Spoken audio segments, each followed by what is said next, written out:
condition of our country, fair as it might be. Country of righteousness, where none shall wrong his neighbor. Country of plenty, where evil and poverty shall be done away with.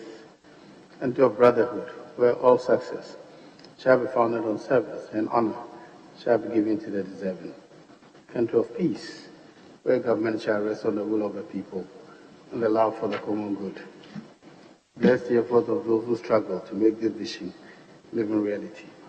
Inspire and strengthen our people, that they may give time, thought, and sacrifice to speed the day of the coming beauty of Ghana and Africa. Amen.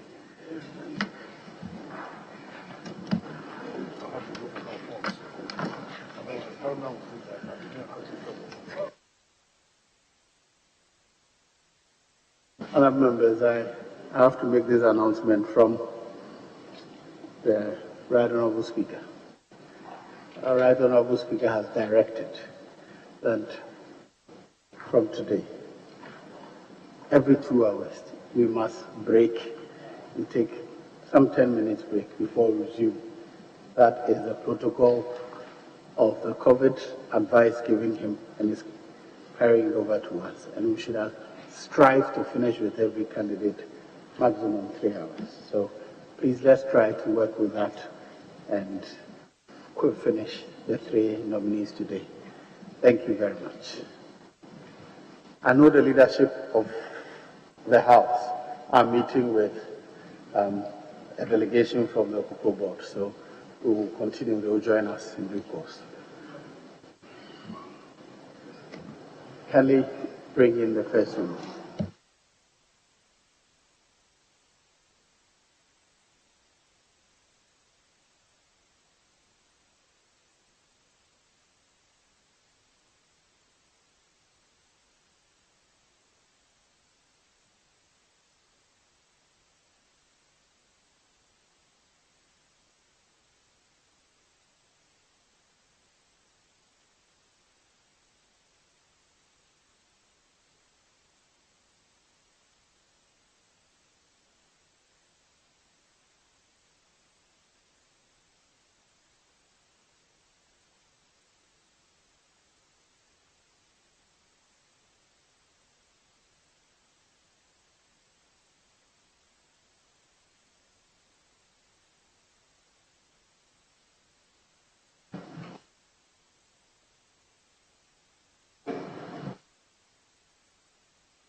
Kindly administer your speech.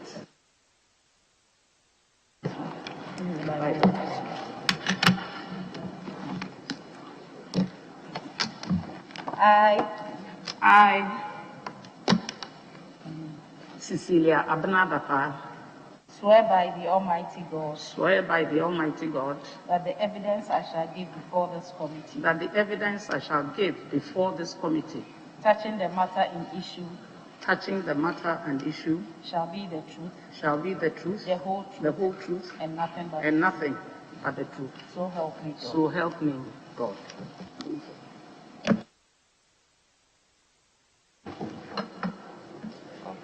Honorable Cecilia Dapaah, on behalf of the country, I congratulate you on your nomination. Thank you, Honorable Chairman. You were a 2-time Member of Parliament. You worked at Cocoa Board. You've been a minister and a deputy minister and a minister of state. Minister of Works and Housing, Aviation, and Water and Sanitation. Is there anything else we must know that you wish to share with us? Thank you, Mr. Chairman. Everything you said is true. I've also done some business in my life, private business, which I'm very proud of, and I thank you for the introductory observations. Very well. Chairman, what business she's proud of? She just said, I've done business. What business? And what business are you proud of? Thank you, Chairman. I'm a woman of many parts, Mr. Chairman. And I've operated a skincare shop. Those who know Demacare will attest to that. I've also done some consultancy. Thank you. In translations. Thank you. Chairman, In what, sir? Translations. French. What language, from what language to what language? Mr. Chair. Is that you've done some translations? No. A consultancy in translation from French to English, English to French. Thank you, Mr. Chairman. Thank you, Chair. May I take the Honorable Cecilia Dapaah to your CV, page 3. Minister of State 2007 to 2009, no date provided. We don't know the sunset, what happened in 2009, in which month. Special Assistant to the President of the Republic of Ghana, I should presume is President Kufuor, 2001-2005. We don't know when you started. We don't know when the sunset was on that particular portfolio. Member of Parliament for Bantamore Constituency 2009 to 2013. No indication of date. Same for Minister for Aviation and Minister for Sanitation and Water Resources. You probably may have to indulge, Chair, to correct those aspects of your CV for the record. But just refer to it and see whether I'm correct or not. Thank you, Chair. Thank you, Mr. Chairman. I believe the Member of Parliament, for instance, for Bantamore constituency is from 2005 to 2009. It is there. Some of the dates are given and continued under the titles. Thank you, Mr. Chairman. Yes, Honorable Samsayahi. Thank you very much, Mr. Chairman. Mr. Chairman, on April 24th, 2017, His Excellency the President of the Republic promised to make Accra the cleanest city in Africa. Almost 4 years into this promise, Honorable nominee, can we say, or can you say, that Accra today is the cleanest city in Africa? Mr. Chairman, Accra is on course to become the cleanest city that the President gave in absolute terms.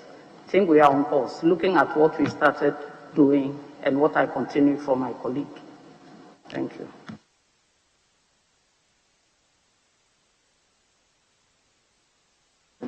Thank you very much. Mr. Chairman, can the nominee tell us some of the activities that her ministry has undertaken, which is why she is saying they are on course to make Accra the cleanest city in Africa? Thank you, Mr. Chairman. I believe we all know that cleanliness is an all-inclusive process. It entails a lot of work, and we know that when you start a process, it takes time to yield results. There are low-hanging fruits, like the initiative we took to provide bins for littering to stop, so that people can put their litter in. That is one. And most important of all, we've also, through the Gamma project, provided 33,000 household toilets. That is also part of the cleaning or cleanliness process that we have undertaken. We also have another project, the Garrett project, that is coming on to make sure the dam sites are covered.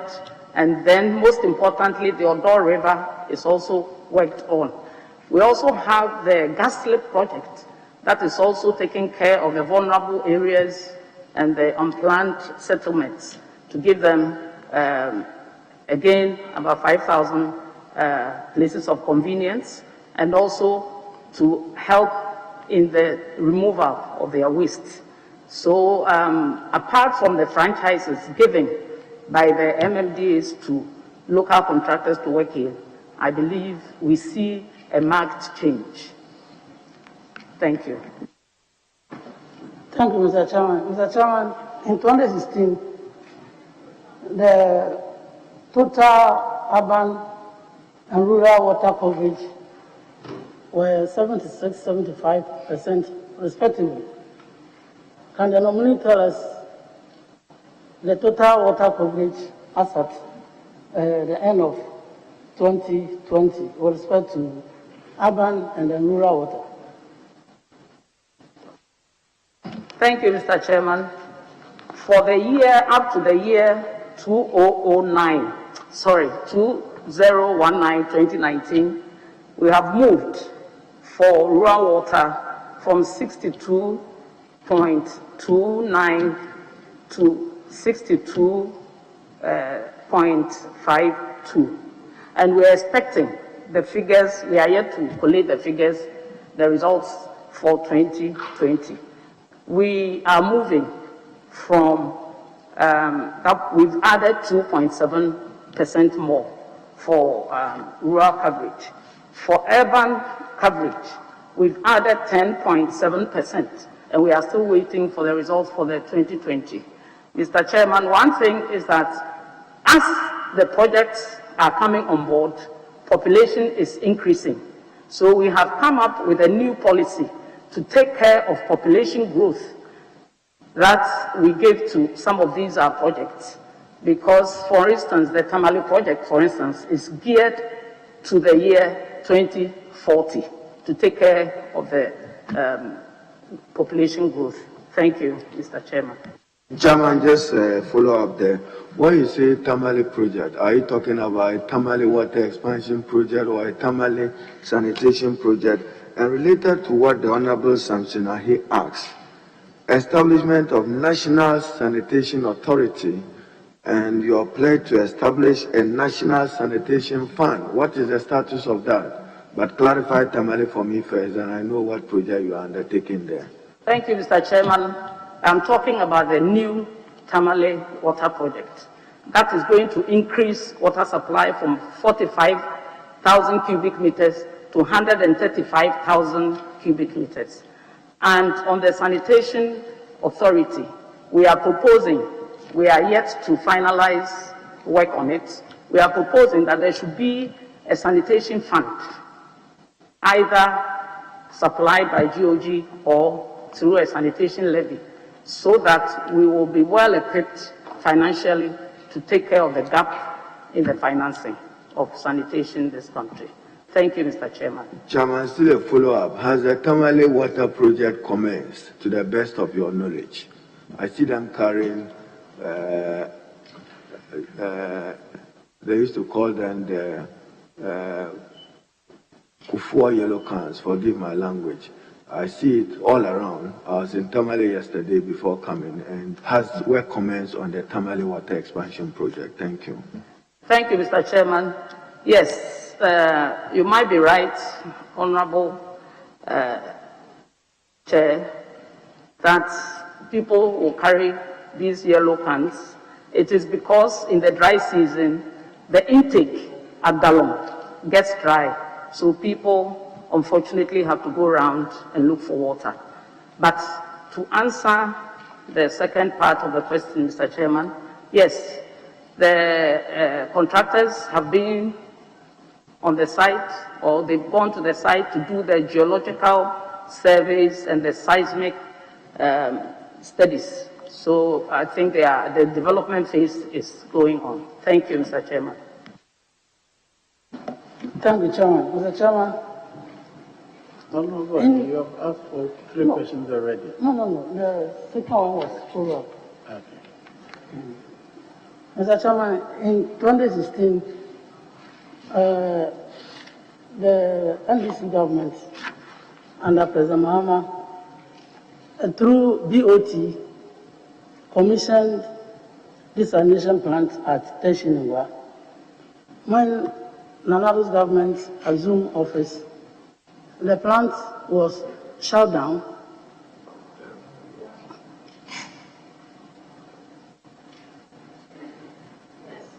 I can go on. Oh, can you speak into the mic?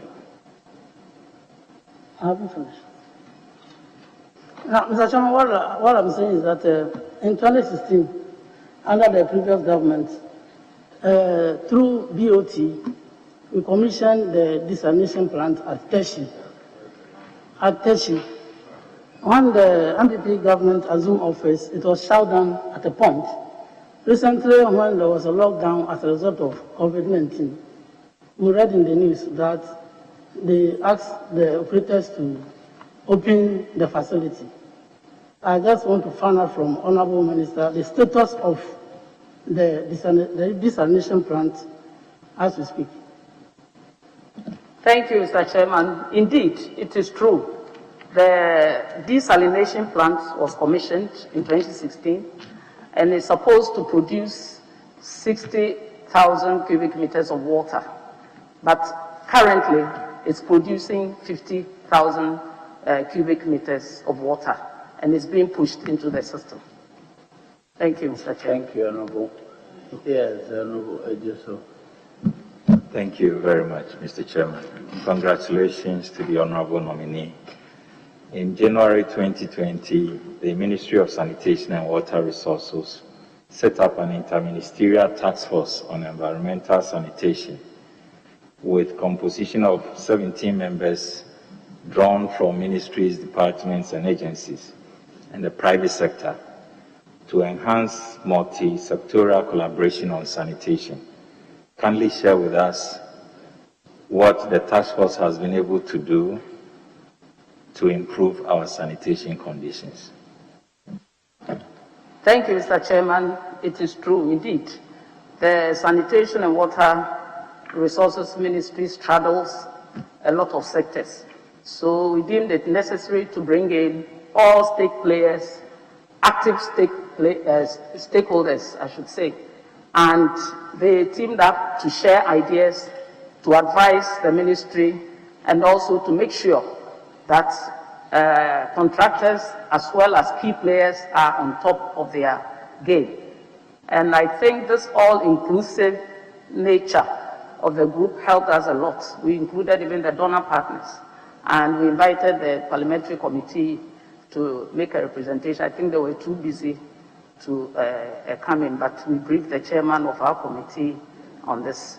They have helped us bring all the synergies together to make sure that we know exactly what we are doing at any given time.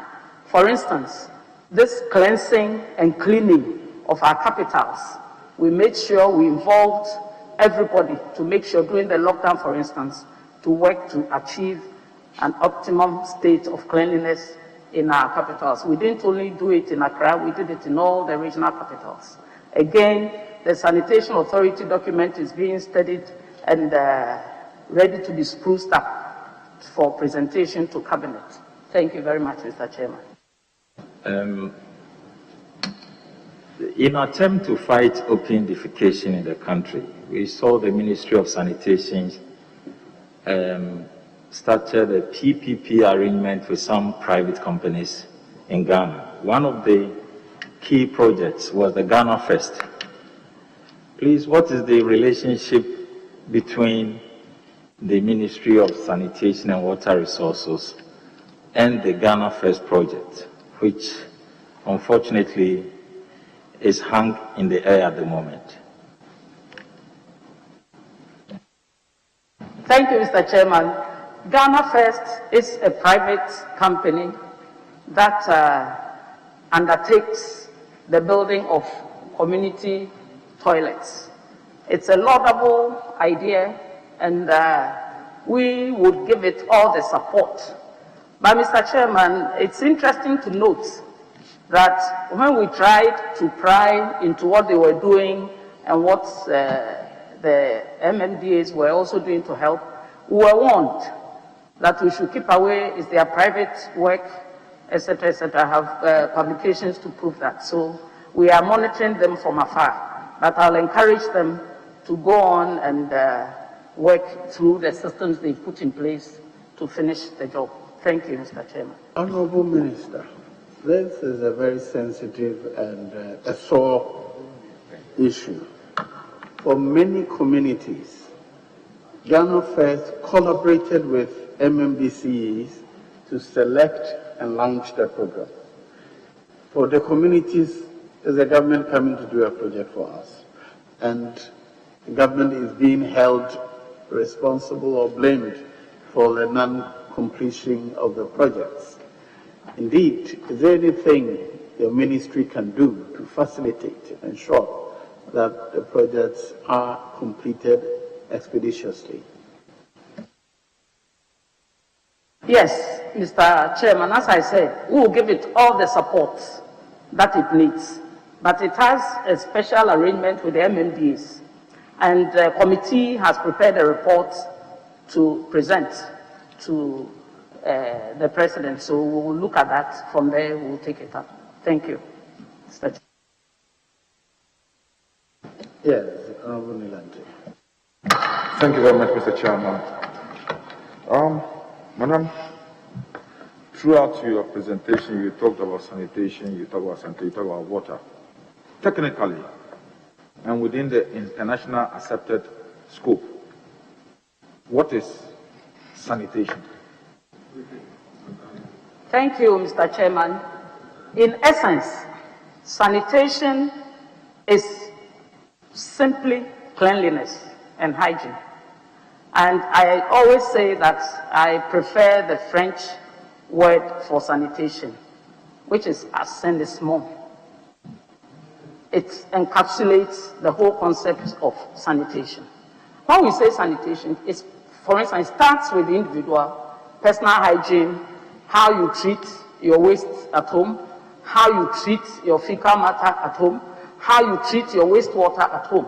Then we transport that into the communities. That's where the MMDAs come in. And then the long term is the national interventions that are needed. So sanitation, in simple terms, Honorable Chair, is cleanliness, personal hygiene. And then I also will add that sanitation is what gives us dignity as a people. That is why it's so important to talk about sanitation transparently and without colors. Thank you, Mr. Chairman. So you agree that, principally speaking, if you are looking at your ministry, it's taking of water resources, sanitation, and also waste management. Is that what technically that's what it looks like? Mr. Chairman, please come again, Honorable. I'm saying, so principally speaking, if I should break down your ministry into the various sectors, we are talking about water resources, we are talking about sanitation, and we are talking about waste management. Mr. Chairman, waste management is embedded in sanitation. Solid waste management and liquid waste management, they are embedded in sanitation. Thank you, Mr. Chair. How many districts in the country have no cesspit MTS? Mr. Chairman, I don't have the figure. I can find out and come back. Thank you, Mr. Chairman. But are you aware that there are some districts that do not have cesspit MTS? It is very, very possible. So what are you going to do to ensure that these districts get cesspit MTS? Mr. Chairman, I can, for now, say that the authority, sanitation authority, will address the fecal management matter in there. The Chairman, another disturbing issue that I want my minister to look at, going around the country,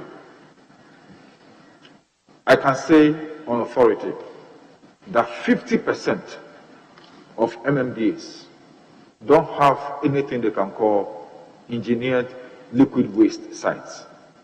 What are we going to do to make sure that these assemblies stop dumping liquid waste anywhere within the community and in people's farms?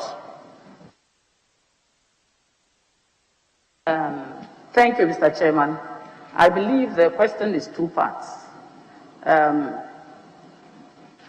Liquid waste being disposed of indiscriminately, and then I'll add solid waste as well, being also indiscriminately.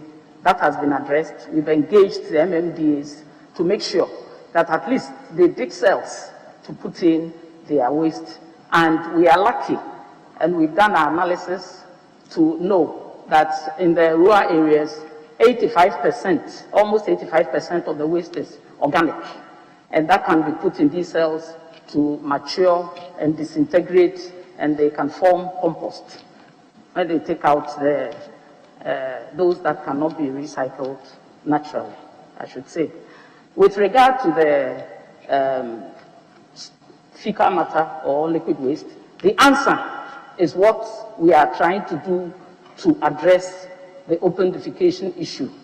Hence, the building of 125,000 household toilets across the length and breadth of this nation.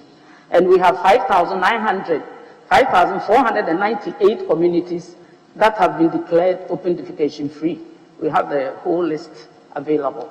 So, Honorable, your observation shows concern and is being addressed.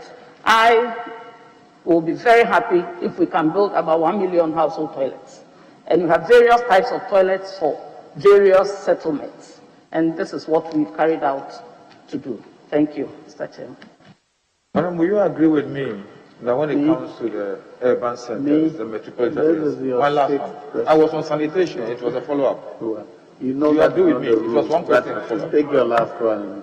Yeah, so will you agree with me that when it comes to the urban centers, the metropolitan areas, household toilets, and by nature, do not solve the problem of open defecation? What are we going to do concretely to minimize the instances of open defecation along the beaches, in big drains, under bridges, and even in alleys, especially in places like Accra, Kumasi, Takoradi, Tema, and other places? Thank you, Mr. Chairman. I missed the first part. I got the second part, but could you repeat again there? Saying that household toilets themselves by nature do not resolve our problem of open defecation in the urban centers. As you yourself said in the beginning, because of population growth. So you put in a toilet in this household, the next 10 months or 1 year, that toilet cannot even take care of the people in the house.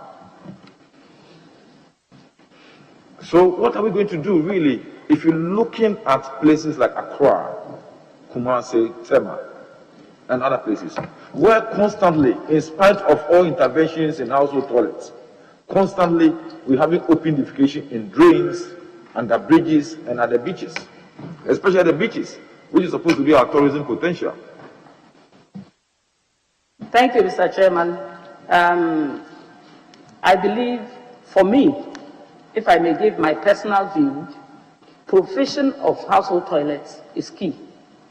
I will also encourage, I wasn't much of a fan of community toilets, but again, because of the,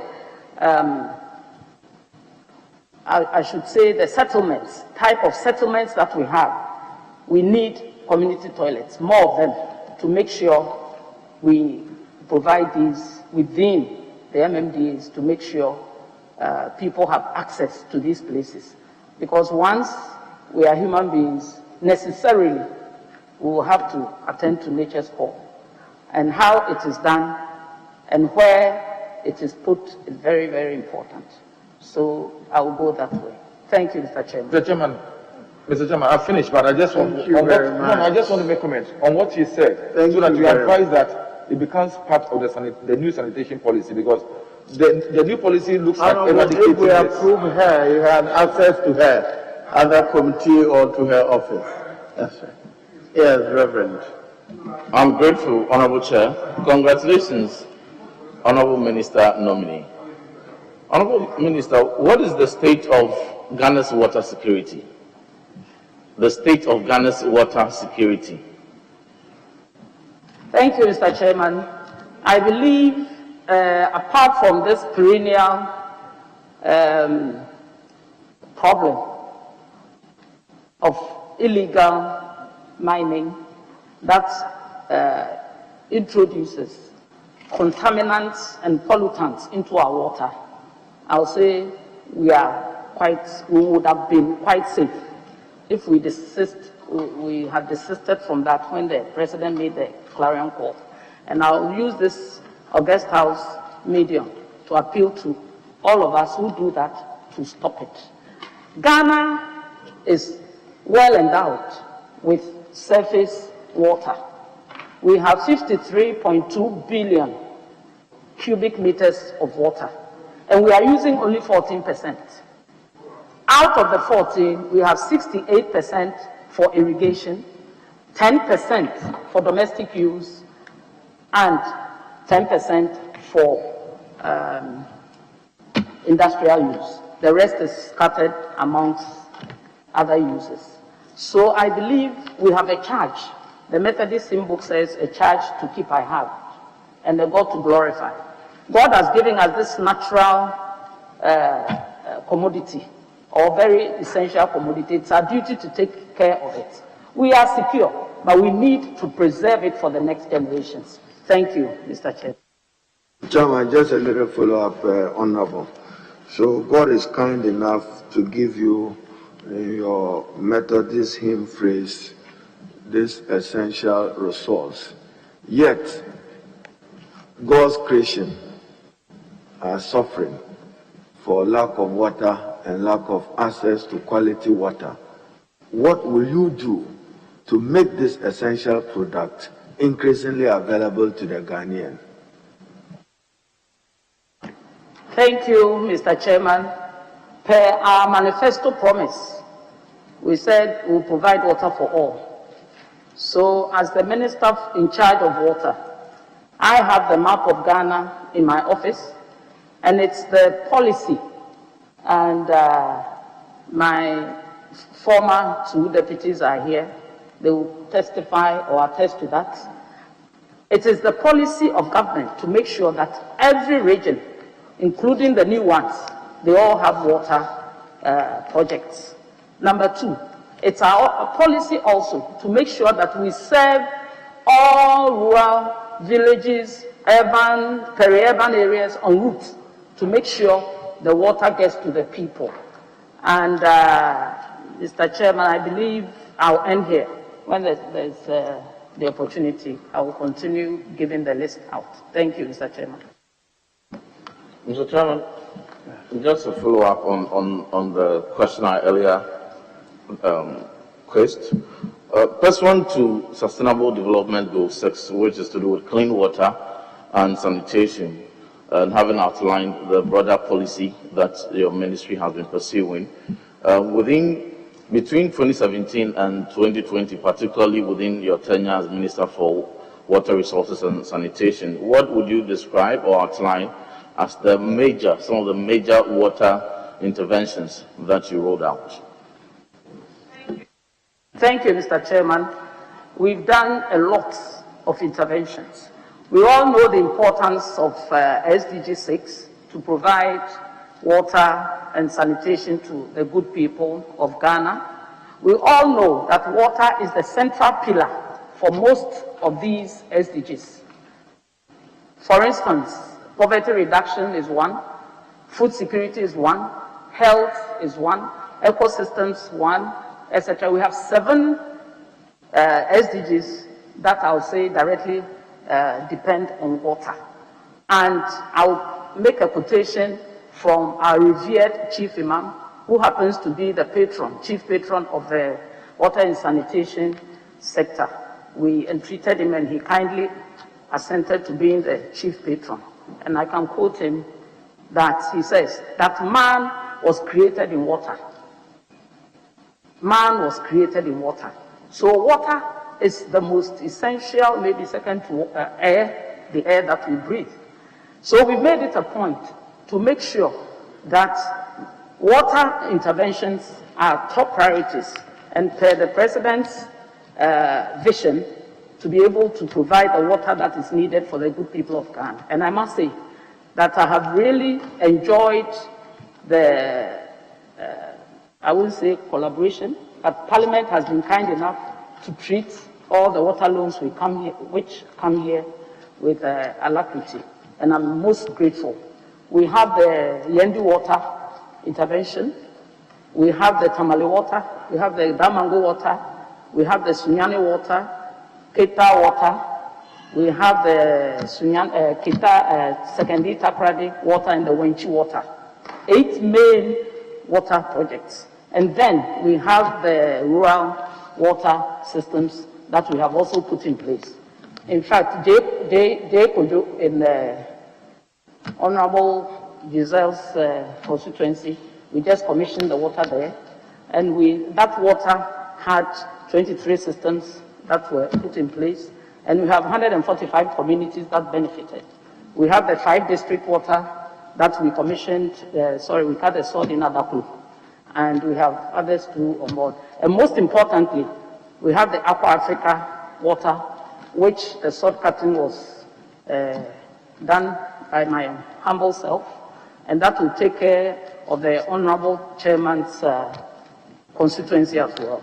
So Tamale is catered for huge projects, and I believe the MPs can attest to that when we finish. If they have any towns to be served, I'm glad to receive it. We'll come to the Thank you. detail. We will come to the Bekwai constituency in detail. So no, for now, I'll leave it there.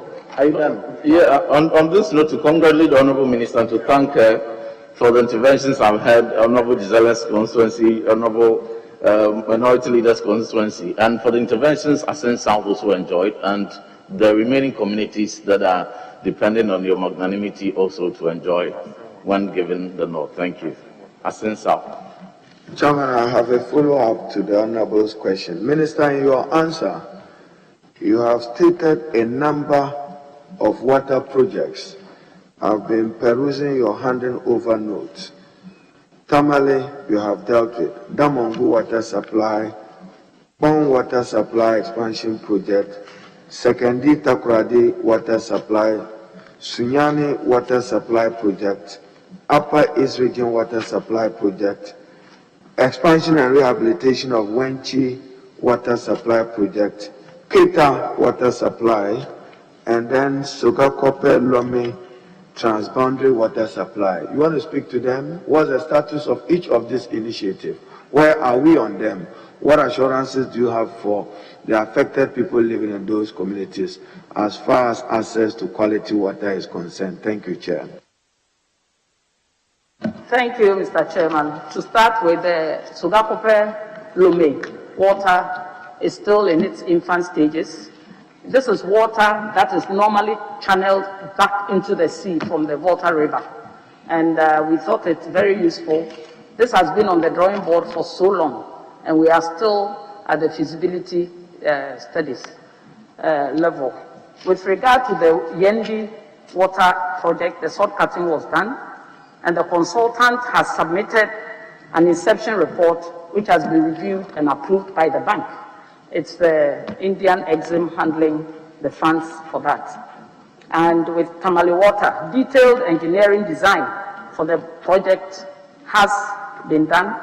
And then value for money audit is ongoing. And like I said, the geological and seismic studies are being done, just like the Damango Water project. The Upper East Water project is about 61% complete. That has gone very fast. We came to Parliament to seek the second part of the funding for the phase 2, and that is also ongoing.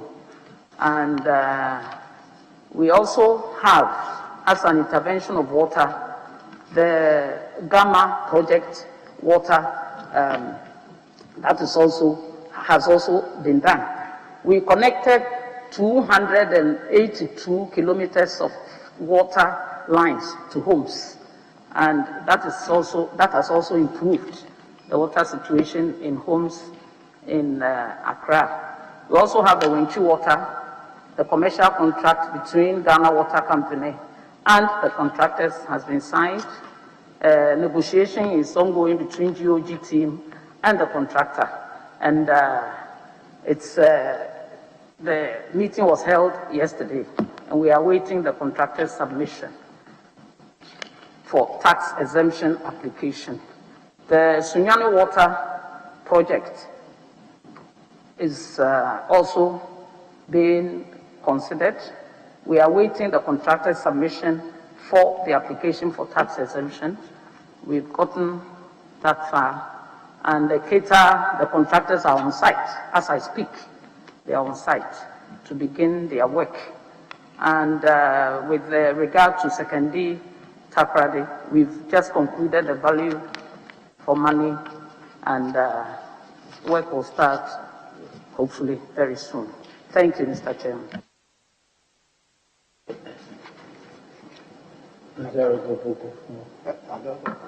All right, yeah.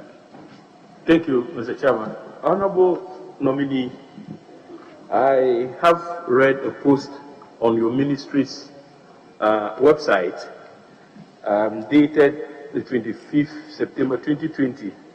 And in that post, you stated that the government had extended the free water intervention policy program to December 31st, 2020, and the reasons you canvassed for, first of all, the introduction of the policy and the subsequent extension was that there was need for us to have constant access to water supply to enable us observe the COVID-19 protocols.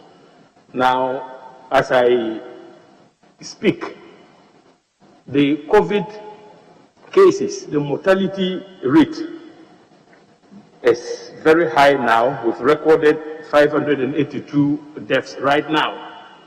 But that's at the time of the introduction of this policy, we were recording very low figures. I want to find out from you whether you don't think, in the face of the upsurge of COVID-19, it is prudent that we continue with that commendable policy that you initiated from September and subsequently extended it. Mr. Chairman, I believe it's a valid and useful point, and I'll only humbly add that all the protocols need to be observed.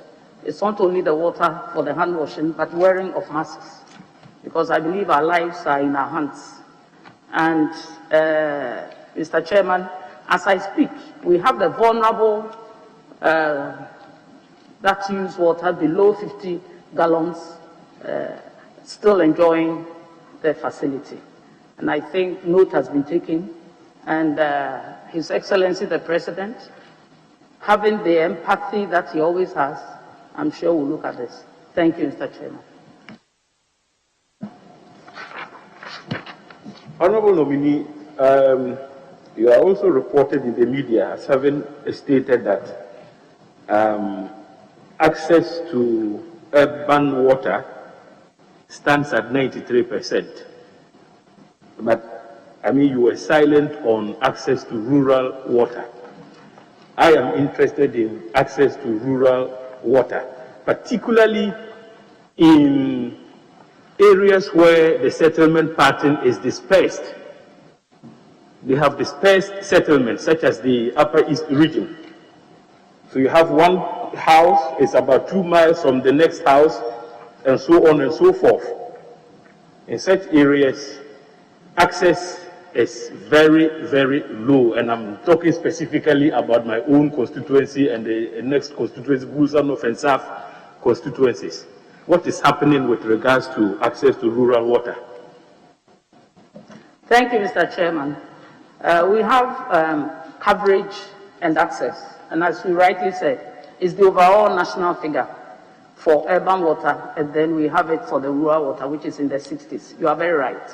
I'm very familiar with the situation, and also At times, we remedy the situation by drilling boreholes. But because of the presence of some minerals and other pollutants, the water, the rain, is not fit for human consumption. So that becomes very difficult. That is why we are strictly looking at this as a very important component of the policy now, to be able to lay the pipes which will carry water from a bigger system to such places.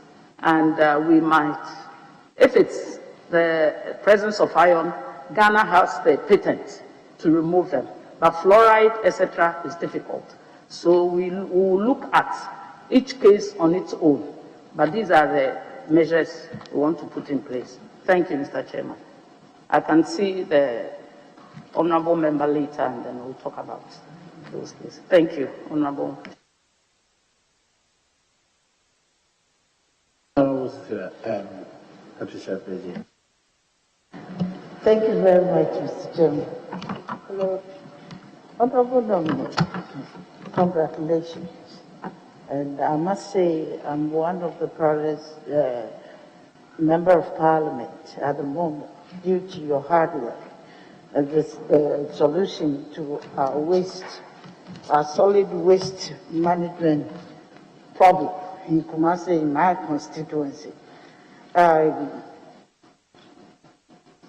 Having this in mind, what is the long-term solution to solid waste in the major cities in Ghana, such as Accra, Kumasi, Sekindi, Takoradi, and Tamale, taking into consideration the scarcity of land? Thank you. Thank you, Mr. Chairman. I believe this is a very strong point raised by the honourable member. It is true.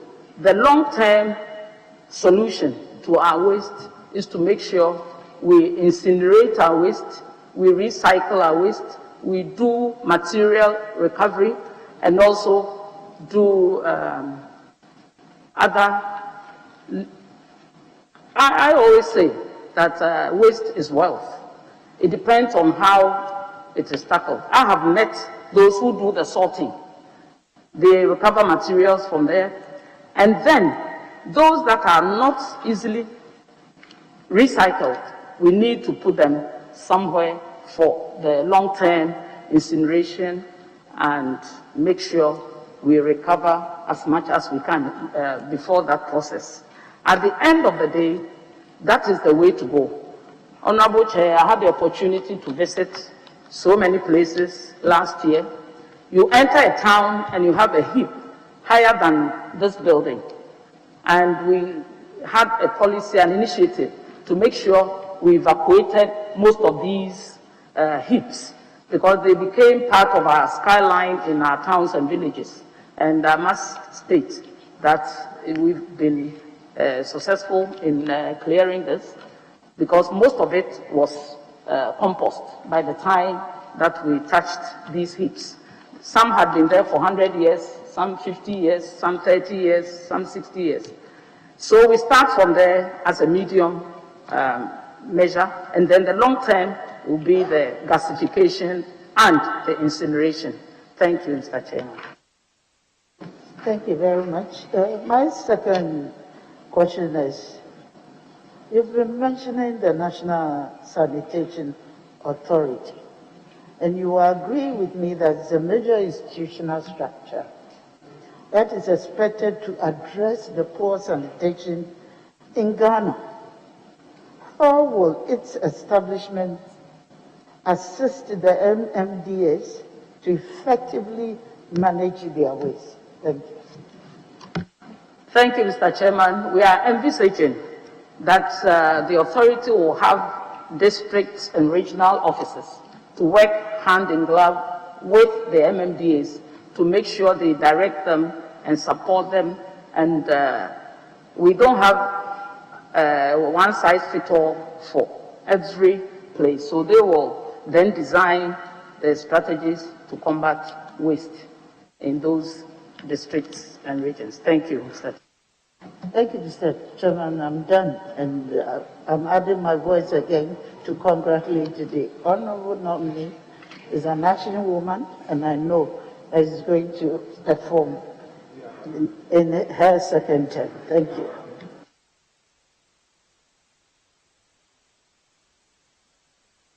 Yes, very good. Thank you very much, Mr. Chairman. Honorable nominee, in your response to an answer posed to you on access to water, you indicated that water coverage in urban Ghana is estimated around 93%. Is that correct? Mr. Chairman, I didn't say so. The honorable member quoted an earlier submission, and that is correct. So what is the coverage? We have not, Mr. Chairman, we have the access figure and the coverage figure. The access figure covers all types of provisions of water. I could drill boreholes in my house to use, it's part of the access. NGOs are doing their own, it's part of the access. So we put all the access together, and that is a study done by the Statistical Survey and UNICEF. We are also compiling our list. I'll put our coverage to 78–80%. We are yet to get the final figures. Thank you, Mr. So Chairman. which one gave you the 93%? Mr. Chairman, to repeat, it is the total coverage of water. Sorry, total access to water. Yes. I'm asking this question because UNICEF and WHO in 2015 provided the same figure. I would like to read. According to UNICEF, WTO 2015, access to improved drinking water in Ghana is estimated around 89%, 93% urban coverage, and 84% rural coverage. So is it not the same figure you are telling us today, or is it different? Mr. Chairman, I've given the source, UNICEF and Statistical Survey. We are compiling our own records also to support that. Thank you, Mr. Chairman. Okay. Now, my second question has to do with... Not your second question. Proceed. That's your third question. Mr. Chairman, you have the platform, so I will oblige. Yes, I have the platform. A portion of the World Bank's $570 million economic pump for Ghana was to enable Accra become the cleanest city in Africa. Specifically, $200 million was to finance the Greater Accra and Integrated Development Initiative. This initiative is a transformative urban project tailored to bolster the city to become safer, more resilient, and cleaner. What is the status of this project? Mr. Chairman, the component for my ministry is $43 million, and I think I spoke about it earlier. That is to take care of the Odo Basin, to clean it up, and to cap the heaps of waste that that we see around the basin. Thank you, Mr. Chairman.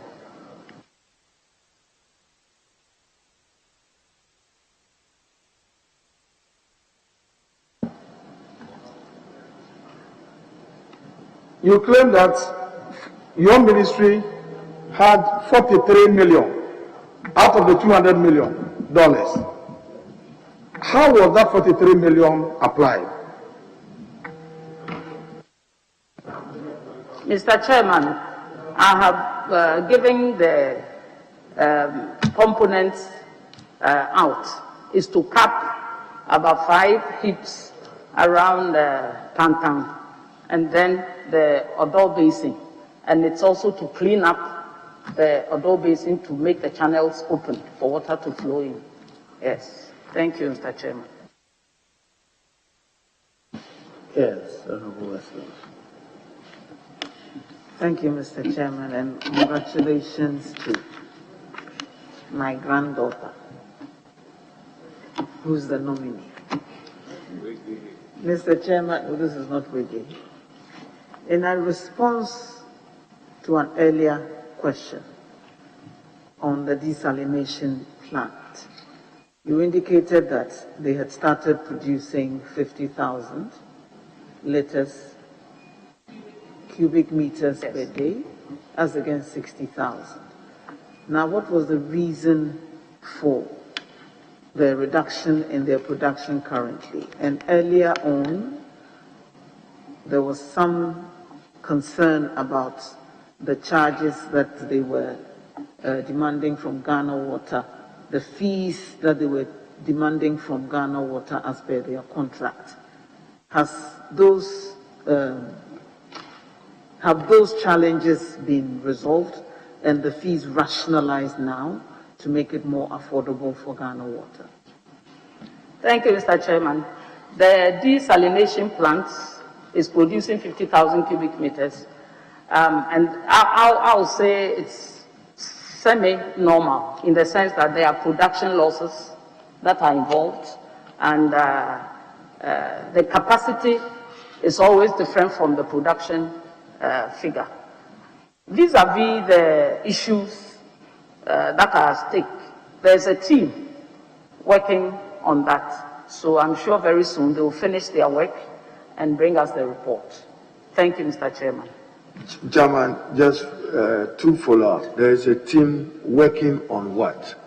Then two related to the Honorable Osler's first question on rationalizing the charges in the particular industry. Are you aware that the PURC have some tariff dedicated to desalination, and it is still part of it, and Ghana Water takes the levy as determined by the PURC? What is happening to that levy relative to the question she asked earlier? Thank you, Chair.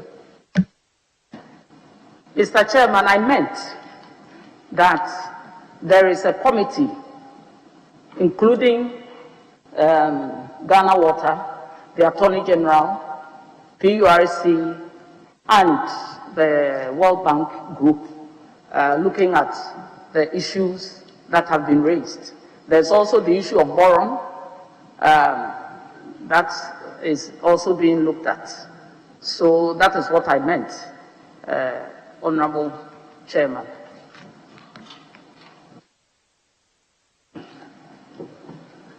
Our landfill sites have been reported to be full, and there are management challenges for our landfill sites, the issues of arrears owed to environmental service providers, leachate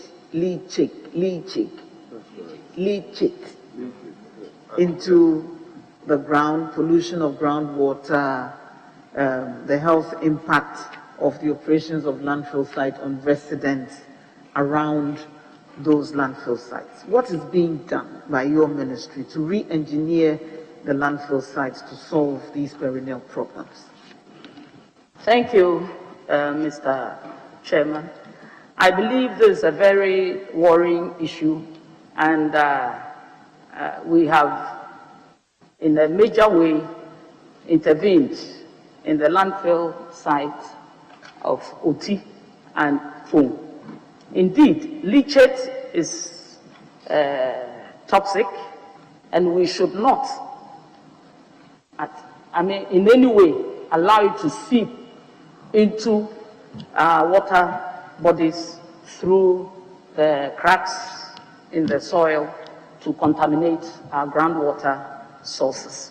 That is why we need to engineer our landfill sites and ultimately eliminate them through the long-term solutions that we have proffered.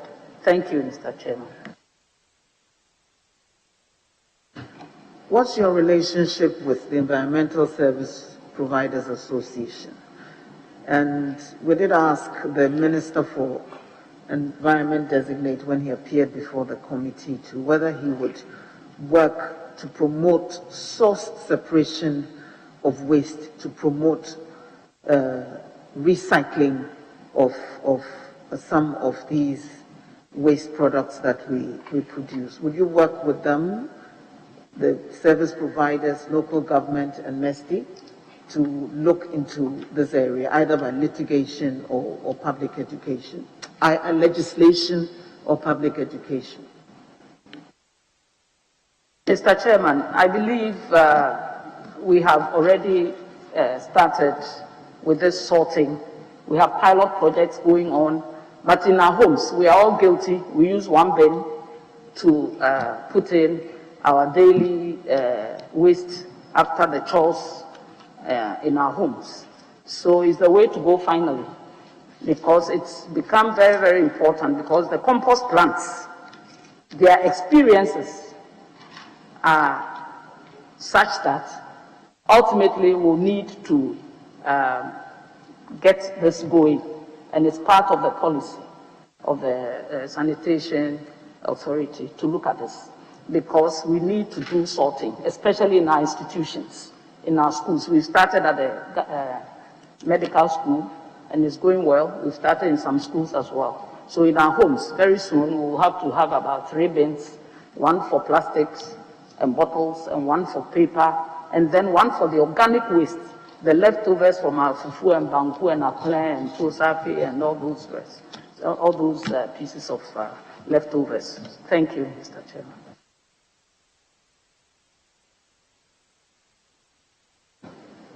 Yes, Honorable. Thank you very much, Mr. Chairman.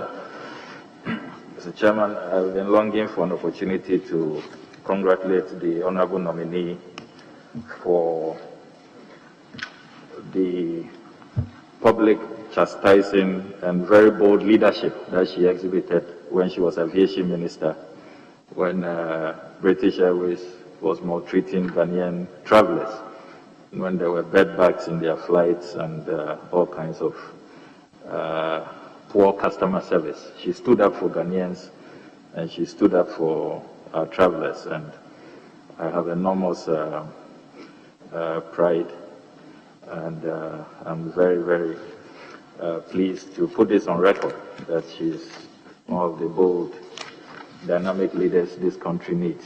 So I want to congratulate her highly for that action. Mr. Chairman, my first question will be from the Presidential Transition Team report on infrastructure, dated December 29, 2020. At page 15 of the report, under the honorable nominees sector, critical issues requiring attention within 100 days. The report indicates that the free water for October to December 2020 has not been paid for. It remains outstanding.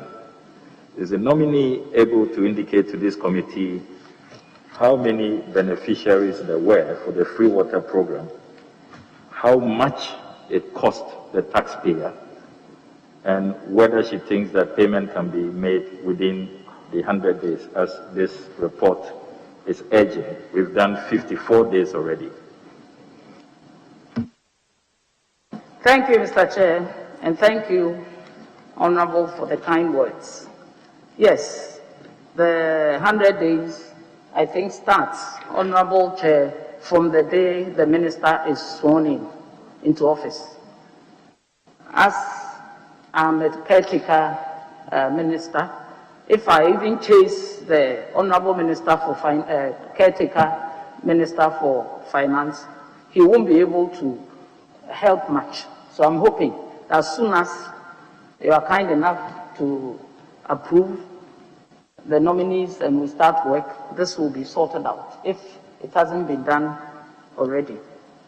And the amount of money that we spent on the good people of Ghana to make sure there's no outbreak of cholera and dysentery, etc., etc., during this COVID period was 840 million Ghana cedis. For urban water, we have 10 million people that benefited.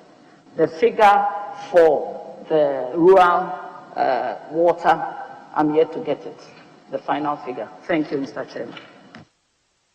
Mr. Chairman, I believe the honorable nominee will furnish us with the rural water one later. My second question, honorable nominee, is to kindly take you back to the matter of making Accra the cleanest city. You did indicate earlier that we are on course, but respectfully, I want to draw your attention to His Excellency the President's specific promise that it was time-bound. He said by his first term, by the end of his first term. So when you tell us today, after the first term, that we are on course, there's something respectfully wrong with that. I hold in my hands the President's State of the Nation address, the message on the state of the nation, delivered to Parliament on the 21st of February 2019. At page 14 of the statement, third paragraph, Mr. Chairman, with your permission, I quote, "Last year, I reiterated before you my pledge of improving sanitation in the country and making Accra the cleanest city in Africa by the end of my first term," unquote. So, Mr. Chairman, the nominee will have to tell us the status of this promise, particularly when, very briefly, Mr. Chairman, with your permission, I sent my research team around town this morning, and you can see this is Domi Market at 9:26 a.m. An eyesore indeed, very, very ugly state of sanitation. I also have here, this is Domi Railway at 9:10 a.m. today. I also have here Accra Tudu Lane at 2 minutes past 10. An eyesore indeed. Very terrible situation about our sanitation. This is 9:40 a.m. Kwame Nkrumah Circle. Very busy transportation hub. This is 9:50 a.m. Kwame Nkrumah Circle. Very heart-wrenching, very terrible. This is the state of our sanitation. The President made a specific promise by end of first term. Can you please tell us exactly what the situation is with this specific time-bound promise? Thank you, Mr. Chairman. Yes, indeed. The President didn't only say that he will make Accra the cleanest, he would want to make Accra the cleanest city. He said the whole country needs to be clean. And I think the President must be commended for this bold declaration. It was up to us, the stakeholders and the key players, to do our work. As the Honorable Minister has exhibited, we also do monitoring around. I will not doubt all these pictures. As I speak, our monitors are in the field. And when they come back, we deal with the specific the metropolitan or in Accra, in the big cities, we deal with them. They do have a challenge with solid waste. That is why we need this huge pillar of sanitation authority to help strategize and direct affairs, especially in the business, central business districts, the CBDs. They do have a huge problem. And then one area that we have identified is that they don't even work on Sundays, those who hold the franchise. We are still negotiating with them.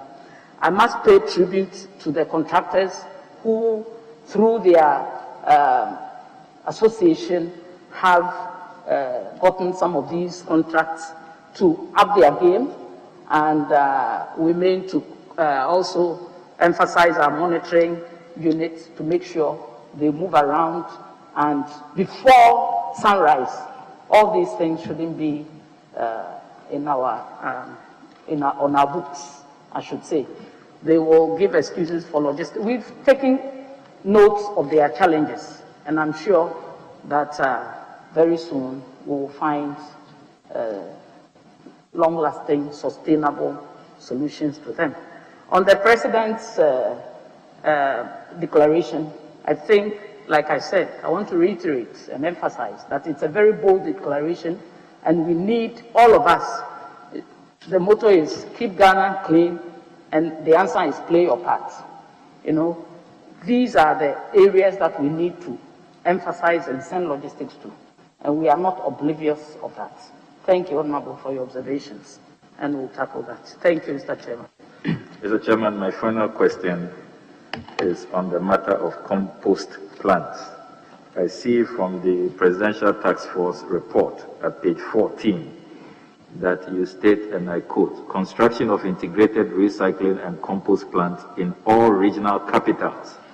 You do not provide details, no timelines. Can you kindly expatiate on this project? What is the model? Is it a PPP? How much will it cost? And what are the timelines, please? Thank you, Mr. Chairman. Yes, indeed. The President was gracious enough to cut a sword for all the compost plants, and it's a PPP. The private sector, led by the ESPA chairman, the Just Own group of companies, they have come with us to do these projects. And I must say that the ministry did some research and shared it with them, and they took the results running. And I must doff my hat off to them because they have really, really put their money where their mouth is. And government, like the President said at the sword-cutting ceremonies, every company or individual who is prepared to come in to do this business, government will support. Thank you, Mr. Chairman. The cost varies, but averagely, it's about $15 million. Yes. I'm grateful, Mr. Chairman. Very well. Gisela first. Thank you very much, Mr. Chair. Gisela. Is that pronounced correct? Thank you. Thank you, Mr. Chairman. Live pure.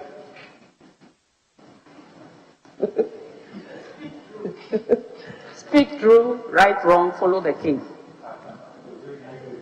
It's a coded.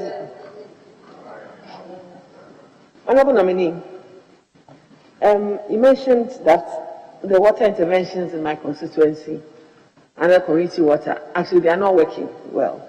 I can give you a whole list of communities, so maybe you can ask community water to go back and check the reasons why it's not working as well as it should be. Sure, old girl, I'll do that. Thank you, Mr. Chairman. I'd like to know what the policy on marine, let me call it marine sanitation, or sanitation at the beaches. We have a 550-kilometer shoreline with quite a number of communities, obviously, earning their living off the beaches. But over time, when the fisherfolk go to sea and they pull the nets, there's a lot of plastics. What has been the policy over the past 4 years, and what gaps were there, and what do you intend to change or amend going forward? Because I believe that for those of us who wish to promote tourism in our constituencies, the beaches are a very key part of that agenda. So we'd like to know what the policy has been and what it is now. Thank you. Thank you, Mr. Chairman. I believe I have spent sleepless nights on some of these challenges. And we know, I always say, that you don't have to reinvent the wheel. Where people have succeeded, we have done some research to share with the ministry that has the plastic policy in its bosom. The task force that we also set up includes the Ministry of Tourism, and we have encouraged them to also engage with hoteliers. And Labadi, I must mention, because it's commendable, they have taken charge of their section on their shoreline. And I believe That's the way to go is to make sure the plastic policy is operationalized to take care of the plastics before they get into our drains to be washed by rainwater into the sea. Also, the compost plants that we can set up to recycle plastics should also be stretched to include a number of businesses that can go into that. I believe the honorable MPs who are also interested in setting up recycling of plastics in their constituencies should also take that up, and the business community. So I believe these are my thoughts on that. Thank you, Honorable Chair. A follow-up question to this. Is there no possible way that perhaps employment opportunities can be gained by your policy adjustments? Because the beaches are in the communities and they are needed for the necessary agendas and they must be kept clean. Is there no opportunity for employment and possible, something creative that will be able to sustain the whole activity of cleanliness at the beaches? Yes, that is a good way to look at it. Like I said, it creates jobs. The recycling compost plants that we have set up around the country will get fertilizer to be sold. The plastics can be turned into chairs and bowls, etc., etc. That's why I made a statement earlier on that waste is wealth, depending on how you look at it. So it's a good point to note. Thank you, Mr. Chairman. Thank you, Mr. Chairman. Yes. Techima North. Is that right? Thank you very much, Mr. Chair. Congratulations, Honorable Nominee. I take you back to rural Ghana, where I come from, and still on open defecation. You indicated that you'd be happy to have about 1 million household toilets. Can you tell us how you're going to finance this? Because this is a real need for the rural community. Thank you, Mr. Chair. I think when it comes to the provision of some of these essential structures, we can follow up on other people who have succeeded to do this. There's always a component of GOG and a component of funding by donor partners. I see these also as a public good because we need to give dignity to ourselves. I know of MPs who have built places of convenience. I built one in my earlier life as an MP, and I believe this Gamma project that we did, MP Fabric West, and then other MPs also allow their constituents to benefit from the system. So this is my take also on that. It's a major, major project, and the earlier we did that, the better for all of us. So I agree with you. We'll give you the this thing on it, the talk on it, so that we can relate and then see what can be done, especially in the constituency. Thank you, Mr. One last. My next and last will be about refuse dumps. Refuse dumps. Yes. It looks like we are living with refuse dumps in our community without any attempt at collecting them or without any attempt at making sure that we even have these big refuse, the metal bowls for the collection, so they are dumped everywhere in our community and we are living with it and getting sick. What will be your policy, especially in the rural communities, to ensure that we don't live with these? Thank you, Mr. Chairman. I believe my honorable member is talking about the skips that are put at strategic places to collect that's the way to go. Apart from that, optionally, you can have the cells. that we've already sent a circular around all over Ghana to make sure that MMDAs practice that.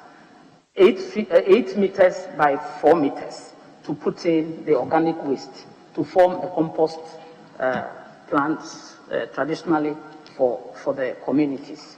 So the skips, we are trying to also bring in the private sector to make sure the private sector to make sure we have enough to go around. I think the arrangements are quite advanced, and we'll keep you posted as we go on. Thank you, Mr. Chairman. Yes, Local Central. Thank you very much, Mr. Chairman. I have only one opportunity to ask the question. Sanitation, waste management, toilets. Why don't you just, as a ministry, try and enforce the building regulations that require that there should be a toilet in every building? You can't hear me? No. I'm saying, why don't you just try to enforce the law that in the building regulations that requires that every house should have a toilet built into it? Why don't you just do this simple act? Thank you, Mr. Chairman. If I got the honorable member right, that's why can't we enforce this regulation that every house should have a toilet? I think it's the MMDAs who are supposed to not only enforce that, but to make sure that no permit is given to any building that doesn't have. So it's for us all to make sure we insist on that, especially once it's the law. So I agree with you 110%. We need to enforce that. And that is why we need this pillar to also help and give support to the MMDAs to enforce some of these laws, because it's automatic. At times they will go with a design, with a place of convenience, and then turn it into a room for hire. And you cannot tell people not to sleep in rooms. So essentially, we need to enforce that. Thank you, Mr. Chairman. Yes, Yeah, thank you, Mr. Chair. Honorable nominee, what are some of the challenges of wetlands in Ghana, and how do you intend confronting these challenges? Wetlands? Yes, please. Yes. Mr. Chairman, we have the Ramsar sites, the Ada area, etc., etc. But I hear they are under, is it environment? Yes, EPA. But we'll give them the task force. That's why the task force is formed, because we all have interest in. I was fighting over that, but I hear it's under EPA. But once it's a wetland or it has some amount of water, we should also be interested. Thank you. Okay. So in an earlier answer to a question, you mentioned that you would love that we would have about 1 million household toilets. Should Ghanaians be looking forward to 1 million household toilets under a jurisdiction for the next 4 years? Mr. Chairman, it is my wish. So we'll have to look at the modus operandi. Thank you, Mr. Chairman. yes, Honorable Singh. Thank you very much, Mr. Chairman.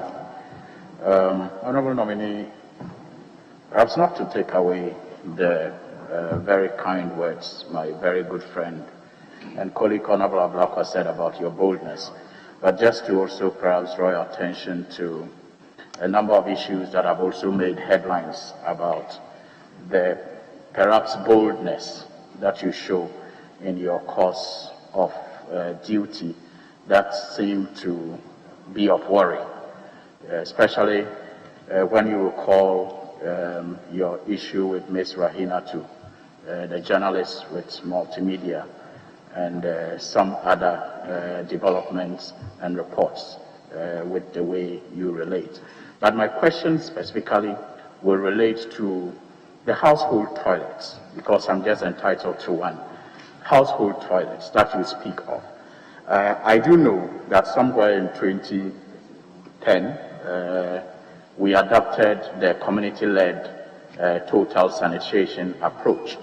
It was scaled up in 2015, and the results show that it improved sanitation a lot, especially in relation to reduction in open defecation. Many NGOs, Plan Ghana, Water Aid, RING, Catholic Relief Services, and others have all supported this initiative. But then, government, through the special initiative, have also been embarking on community toilets, awarded many contracts to build community toilets. Isn't that in conflict with this CLTS model that we were supposed to have used to tackle open defecation? And how have you, dealt with that conflict as minister? And what is the assurance that we really have one policy moving forward in terms of how we want to deal with open defecation? Thank you, Mr. Chairman. I believe the problem is so huge that it needs a multifaceted approach. Hence the CLT approach, as well as the UNICEF, USAID, and all these NGOs and the special initiatives. What I did was to collate all that they did. So if you look at our figure, it's 125,000. But if you add everything, it goes to about 147,000. So I believe we need every hand in solving the open defecation problem. When it is slow in an area, another fast area shores it up. So that is that. And then the headline news, I think it was settled. Multimedia came in and we settled that. Thank you. Well, my question, I don't know if you didn't get it. I'm talking about the conflict between the approach that the CLTS is adopting to deal with open defecation, which is supported by all these NGOs, as against government's push to construct public toilets, which the CLTS was supposed to replace. No, Honorable Chairman, but like I said, I'll go for everything that will go to let Ghana be off this radar of open defecation. Thank you, Mr. Aja. Thank you, Mr. Chairman. Honorable nominee, my question is on open drains. Look, I believe we are in the 21st century in this country, and we're still constructing open drains in this country. Would you say that there's a direct correlation between that and our poor sanitation situation? And what will be your plans?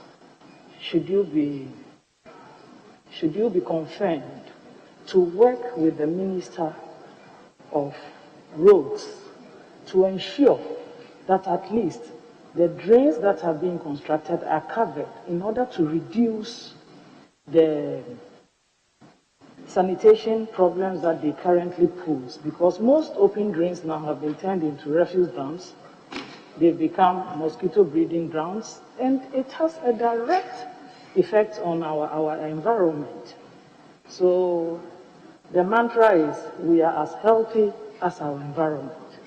But if the environment is so sick, how do we stay well? Thank you. Thank you, Mr. Chairman. The question of, I think I'll add open gutters. I am more concerned about the open gutters than the open drains, because the drains are for storm rain water. We cannot do away with the open drains. Otherwise, we'll be flooded in no time when it rains. I think the open gutters, they are archaic, they are passé, and we need to have the new design of road engineering. And one typical example is the one we have at the Abubloshi market. It's a modern design, and you see that the water passes through some vents. You don't have the open gutters for people to either pour in rubbish or litter. And I found out one thing also during the course of my tour of all the MMDs in Accra. These flying plastics, as soon as they touch water, they get stuck. So the roads minister, I've had engagements with him, and I think he's taking it on board. But with the drains, they are under, between roads and works and housing mainly. They have the hydro unit to take care of that. But essentially, that is for storm water, which we need to have to be able to contain the rainwater. You know, we are in the tropical area, and we need that. Thank you, Mr. Chairman. Very well. Honorable Chief Whip. Thank you, Mr. Speaker. Mr. Chairman, sorry, I was in an earlier meeting with the Speaker, so if I ask any question that has been asked already, I hope the nominee will forgive me. Mr. Speaker, I just want to find out from Mr. Chairman. I just want to find out from the nominee. She's been in this ministry for 4 years, and now she's been nominated again. Oh, about 3 years. Oh, okay. Oh, 2 years. Yeah, because she was at aviation before. Yeah, sorry. And now she's been nominated to stay in that ministry. Are there some major challenges that you can tell us that confront that ministry, and how you hope into the next few years you may be able to overcome them? Thank you, Mr. Chairman. I believe the major problem, I should say, is funding. If we have funding today, we'll cover the 1 million. And I know the funds compete with other sectors. So that is an area that will need massive support for. And I must say that His Excellency the President has placed sanitation and water on his priority list. So we will overcome that, I hope, when funds are available. The next major headache is, in quotes, the stubborn nature of some of us. Meaning, if even you provide a litter bin, with regard to the littering, they will still throw things around and turn around to complain. That is also a headache. And we tried to solve that through the means of engaging people to do attitudinal change exercises, and the costs. One bill that they proposed was about 10 million cedis. I said 10 million can build so many toilets, so I'd rather go to the ground, solve the problems, etc. So that is also one. It's just like the wearing of masks that people are refusing to wear. You cannot beat them up, but the law will catch up with them. So the littering is also one issue, and that has to do with the solid waste. Then we come to the issue of this open defecation, which we have talked a lot about here. And as for the other, I think we can overcome, because we are working perfectly with the private sector to make sure they also show up the statistics that we need positively in this area. Thank you, Mr. Chairman. Mr. Chairman, I mean, yes, you mentioned the challenges, but I haven't heard her clearly how she intends to deal with them. Because our financing, it's always been with every ministry. But the nature of her sector, what innovative things can she put in place to improve the financing? Because you will know that once we rely on GOG, I mean, there can never be enough. So if you continue to rely on GOG, then after probably 4 years of your presence there, not much will change. Thank you, Mr. Chairman. It is true, indeed. That is why we have a system called the polluter pays. For instance, in the area of solid waste, we all pay when the bins are lifted in our homes, from our homes, but there are vulnerable areas that I believe we should all see it as a public good. And we are going to incorporate that into the authority when we bring it up for discussion, so that the vulnerable areas can be also catered for, because public health is essential. We also have, in the other areas of challenge, like I talked to my colleague, former colleague, the health minister, and we talked about those of our compatriots who are living on the streets, for instance, and some have mental problems, and he tells me the figure he has is about 20,000. They are roaming around, they live on the streets, it's a social problem. We have people who live permanently also on the streets. There are people who sell on the streets, etc., etc. And we have various measures and proposals that we have made to take to the MMDAs. Thank you, Mr. Chairman. Mr. Chairman, in an answer to an earlier question about the Clean Accra City project, you said the budget provided 200 million, and you said you got only 43 million, right? I think I'm saying that the Clean Accra Clean project, the budget provided 200 million, and you said you got only 43 million. What I said, if I got the honourable member right, was that our component is 43 million, 43.2 or so, if I'm right. So is that not what you got? But the actual project was about 200 million. We had four ministries listed: Zongo Ministry, local government, works and housing, and sanitation, water resources. And it was being led by the works and housing ministry. So our component is different from the other. So your component that was in it was 43 million, or that's what the release was? I wanted to be sure the budgeted figure and the actual figure that you got.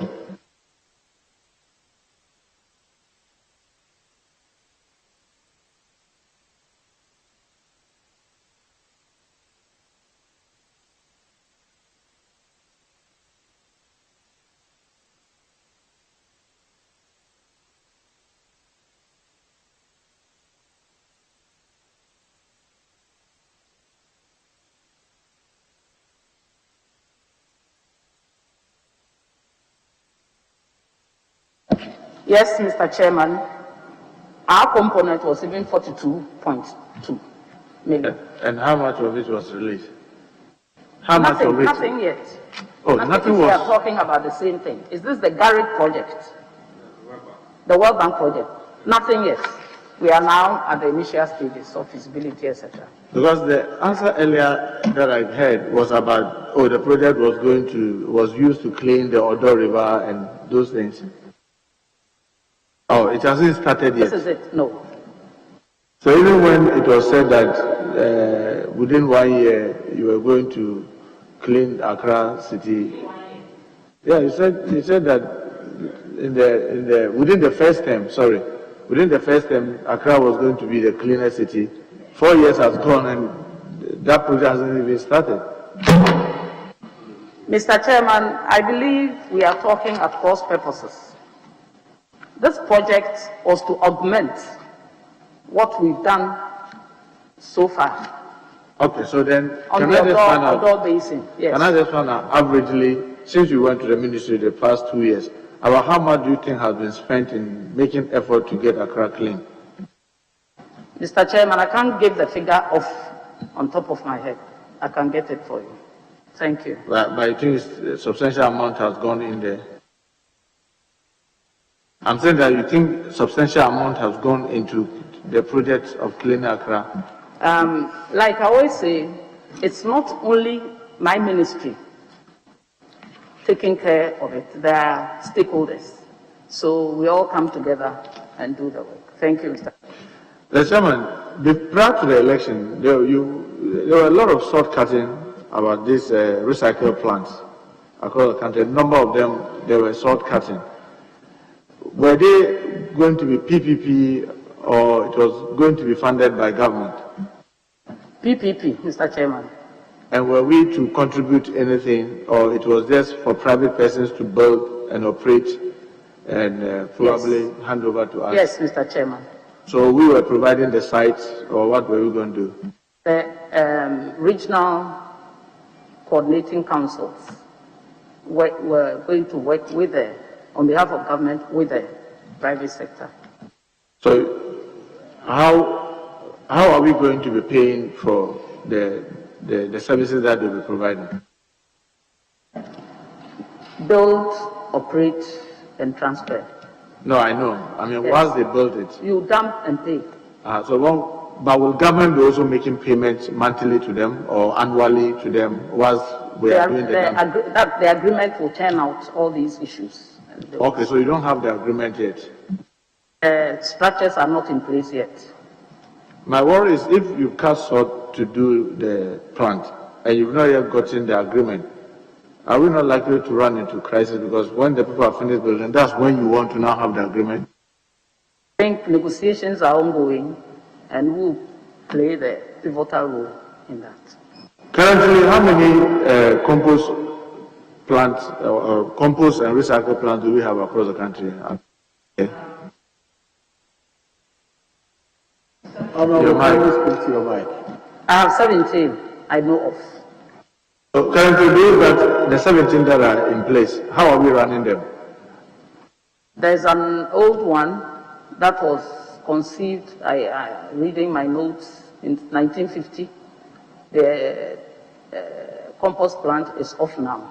Then we have the Accra compost plant, which we came to meet, and it's working at. Yeah, I'm only asking how they are running. Are all of them run by private persons, or some are still being run by the local authorities? They are working with the private sector, local assemblies with it, like the Pung landfill site, for instance. It's not a compost plant, but the landfill site is being operated by the assembly and the private sector. So do we make payments to where we are using private persons to partly run it? Do we make payments to them? Of course. Like the Tema landfill. The management fee is paid. They have an agreement. Or with the local government authority or? Yes, Mr. Chairman. You have an idea how much we are paying per monthly? Each assembly and its figure. Okay, but you don't know how much we are paying not globally? As I sit here, Mr. Chairman. Earlier, you were just talking about the desalination project. Are you aware that in the PURC build-up tariff, that is factored in? Mr. Chairman, again, I didn't get that. That is factored in. That is, Mr. Chairman, I want to. Oh, I'm saying that, the PURC, in determining tariffs, they consider a lot of things and they add them to arrive at how much we have to pay or how much the companies will have to charge. And I'm saying that in the case of the desalination project, PURC have factored their operation into their built-up cost to determine how much Ghana Water should be charging. And I'm saying whether you are aware of this. Yes, I am. So if the desalination project is shut down, do we still have to be making payment to them?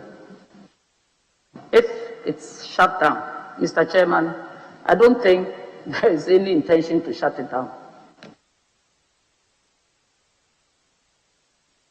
Well, Mr. Chairman, I will just leave it here. Thank you very much. Yeah. Very well, Honorable Honorable. Mr. Chairman, I should congratulate the nominee, Minister responsible for water and sanitation, and to find out from her whether she appreciates Ghana's standing by the latest UN assessment on our commitment to attaining SDG Goal 6. And she is presiding over a portfolio which are all critical to Ghana's review on water and sanitation. What assurances do you have that we are on course, quoting your own words, striving to attain the goals on access to water and access to sanitation? Thank you. Thank you, Mr. Chairman. I believe with the support of all of us and with government's prioritization of the sector, Ghana is likely to achieve the SDG 6 by the year 2030. And in the next 4 years, what is your anticipation? Where will we be in the pursuit of those key objectives? Thank you, Mr. Chairman. With the water, if I may take the water sector, for instance, if within 4 years we've been able to attract funding of about 1.7 billion, when we finish with all the phases of the water projects to benefit 5.5 million, I think we are home and dry on that.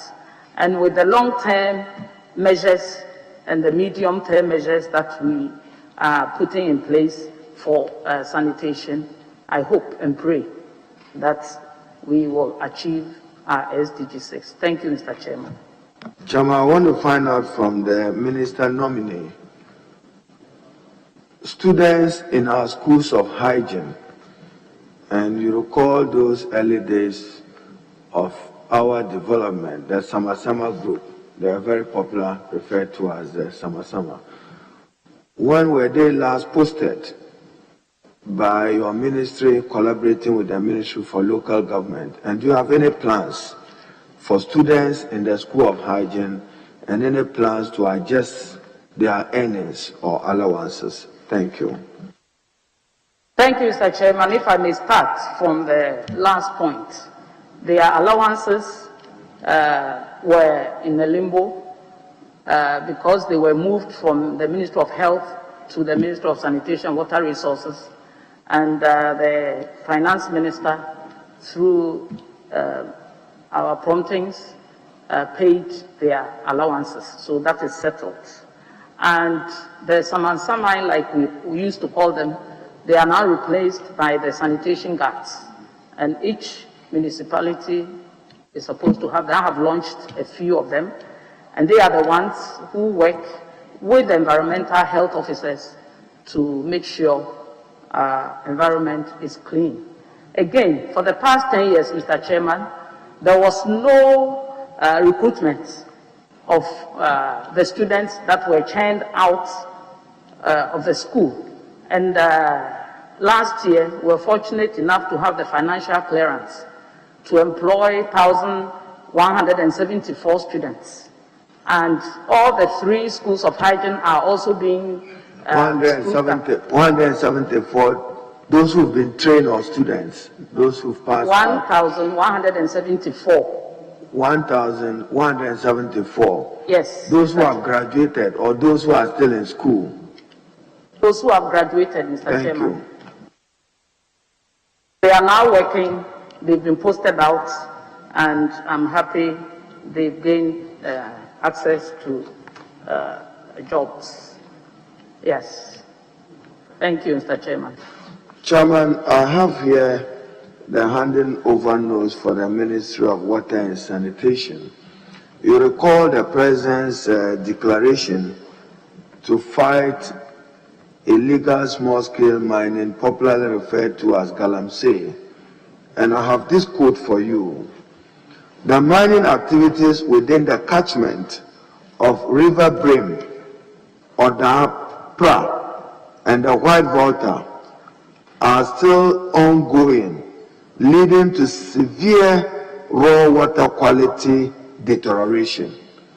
What will you do in collaboration with your colleagues to protect these water bodies and provide for quality water in Ghana? Thank you, Mr. Chairman. We have the Water Resources Commission that is in charge of monitoring our water bodies. And since the President's declaration of war on illegal mining, we have a monitoring unit that goes round and submits quarterly reports. I must say that the water quality as of July 2020 was quite good with their turbidity levels.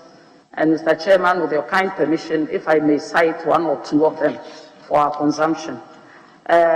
Brim River Scene in Achimda and Osino, for instance, the turbidity used to be 1,590, but it's now 268. And Ankobra, which used to be 4,432, is now 503. And we have the Tano, the Bia, the Pra, and these are the figures we have as at July 2020. We'll be getting the figures for 2020 December and the. Chairman, I think that the nominee doesn't have the data for River Pra. Is that the case?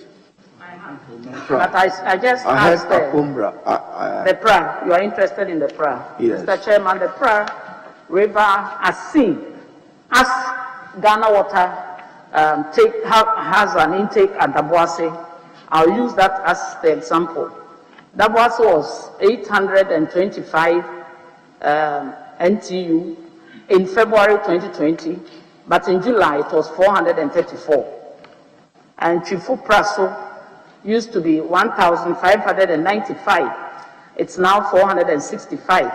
So, Mr. Chairman, in essence, the war that the President declared was successful in a way vis-à-vis our water bodies, and we should continue to support the President to fight this war.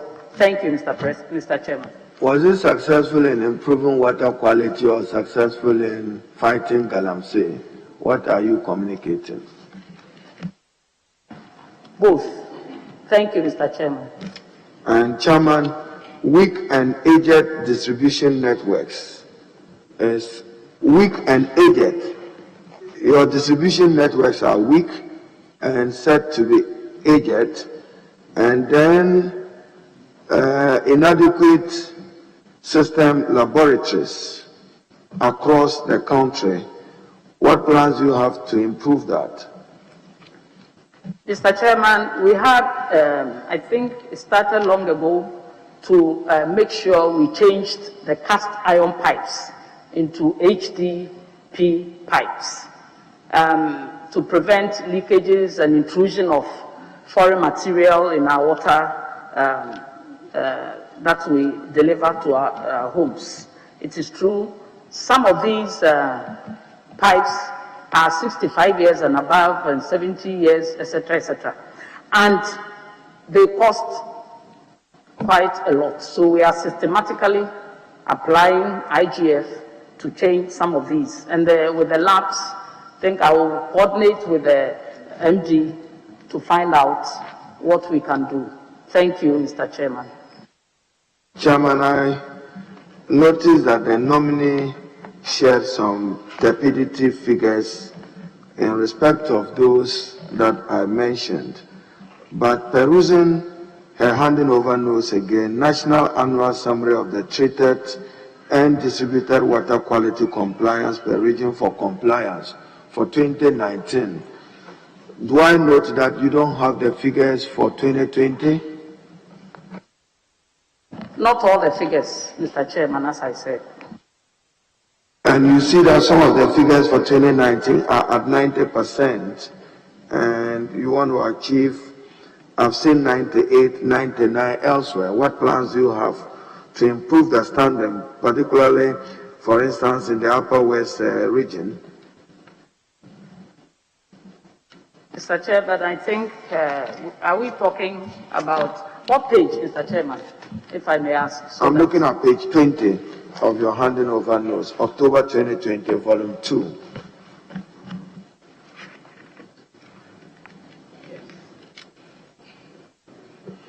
This one is more on the compliance, quality compliance.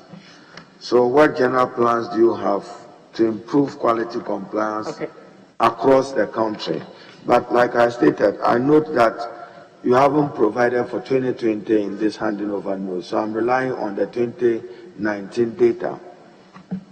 Mr. Chairman, one thing I want to put across is that Ghana produces one of the best quality water you can ever find. The pH level, which we give to the quality of water, Ghana has one of the highest. So with the introduction of the HDP pipes, it's almost impossible to tamper with the pipes. And normally the water is treated at a cost from the source.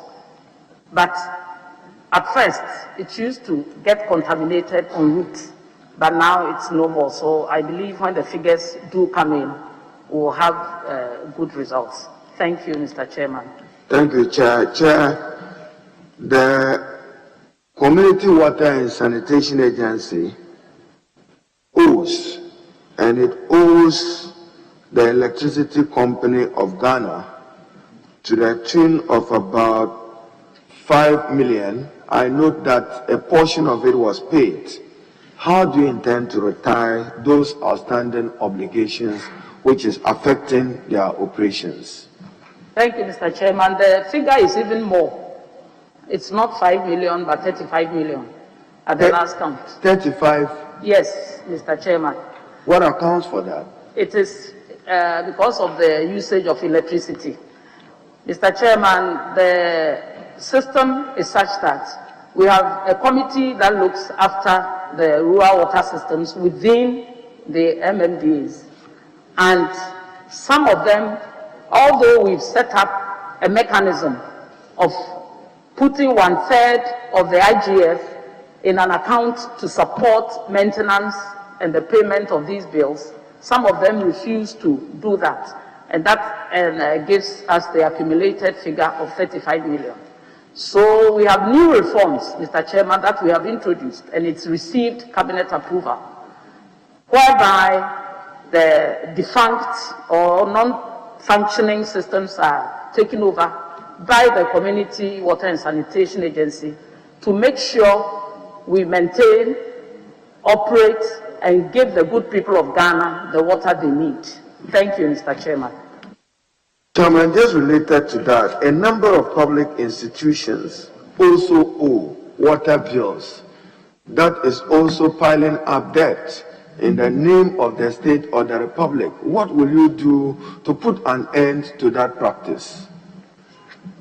Mr. Chairman, just like the electricity meters, we hope in the long term to introduce meters into the system to make sure you pay as you use or you pay and use.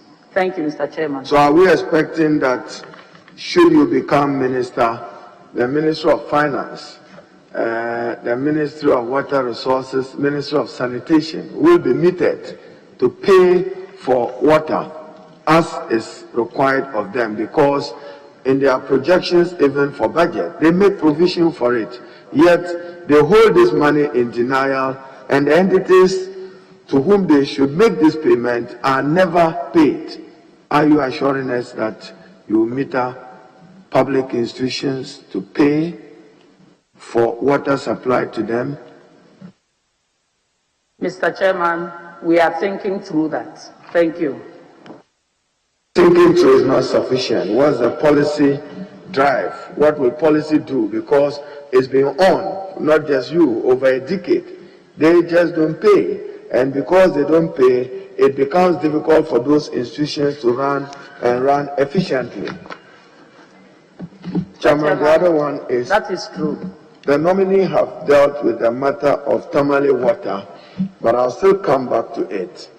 Yesterday, I was around the Tamale airport area, driving through the Honorable Suhini's constituency, and both left and right. When I got to Zaire, just by the Kamina barracks, I saw women struggling in those yellow gallons in search for water. That is the situation through Fo, through Bilbela, through Nalung, through Kapaile, and in particular Chanshegu, just opposite the UGS. You can imagine if a university doesn't have adequate supply of water. Will you accelerate work to ensure that there is improved water provision in Tamale and its environs? Mr. Chairman, that's a foregone conclusion, but in particular reference, with particular reference to Honorable's constituency. I read it in the papers, and I even have the press cutting in my file. I've talked to the MD to make sure tanker services are sent around to provide water, because we all know is the onus will be on the women and the girl child to go looking for water. I think we should leave them to go to school and do their chores. Thank you, Mr. Chairman. Chairman, may I find out from the nominee what is Ghana's standing? We didn't achieve the Millennium Development Goal on sanitation. We transited into the Sustainable Development Goal on sanitation. What is our rating by the UN on sanitation? Mr. Chairman, I don't have the figure. I'll find out. But like I said, we will work assiduously to make sure we achieve it. Thank you, Mr. Chairman. Okay, thank you. We promised ourselves that in exactly 2 hours we will bring proceedings to a halt and close. We are just about finishing, 5 minutes, but I'll ask you a question. You have talked about the Bekwai water and Yankwanta Dominasi. What is the state of those two projects? Thank you, Honorable Chairman. The project that will be applying in those areas is the Aqua Africa project that will work or provide water for 588 communities, and yours is surely in it. I cut a sword in Accra, and we mean to start with the Ashanti region next. Then we go to the Volta, Oti, and then Eastern region.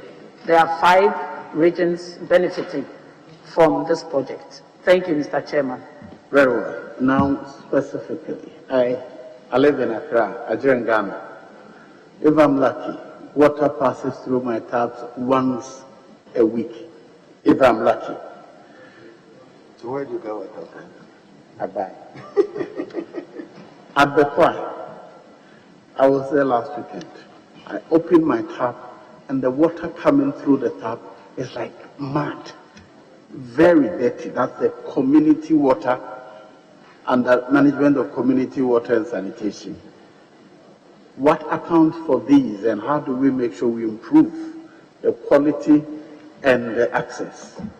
We are talking about access, but at Ajengano, if you are lucky, you get it once a week.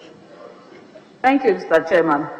With regard to the Ajengano situation, I must say that water at times is rationed in Accra, for instance, like it's happening in Kumasi, because population has outstripped supply. That is why we are working on the PON 2 to make sure we get enough water for Accra. At the same time, we are also working on the Wager plant to expand and do a new system to add to the supply. With regard to the Bekwai issue,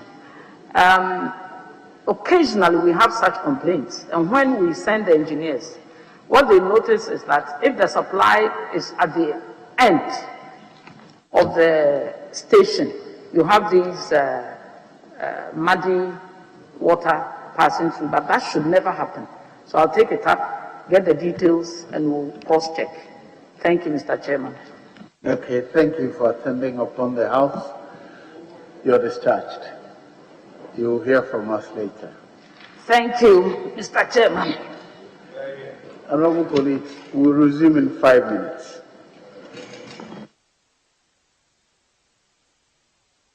Please don't sit, walk around a little. That's the instructions of Mr. Speaker.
Colleagues, I think we can resume now.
Very well.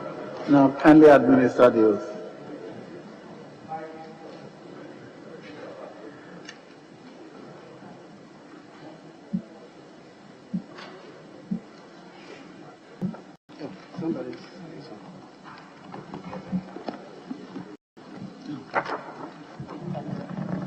I, Joseph Cudjoe. Joseph Cudjoe. swear by the Almighty God Swear by the Almighty God that the evidence I shall give before this committee that the evidence I shall give before this committee touching the matter in issue shall be the truth, the whole truth, and nothing but the truth. and nothing but the truth. So help me God. So help me God.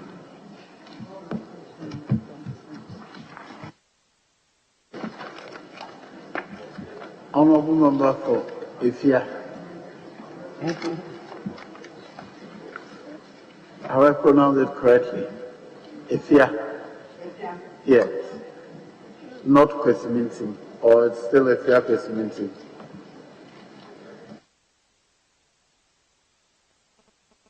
Is Kwesiminti part of your constituency? Is Kwesiminti part of your constituency? Chairman, Kwesiminti is not part of my constituency. My constituency is Efia constituency. Very well, Efia. Well, you are a three-time member of parliament. You've been a deputy minister for energy in the last 4 years.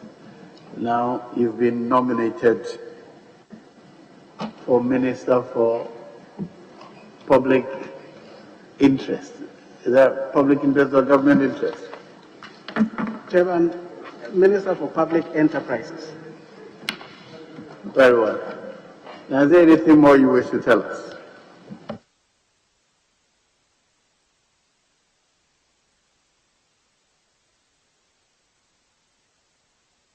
Chairman, I didn't hear you.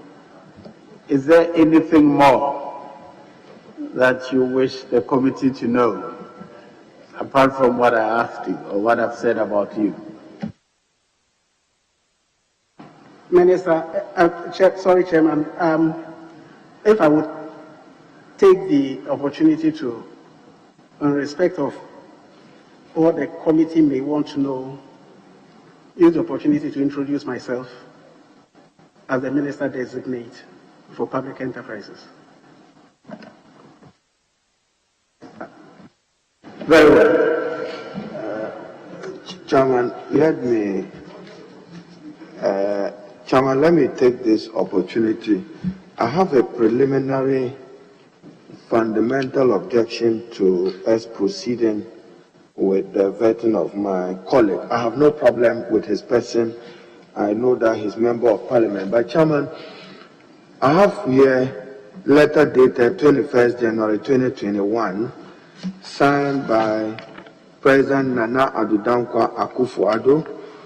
It has a subheading Central Government Ministry 29 Public Enterprises, Honorable Joseph Cudjoe, Member of Parliament. And Chairman, I have also in my hand here Executive Instrument EI-12, Civil Service Ministries Instrument 2021, and it reads, in exercise of the power conferred on the President under Section 11(3) of the Civil Service Act 1993, PNDC Law 327, this instrument is made this 22nd day of January 2021, and Chairman, it lists ministries of the civil service, and it ends at Ministry of Youth and Sports. Conspicuously lost in the EI is the Ministry for Public Enterprises. Is a Ministry for Public Enterprise, as I indicated in 29 of the present list. So, if we do proceed to vet the Honorable Cudjoe, are we vetting him as Minister for State, Minister heading a secretariat? Because within the meaning of EI-12, there is no Ministry for Public Enterprises. More importantly, as I go further to appreciate what his role will be, and that is what the EI will do, I see State Interest and Governance Authority Act 2019, Act 990. But I know that there was an earlier statement from the Office of the President on some of these matters. So, Chairman, I'm demanding clarity what are we seeking to do? Are we considering the Honorable Joseph Cudjoe for a non-existing ministry which is not of law or a creation of statute, or we are just considering him? I have no issue and I can have no issue in questioning the mandate of the President under Article 78, which gives him the executive authority to appoint ministers, but he must do so in accordance with law. To what ministry is Honorable Joseph Cudjoe going? There is no ministry created by the executive instrument EI 12. So I want to raise this fundamental objective, Chairman, as we proceed, and probably request the office of the President to provide more clarity and guidance as we proceed. There is no ministry for public enterprises. So I raise this objection. Thank you, Chair. Yes, Vice Chair. Mr. Chair, thank you for the opportunity. I've heard my respected colleague loud and clear. I understand one arm of his objection. That is, the EI as published does not include the portfolio expected of the nominee. But what his submission was silent on was the issue of whether or not the President can make an appointment at the Presidency, a Minister of State responsible for a sector at the Presidency, whether or not that will require an EI specifically detailing a specific ministry for the purpose of that office. If I heard my colleague clearly, all he's saying is, if the nominee is going to operate at the office of the President and in charge of a specific portfolio, he has no objection. It is only when he is going to have a ministry under him that he would have an objection, and that would be rightly so per the EI2. So, Mr. Speaker, Mr. Chair, my view is that this is not a first that we getting a nomination. Honorable Dr. Cudjoe Ofori, MP for Cecilia, was appointed a Minister of State at the Presidency.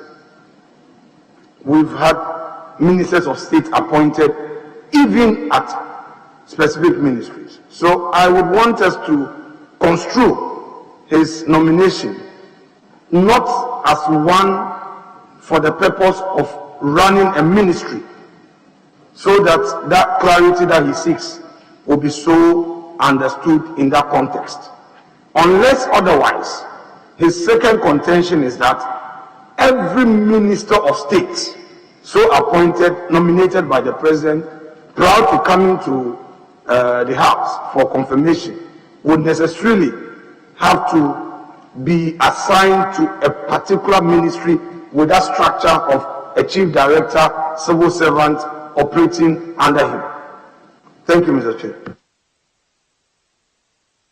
Chairman, if the deputy leader listens to me, I am not in any way questioning the authority of the President under Article 78 to appoint such number of ministers as he deemed fit and desirable.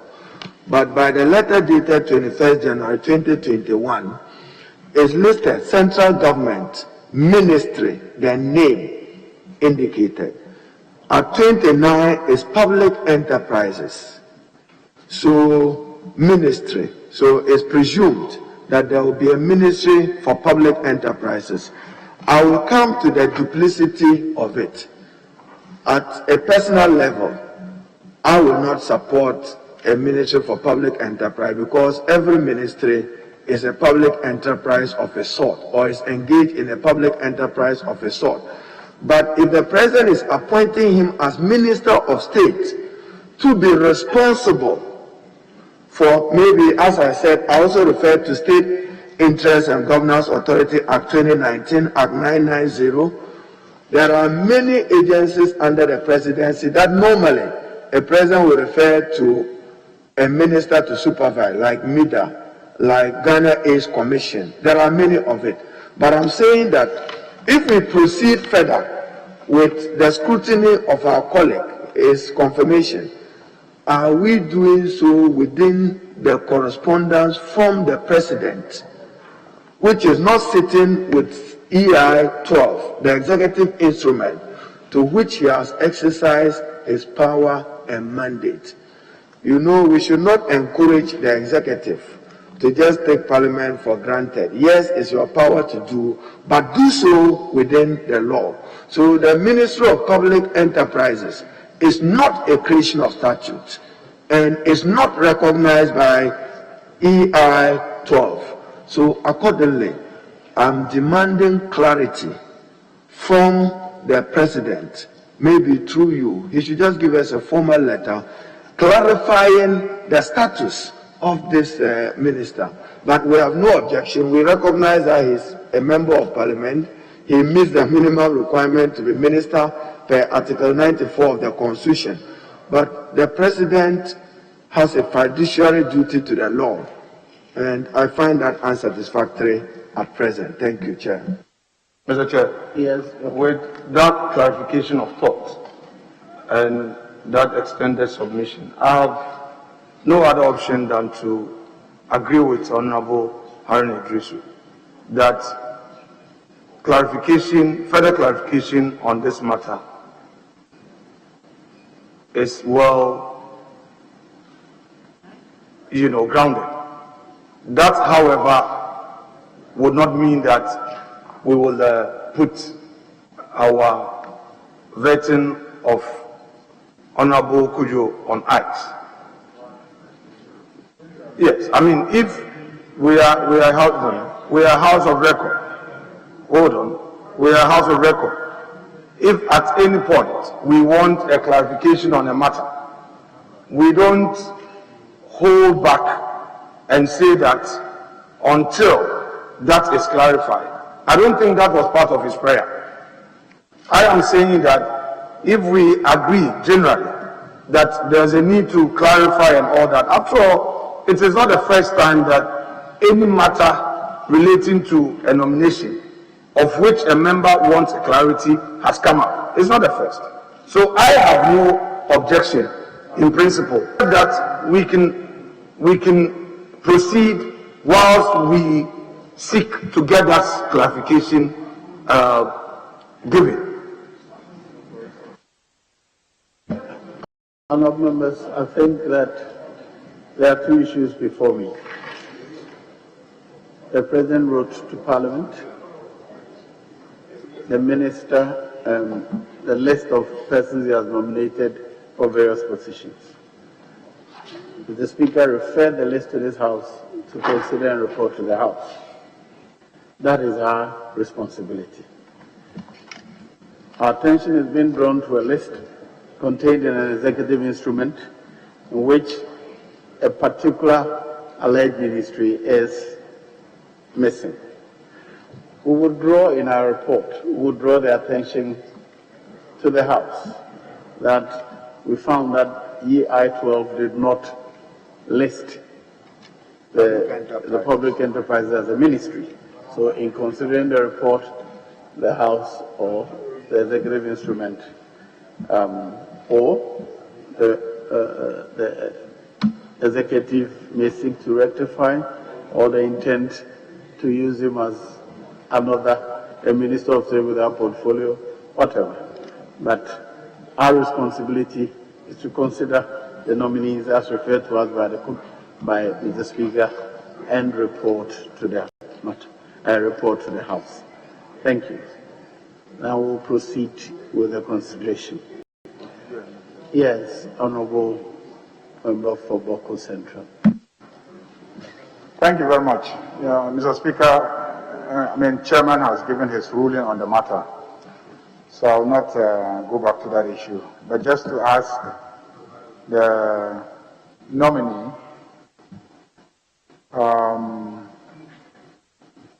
Minister Designate for Public Enterprises. What are public enterprises? What is the state of our public enterprises? And what will you be doing as Minister for Public Enterprises? He has given a ruling. Chama has given a ruling. Chama has given a ruling on the matter.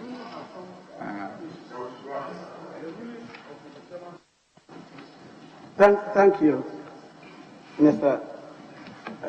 Thank you, Honorable Chairman. Public enterprises, I'll take the question in the order you asked them. Public enterprises are categorized as the state-owned enterprises,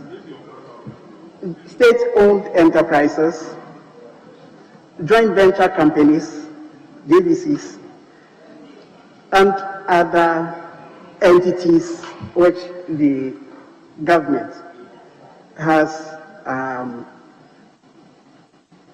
looks on them as commercial entities in that category. We call them the public enterprises, and different from the public services, distinct from public services. When you ask the second question, which relates to the states, examples of public enterprises. Mr. Chair, with your indulgence, Honorable Nominee, you mean to say enterprises that government has a major stake? I'm saying you mean to say enterprises, other enterprises that the government has a major stake? I would rather use government has interest, and that interest not necessarily major, because mining companies where government has 10% stake by way of royalty rights. It's part of the public enterprises.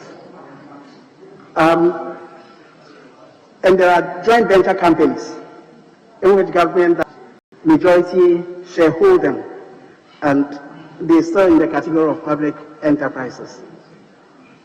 So if government buys 5% shares in Accra Brewery, does that make it public enterprises? Or are you minister in charge of government's interests in public enterprises? Because there's a difference between being a minister in charge of government's interests in public enterprises and minister in charge of public enterprises. Because public enterprises are public enterprises. Government haven't bought shares in enterprises. Is that okay? Is interest in enterprises? Because I noticed that there's some confusion going on in what should actually be public enterprises. So what will be your mandate? Will you be managing government's interest in every enterprise, or you will be overseeing just public enterprises as defined under our Constitution? Because the Constitution defines public enterprises and corporations. Thank you, Honorable Chair. I will refer your committee to the State Interest and Governance Authority Act, 2019, Act 990. And in this, when we were passing this act, a provision was made for the position of the minister to be responsible for SIGA, and that is SIGA, State Interest and Governance Authority, which was created by this act. And Honorable Chair, the act, as I show a copy to you, mentions the minister responsible for oversighting SIGA, mentions it 18 times in this act, which was passed by this House. And the interpretation portion clarifies the role, the meaning of the minister in respect of this act. The 18 times mentioned gives clear and distinct of something I would call job description or role of the minister to oversight the administration, effective administration of this act as passed by this House. SIGA has been working. It's been in existence since the passing of this act and making sure that the provisions. So, SIGA has about 86 declared or specified public enterprises. And the role of this ministry is to oversight them. Some government has a minimum of 10%, some 100%, and some 20% and so on. But government interest, like you are saying, government interest in these public enterprises are what this ministry is created to oversight. Thank you. So would you say that your definition of public interests, a public corporation or public corporation is that which has been defined by the Act? Yes. Yes, sir.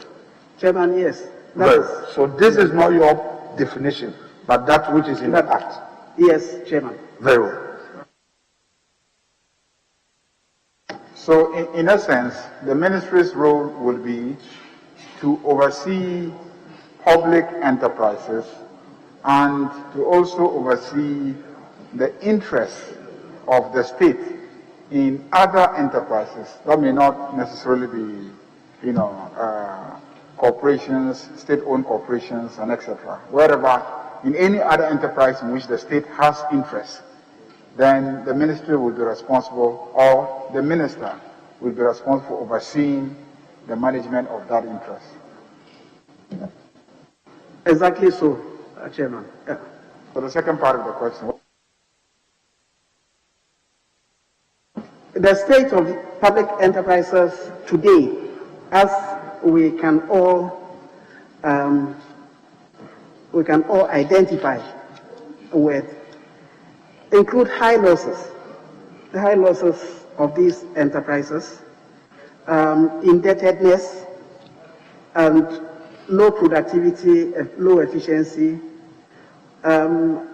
weak governance structures also exist to ensure that they operate profitably, and also there is fragmented coordination of the government interest to oversight these enterprises. When it comes to the profitability, efficiency issues, this we all know has been a drain on government resources because government invested for returns, but that is not what is happening. That is the state now, and that presents problem to be solved. And that is what His Excellency, the President, is trying to focus attention on, to make sure that this situation is addressed. Thank you, Chairman.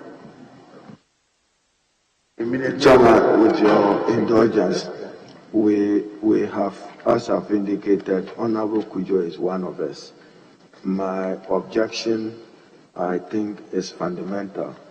I would wish that you relate to the presidency just to give us a formal official correspondence to enable us proceed, even if it takes midnight with the correspondence from the presidency we will do. But as we proceed, there is no Ministry for Public Enterprises, and our hands are tied because we should be assessing him based on the role he's going to play at that particular sector. So, Chairman, I'm making an application to you, and your ruling, the Constitution supersedes an EI.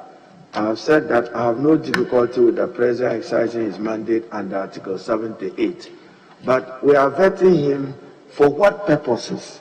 So, Chairman, if we can, we allow us to do consultation momentarily for 5-10 minutes, but I think that you and the leadership must be reaching out to the President to provide further and better particulars for us to proceed. I'll plead with you, Chairman. Allow us 5 minutes, then I do a consultation, and then we proceed.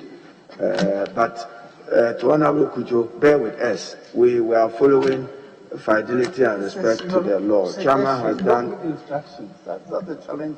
Obviously, we are discussing this. I think we have come to a conclusion. Mr. Chair, if I may have the floor. Mr. Chair, if we give due regard to Article 78(1), with respect, quote, ministers of state shall be appointed by the President with the prior approval of Parliament from among members of Parliament or persons qualified to be elected as members of Parliament, except that the majority of ministers of state shall be appointed from among members of Parliament. So, Mr. Speaker, Mr. Chair, fundamentally, the nomination by the President, the effect is that the person becomes a minister of state and not appointed to a particular ministry. I have said, and I'll repeat, that the fundamental issue of clarity raised by my respected colleague is well grounded. But if you look at how it is situated, it is only in form. In substance, a minister of state has been nominated for vetting here. So the ministry has attached to it that he is saying that, look, he sees that there is some omission. To what extent does that stop us from proceeding? If the intention is to get clarity, then my view is that as Parliament, we can proceed. What we are doing now is not a finality. In fact, after voting, we will not even take a vote now, or that we are not the plenary. I therefore hold the humble view that the earlier position by Mr. Chair, that we can proceed whilst immediate steps are taken for clarity on this matter, would not in any event, have any serious effect on our work. It would rather help us proceed. Time is of the essence, and as the supposed defect is not so fundamental. So I would humbly plead with the Honorable Minority Leader that it wouldn't hurt to proceed whilst the very clarity he seeks to get is pursued by the chair. After all, he is part of the leadership of this committee. So the communication will be transmitted to the appointing authority for clarity. Thank you, Mr. Chair.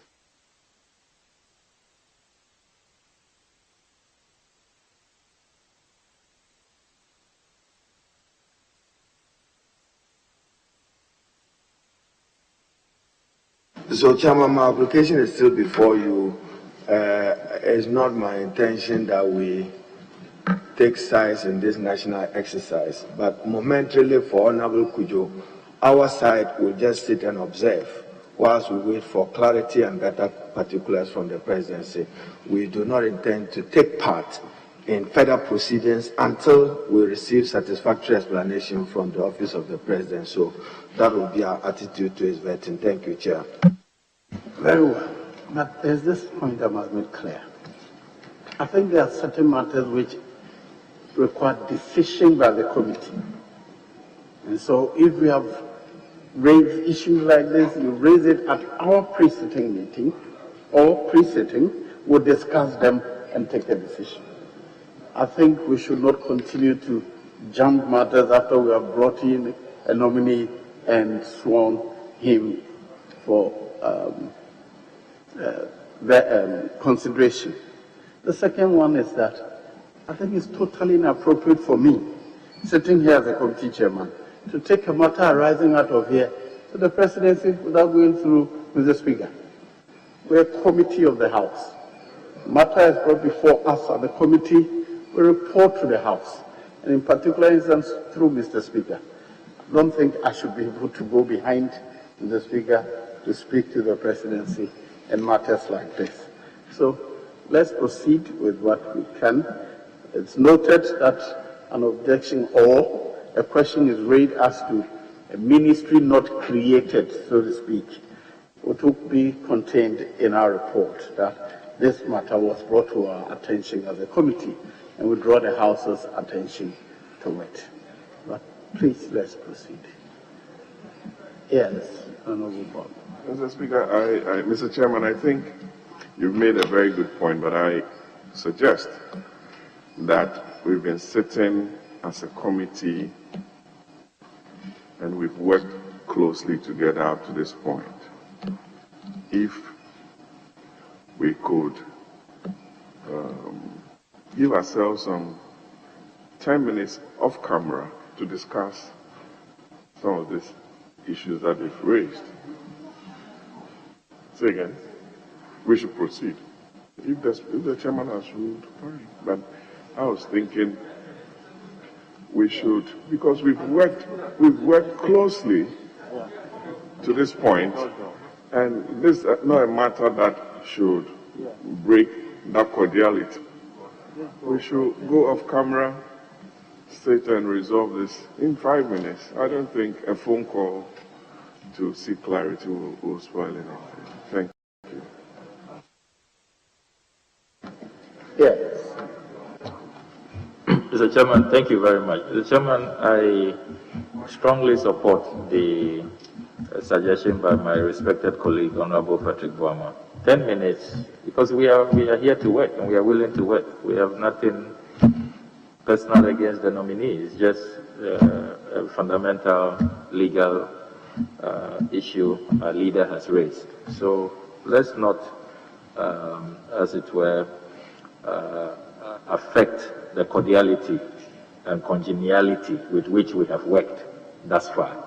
So, Mr. Chairman, I don't think 10 minutes to go into conclave and seek further clarification from Mr. Speaker and His Excellency the President will hit. Just 10 minutes, Mr. Speaker. Do I have consensus on that? Chairman, if you listened to me earlier, I requested for this. I said we should just have 10 minutes consultation. I only came in when that was kind of not respected. I did so. If you want to go back to the record, I couldn't have. That's when you even said that we should take a decision as a whole. I did. I said just 10 minutes consultation. I have nothing against the nominee, but we just want respect to the law. I was asking whether we have a consensus on suspending and doing. No, just 5 minutes consultation. I think so. 5 minutes. Very well. To the extent that we are making this call in good faith and we hope to maintain the good atmosphere, why not? To the extent that we mean well and we want to do so, why not? We will discuss all that when. Yes, so the nominee will kindly excuse us. We will call you back, please. Thank you, Chairman.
who's been mentioned to be.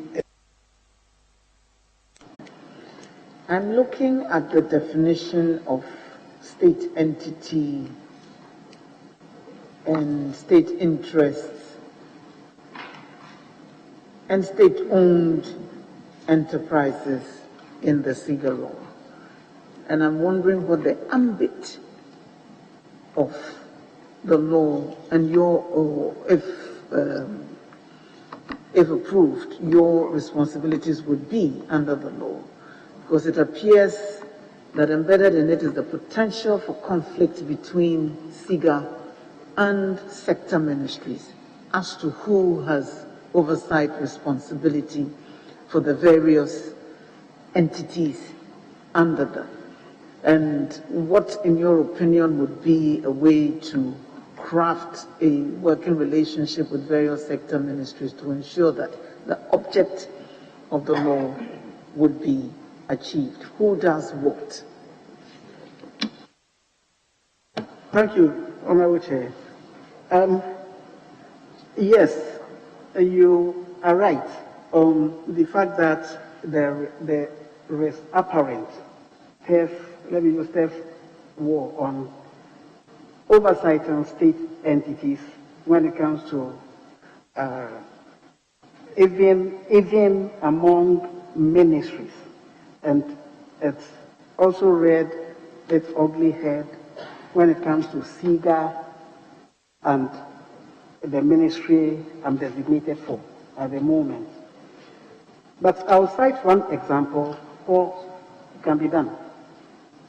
I worked on Ghana Petroleum Hub, and when in the course of implementation of what Cabinet has approved to bring the Petroleum Hub into existence, Trade Ministry thought it should be the one to be in charge of the Petroleum Hub. And Ministry of Energy also felt it should be in charge. What we did was to work in consultation. The two ministries, together with Ministry of Finance, worked in consultation and embedded a project in the Ministry of Energy to get it done. That approach of consultation and collaboration is already even spelled out this time in the Act, the SIGA Act, that the relationship that will exist in oversighting these public enterprises between the Ministry for Public Enterprises, Minister responsible for finance, and the various sector ministers. It's clear in the Act, which makes it even now easier to engender collaborative effort to ensure that we can oversight the public enterprises.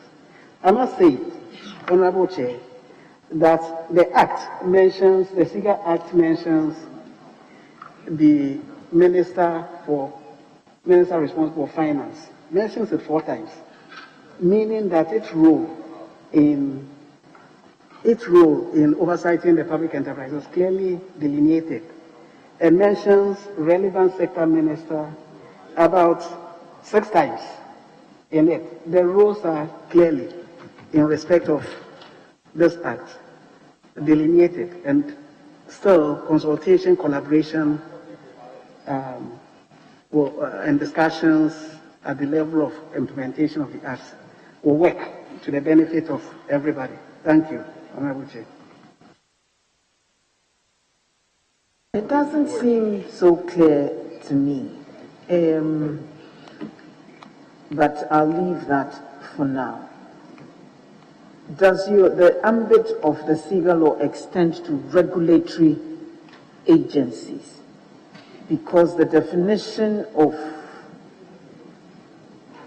state interests under the interpretation section means shares, assets, debentures, securities, and other similar instruments owned by the state and provided for by law, including ownership of other state entities.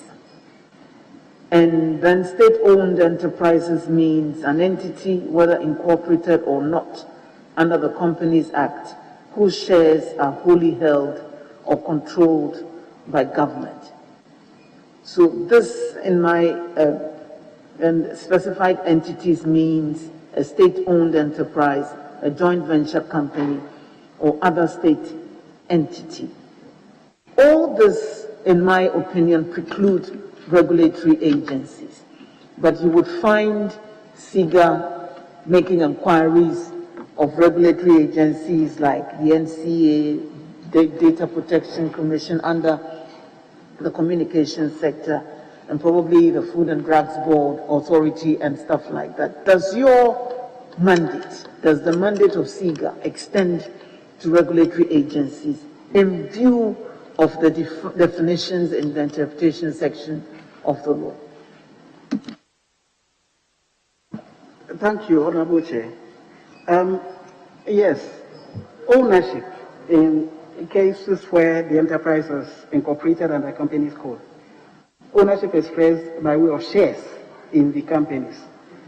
But let's take public corporations and regulatory agencies where ownership may not be expressed in shares, which would have clearly taken the public enterprise under the company's code for rights and responsibilities of owners and management clearly defined.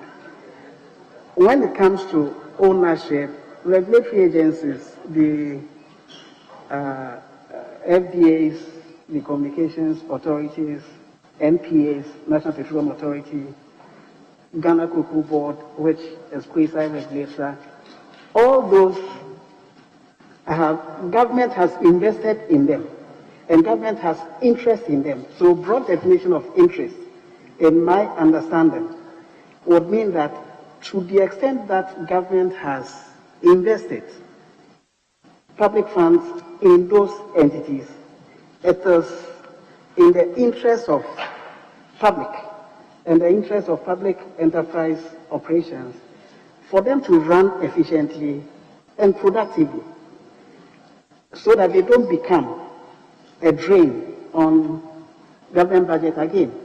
So in that context, SIGA, state interest and governance authority, would have an oversight responsibility in respect of what they do, even though these entities would be under their relevant sector ministries.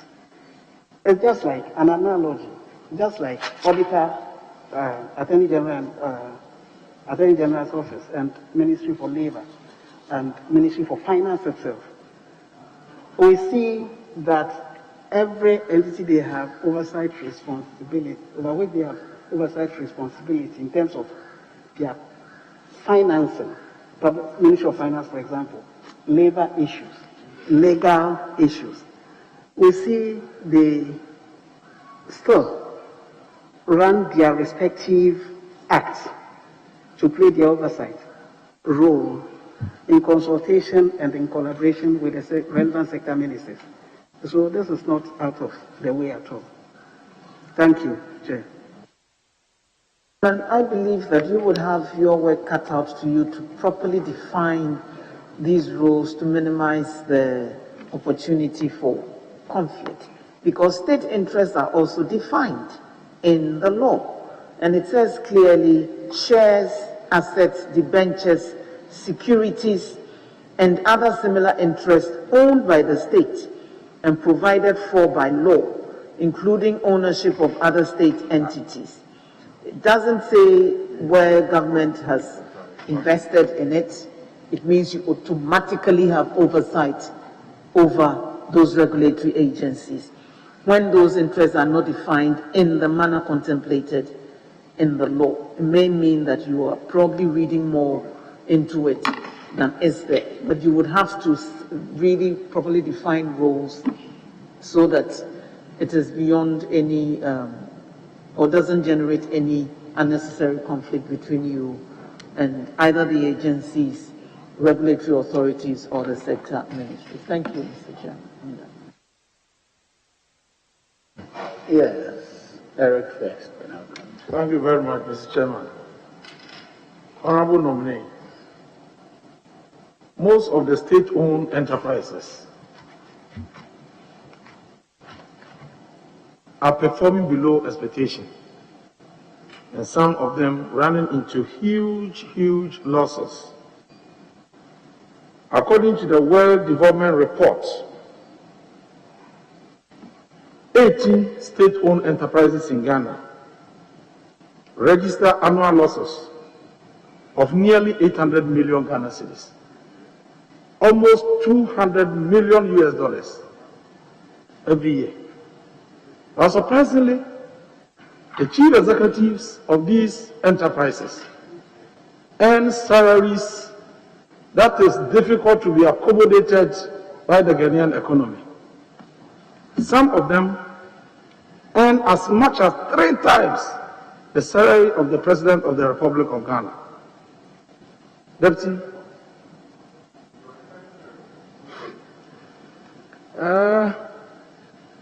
I think that something must be done to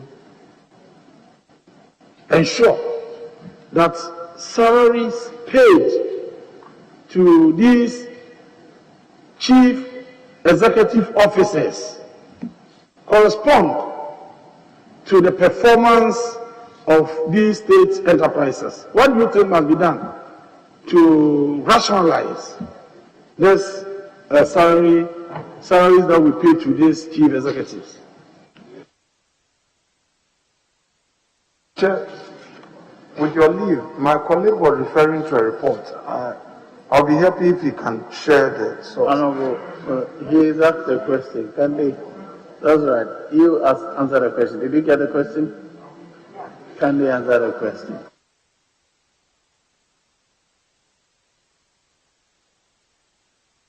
Yes, Chairman, the honorable member is right to have observed that a lot of the state-owned enterprises are performing below,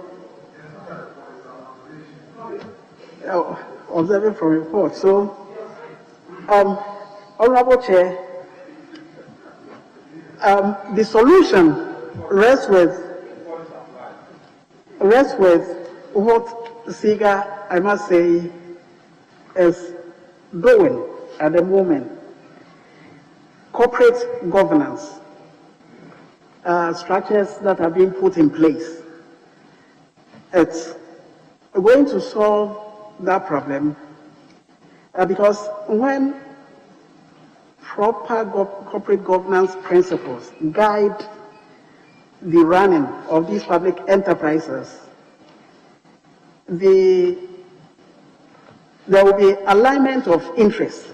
So far as shareholder, which is the state, is concerned, and then management of these state enterprises concerned, there will be alignment of their interests. Once that is achieved, then the objectives of these enterprises will also be achieved. Let me explain what I mean by this alignment of interest. Like rightly observed, when it comes to these state enterprises, so far as management is concerned, and it's the same everywhere, management will look for fat salaries and do nothing, look for large offices and enjoy the status, look for good cars, and then even expensive holidays at the expense of public investment in the enterprises they run. And until we put in place proper governance structures where the shareholders' interest, shareholder in this case government, and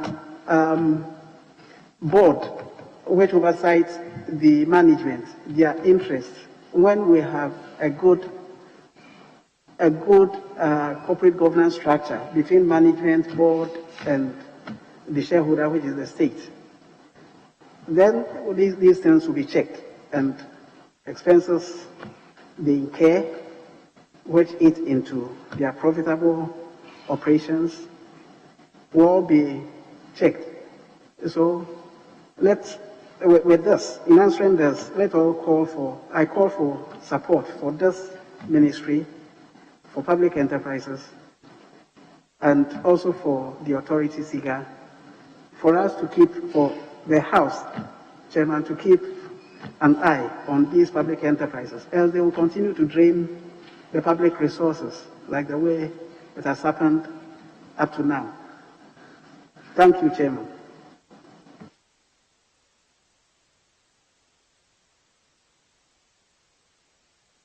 Honorable Asiamah first.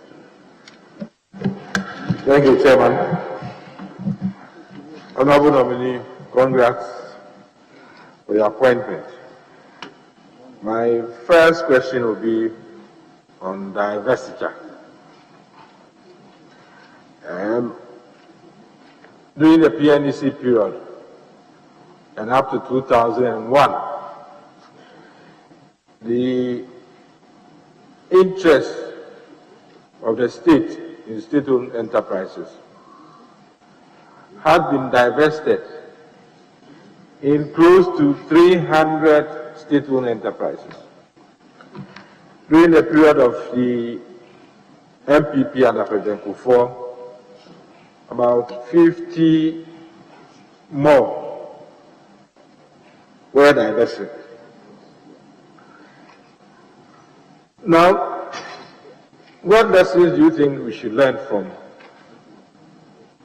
the divestiture, extensive divestiture, which was carried out within this period?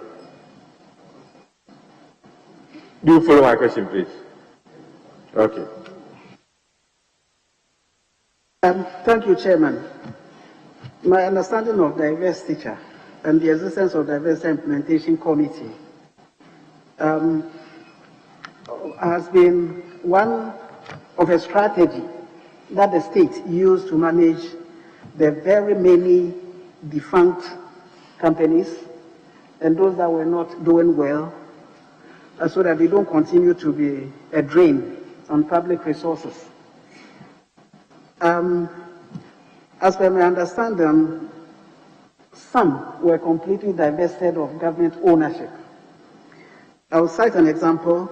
GREL, Ghana Rubber Estates Limited, in the Western region, went into complete private hands. Today, it is part of a wealth creation in that corner of the country, growing a lot of rubber trees and giving a lot of jobs to the people in the Western region. When it existed, Chairman, the company was just a drain on public place. As part of divestment of government ownership, some were put on Ghana Stock Exchange as a strategy, government retaining part of the ownership.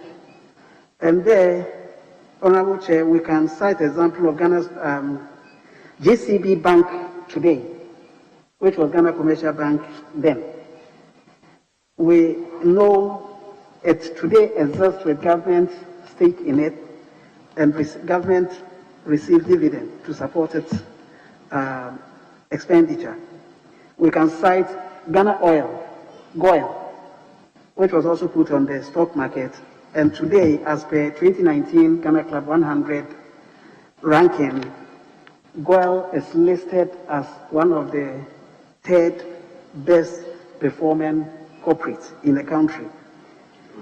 We can look at SIC and also see that it's still in existence. Now, from all this,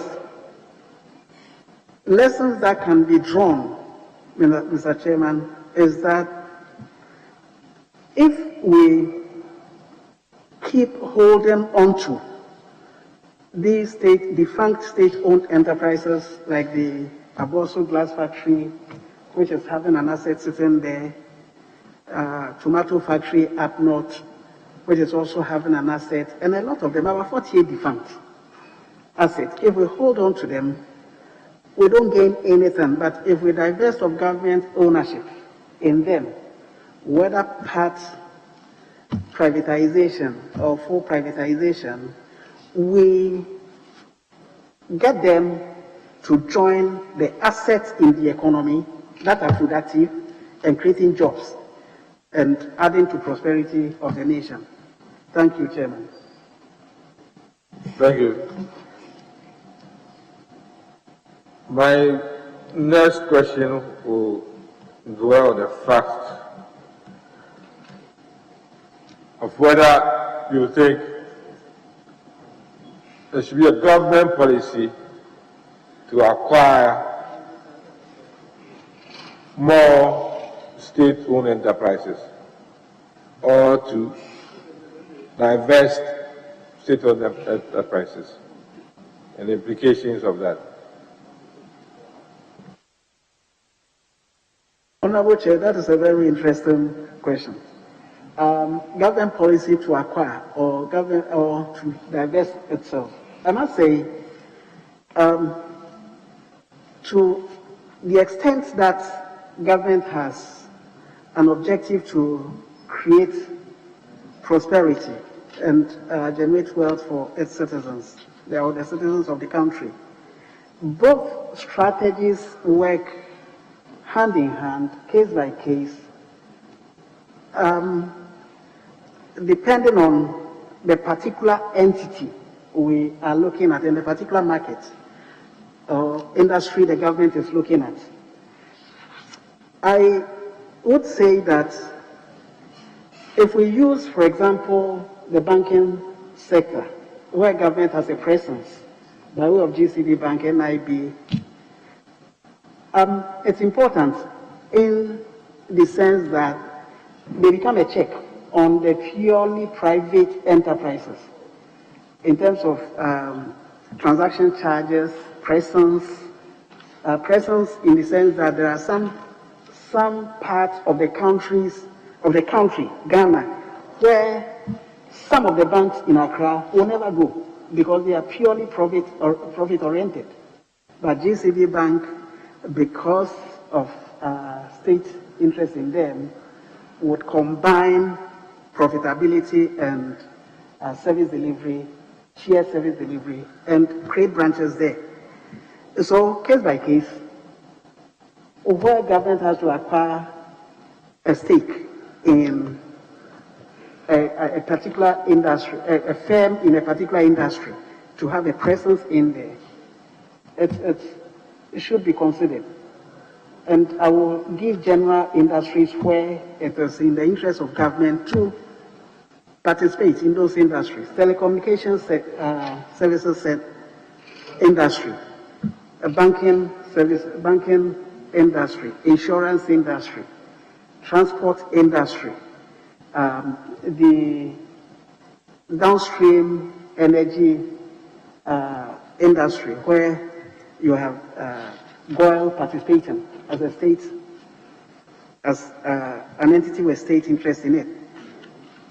There are some specific industries where government should rather think of acquisition instead of complete divestment of its presence in that industry, and some industries where government should let the private sector do it the way they do it, better and profitably for those industries to exist, but with government supporting them in its effort to generate wealth and jobs for the citizenry. Thank you, Chairman. Thank you. Another word for divestiture is privatization. And people, especially those involved in that sector of research, believe that the fallout of privatization is huge. Loss of jobs, loss of revenue, worker agitation, corruption, effect on the economy. If you still think that government should pursue privatization, how do you think government should go about it to avoid some of these effects?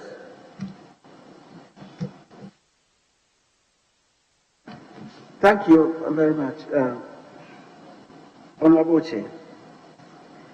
I'm happy you highlighted privatization to explain divestiture. Sometimes it gets make it good. We are using the term privatization because we are more familiar with it. And privatization, I must say, it can take place in a firm when a government has an interest in a firm, say 100% interest. It can privatize ownership, that is, sell shares, or privatize management, give management of the company on subcontracts, or even operations of the company. These three levels, Mr. Chairman, it is ownership privatization, where states divest itself of all the shares and doesn't put in any clauses of no job losses. Then it becomes a problem of, then it leads to job losses. But let's take a typical recent example we all are aware of for our understanding, the PDS ECG privatization. You know, government just made it clear that PDS cannot lay off any worker of ECG. And so that privatization, if it had continued, it wouldn't have led to job losses. So I must say not all privatization lead to job losses. And we should understand that such privatization sometimes is good because to the extent that the company is a drain on the public budget and denies government of the opportunity to use its funds to construct roads, deliver health services and so on. When the government divests itself of whether part ownership or full ownership, for example, Vodafone, the company rather exists for a long time to continue to give employment to Ghanaians, rather than not privatizing it and then the company becoming defunct, and rather naturally job gets lost. So it's a case-by-case issue, and I think we should support what government is doing now so that we can get the best out of the strategy it will roll out through the Ministry for Public Enterprises and SIGA to ensure that we achieve the result, the desired result we all want for the country. Thank you. Very well. Yes, Gisela. Thank you, Mr. Chairman. Honorable nominee, I see that your CV has about 6 references. I find that very interesting. I said your CV has about 6 referees. That's very interesting. That's a lot of endorsements. All right, let me just ask a question. On as a follow-up to Honorable Esler's question about your control, your span of influence from your designated Ministry of Public Enterprises vis-a-vis the conventional ministry, let's say, for example, transport. And I'll give an example of you're giving an example of state-owned companies, so I'll also give an example. Ghana Airports Company, which had a healthy balance sheet in 2016, to the extent that it even borrowed on its own balance sheet to be able to have the funding for Terminal 3 and so on and so forth. And then something just goes wrong, and then even before COVID, it is almost on its knees. How would you be able to reconcile what you should be able to practically, you have the law backing you all right, practically do to make sure that in your corner you are taking care, you have the oversight over the public enterprises, but the conventional or the traditional ministry also has its oversight, and then the board, the corporate governance system also has it, such that you don't have cases of a company being a tier 1, more or less labeled a tier 1 state-owned enterprise, and then about 2 years later, it is almost, crying for help. How do you reconcile your position with such a scenario?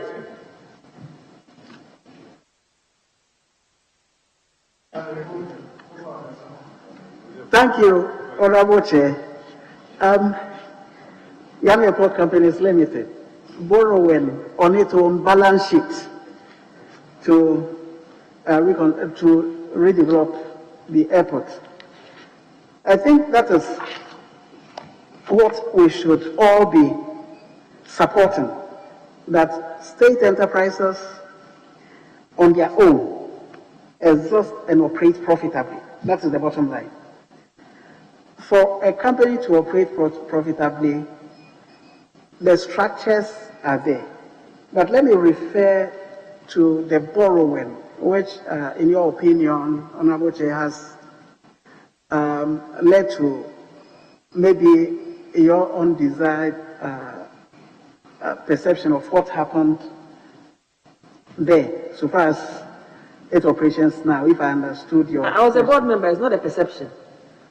A reality. But I think that when corporate governance is working, that the state, which owns the asset, the company or the corporate, and the board, which oversights management, if the structure is working effectively, even the borrowing itself should be a subject matter of scrutiny. You know, let me put it this way, that there is no political interference and management is independent, board is doing its work as per its fiduciary responsibility, and the state as an owner has an eye on the operations of the company and everything is working well. Even the borrowing itself, in terms of pricing, in terms of the terms that the company is taking, the board will check and make sure that the borrowing will not lead to any losses for it to roll back to the state, which is the shareholder. And so let's ensure, as a House, Honorable Chair, let's ensure that we take keen interest in corporate governance over these public enterprises. We should take keen interest in it, because that is where the buck stops. That is where we can get the public enterprises running profitably to free the state resources. Thank you, Chairman. Very well. Yes, Hassan. Thank you very much, Mr. Chairman. Honorable Joseph Cudjoe, congratulations. Honorable Cudjoe was one of my bosses at the Ministry of Energy, and I've worked very closely with him.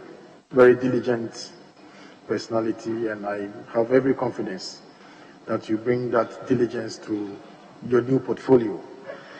Just a quick reference to Section 29 of the SIGA Act on register. The authority shall establish, keep and maintain a register in the form determined by the board.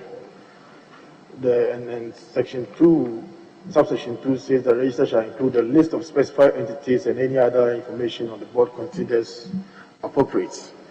I'm particularly excited about this because I've had some instances in my private practice. I was doing due diligence for an international company, mining firm, and they wanted evidence of the state's 10% interest, the shares, for filing purpose in their jurisdiction.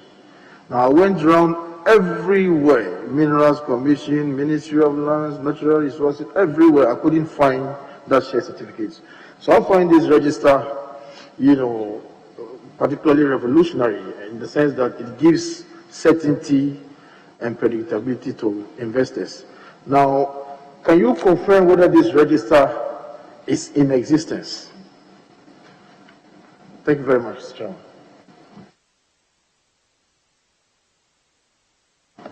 Thank you.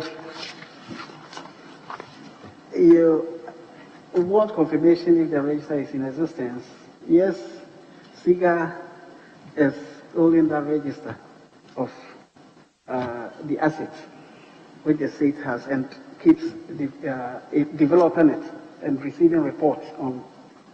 I have cited a report done by KPMG validating the assets and other reports to that effect. But the experience you went through, trying to get evidence of the existence of government interest, the 10% interest. Let me take the opportunity to point to you the Section 3 of the SIGA Act again. Section 3C, where it states that the object of the authority, that SIGA, shall be to acquire, receive, hold, and administer or dispose of shares of the state in state-owned enterprises and joint venture companies. This clearly spells it out that when we support SIGA in respect of this object, you, when you were sitting at NPA, will not be the one trying to get evidence of state interest, but SIGA will be doing that on behalf of NPA because it will be holding that register of state assets, and collectively we will all have an eye on what the state has in terms of investment it has made with public funds. Thank you, Chair. Mr. Chairman, just one last one. Section 35, and this one I'm just riding on the question that was put to you by Honorable Esla Oswekufo regarding the remits of SIGA. Now, my senior brother here, I don't know whether I can recognize him, Honorable Asabi is here. I've had running battles with him regarding whether or not NPA, was an agency that properly was, one that can be regulated by the SIGA. I think that there is need for some clarity, especially in the interpretation section, section 35, on specified entities. Means A, state-owned enterprise, B, a joint venture company, or C, other state entities. Now, the bone of contention, I believe, is on other state entities. That has not been defined. And I think that when you assume office, if this committee approves and the plenary agrees, to bring some kind of certainty and clarity to this particular provision, because Honorable Asabi, I believe, is fighting a battle, but the law doesn't help him much. Thank you very much. Very well. Yes, Honorable. Most grateful, Mr. Chairman. Mr. Chairman, my question will flow from the Honorable's CV at page 2, where he indicates that he was Executive Director of Daily Capital Microfinance Limited from February 28, 2008 to June 2016. And I've also listened to you attentively, and I noticed that you have been big about your private sector background and expertise, which you'll be using to restructure the public enterprises for profitability and productivity.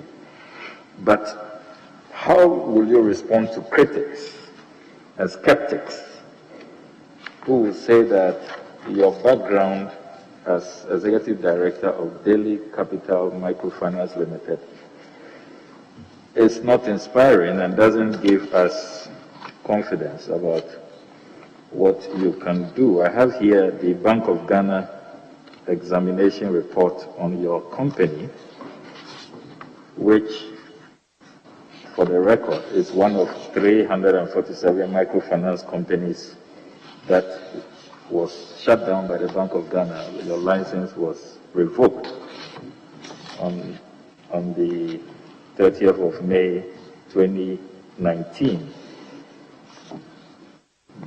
Daily Capital Microfinance, registration number 00161, operated at Takrady Unicom Building near Anaji Trotro Station. You are listed here as a director and an 80% shareholder, together with Samuel Tewi, Augustine Bwedi, Emmanuel Diaba, and Alexander Obekwe Sakifio. The Bank of Ghana report indicates that you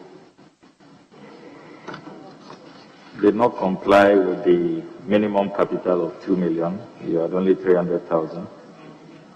The shareholders' funds equity was negative 1.1 million as at 31st December 2017. Non-performing loans was over 181,000, that's 84.28% of the gross credit. Company's adjusted capital adequacy ratio was negative 196.25% as at 31st December 2017. Loans written off without prior written approval from the Bank of Ghana. Company did not meet its statutory obligations of withholding payee and making SNP payments on behalf of the staff of the company. The overall rating of Daily Capital Microfinance Limited was critical. The company was insolvent, and so your license was revoked. How do you respond to critics who will say that, and justifiably so, that your private sector experience does not inspire confidence to, as it were, turn around public enterprises? Thank you, Honorable Chairman. There are no critics, and there won't be. Everybody who knows Daily Capital Microfinance in the microfinance industry knows and have a lot of respect for that company. A lot of respect for that company. Revocation of its license, I must say that it's an accident that occurred. I call it an accident. And accident in the sense that Bank of Ghana itself had failed to update its records of reinvestment that the company had done and registered that investment. You know, Bank of Ghana had a published minimum capital requirement for microfinance enterprises, 2 million Ghana cedis. And even as it was building up to that minimum capital requirement, where I have been part of the consultation and helping the industry in a small way, but I can attend in meetings and giving them helping the way with knowledge that we can. But when we saw the listing among those whose licenses have been revoked, I was shocked to the bone. I was shocked to the bone. I went to Bank of Ghana and asked, straight at the Banking Supervision Department, asked, why would Daily Capital Microfinance be part of that list? And they were also surprised. But they checked and they saw it in. And when they saw it in, they themselves said they will engage BOG to see if they would be able to reinstate it. I said, okay, so they went ahead in several meetings at the Bank of Ghana, as I know it, because they were informing me of the feedback from the meeting. They then advised they will not willingly reinstate it, so I should write a petition. Then I wrote a petition. Let me, with your chairman, with your indulgence, let me read just excerpts of the petition to throw some facts out there. We wrote in our petition to the governor, Central Bank, through the Supervision Department. We highlighted the fact that the total assets of the company was 2.1 million. We had made a stated capital. We had met it. The total asset was 2.15 million, and total liabilities were 1.2 million. CDs, 1.29 million, almost 1.3 million. and the company liquidity reserves as at 31st May 2019 was 36% as against BOG minimum requirement of 30%. So it's not as at the date of revocation of the license.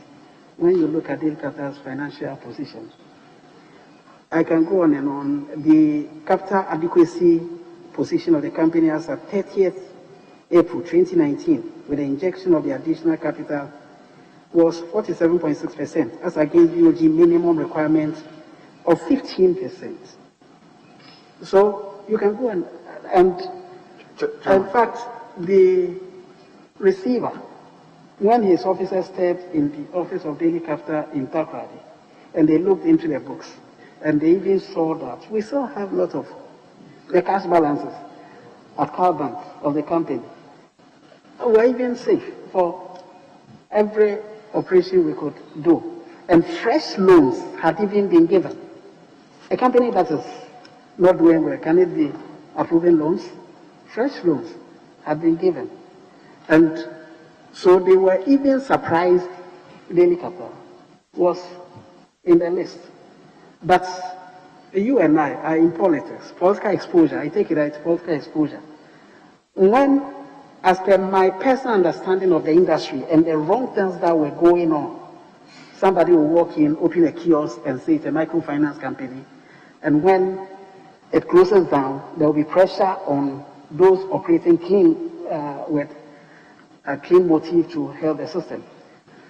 Those things meant that I had to swallow that bitter pill to not create a situation where you push so much. I could have gone to court, I could have done that. My impression was that if I make a case, I push all this banking supervision as a Registrar General's office with all the things, the capitalization we have raised, I could make a legal case. But if Daily Capital is restored, the rest might point at it and think that because I'm a member of parliament and because my government is in power, that is why our license has been restored. So I got slow to push for restoration of the license. So it's not a case of a Cudjoe that cannot run a company well, or I've been a consultant in corporate restructuring and turnarounds, and I think that the credibility, I must say, is not questionable anyway. So for further clarification, the petition you are referring to, did the Bank of Ghana reply to you? Because the updated status is what I am holding of the examination report. It is at variance to what you are telling this committee. Have you received any response from the Bank of Ghana? If I say we, Daily Capital, as an investor in that, have not received any formal response. So I have just kept it. I've just kept it. If I say I've kept it like that, it's all because of the political exposure we all have. If you push in, somebody might think you are using your political position to get what you want. Thank you. Yes. Honorable nominee, just some few follow-ups on the issue. The revocation of the license was in 2019. And you kept referring to, you wrote. Were you still the executive director as in managing director? Or you were referring to the company wrote? I was a shareholder and a director, but a non-executive director. So what I mean is that the writing, so writing of letters are done by management or the board. That's what I want to know. You kept saying that I wrote. So I want you to clarify whether you wrote personally or the managing director of the entity wrote to the company, to Bank of Ghana. Chairman, thank you. We, in the context In the context as I use that, it's management. The company management route. Yeah, management route. Yes. Yeah. Thank you. Yes. And as at 2019, you were not the executive director. And in your CV, you have it there that 2008 to 2016. That was when you were in office as executive director, correct? Right. Now, you are saying that you were a shareholder of the company, correct? Or an investor? No, at the time that they revoked the license, were you an investor of the company, or you were a registered shareholder in terms of the records at Registrar General's Authority, Registrar General's Department? A registered shareholder. Yeah. Were you in control of the company? Yes, in control. Very well. As in majority shareholder? Yes, as a majority shareholder. Very well. Yeah, actually an 80% shareholder and a director as well. You have said nothing about the Bank of Ghana examination report about you not paying SNET to your staff, SNET and payee to your staff. That is a very serious observation. How do you respond to that? Ghanaian workers are listening, and you are going to be leading workers at the public enterprises. Yes, a very serious offensive that predates when we are done restructuring. You know, from time to time, banking supervision were doing on-site monitoring. And if you run a microfinance institution, you realize that the next microfinance institution that have a run on it result automatically as a run on you. Because that time regulation of the sector, because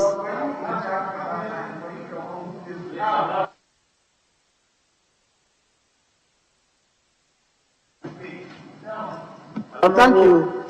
Vice Chair, what are you doing? Let's stop all the commentaries. We are listening to the nominee, please. I am speaking in respect of the question by Honorable Ablakwa. The question was? Credibility. Honorable, please answer the question directly. There was a query or a finding that you did not pay your SNET for your staff. What's your answer to that? Okay, in that respect, I'm not the one not paying, but management. It came to my notice, and as a shareholder who sees their report, and I invested money in it for them to pay. So they did. When it came to your notice, what action did you take as shareholders? Sorry, I didn't hear. When it came to your notice that your management had not been paying for the SNET contribution for your staff, what action did the shareholders take in that respect? Reinvestment, additional investment for me. It was operational challenge, they explained. So injection of capital was made to be able to restore the operation. In the end, did they pay it off? Oh yes, they paid. That's all we want. So we move on. Mr. Chairman, I want to come to an Article 284 question to the nominee. The nominee knows that Article 284 of the Constitution stipulates that a public officer shall not put himself in a position where his personal interests conflict or is likely to conflict with the performance of the functions of his office. I have some information that the Car Powership Ghana Company Limited, the staff of that company, are currently your tenants at your property at Impinsin, Secondary Takrady Metropolis, house number PTM 29 and M30, the GPS address WS1391887, and that you negotiated with them when you were Deputy Energy Minister. And that's a clear case of conflict of interest. How do you respond? Honorable, that part, the clear case is your judgment. Leave that out. Ask the fact question. Are those your tenants? Are those your tenants who rented your property when you were Deputy Minister for Energy? Car Power Ship Company staff? Chairman, Car Power Ship is not my tenant. I do not know them as my tenants. They are not my tenants. So who are those currently occupying the Impensim property, second data credit? Chairman, I have seen Car Power Ship staff in the property. I have found out that individuals or the company. I'm saying that I've seen them there. I've seen their car run from the property. I followed up to understand what is happening. One company, Cape Logistics, rented my property, and the explanation they gave to me is that Car Power Ship is one of their clients. They service in terms of rental property, so they brought them there. Thank you. Honorable Cudjoe, you've had my final way question. too more than everybody else. My final question is a small one. A small one. Thank you, Chairman. On job creation, so far that hasn't come up. All of what we are talking about, restructuring, profitability, it should lead to job creation. Can you tell this committee if you have any numbers in mind? If, God willing, you are given the nod and you serve for the stipulated period of time, do you have an idea how many jobs that this restructuring of the public enterprises would throw up for the youth of our country? Is there any model in mind you are working with? Specific numbers for job creation? Mr. Chairman, I have been tasked to ensure that private enterprises operate profitably, efficiently, and productively. That instinctively will lead to expansion and job creation, but I'm unable to put a finger. This requires serious analysis on number of jobs that will be created. Thank you. Very well. Yes, Honorable Chief.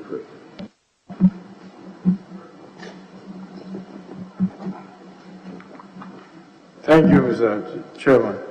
Mr. Chairman, I just want to find out from the nominee that what problem does he really think the creation of his office is going to overcome, knowing that most of these state-owned enterprises are under various ministries. They are under various ministries, and in some instances they are under boards. So what will the creation of your office, what challenge exists that the creation of your office is going to help overcome? The problems envisaged that this office will help overcome will be the current high losses the state-owned enterprises are. The current high losses the state-owned enterprises are suffering, the indebtedness that they are having, and low productivity, low efficiency, weak governance structures, and fragmentation of state oversight.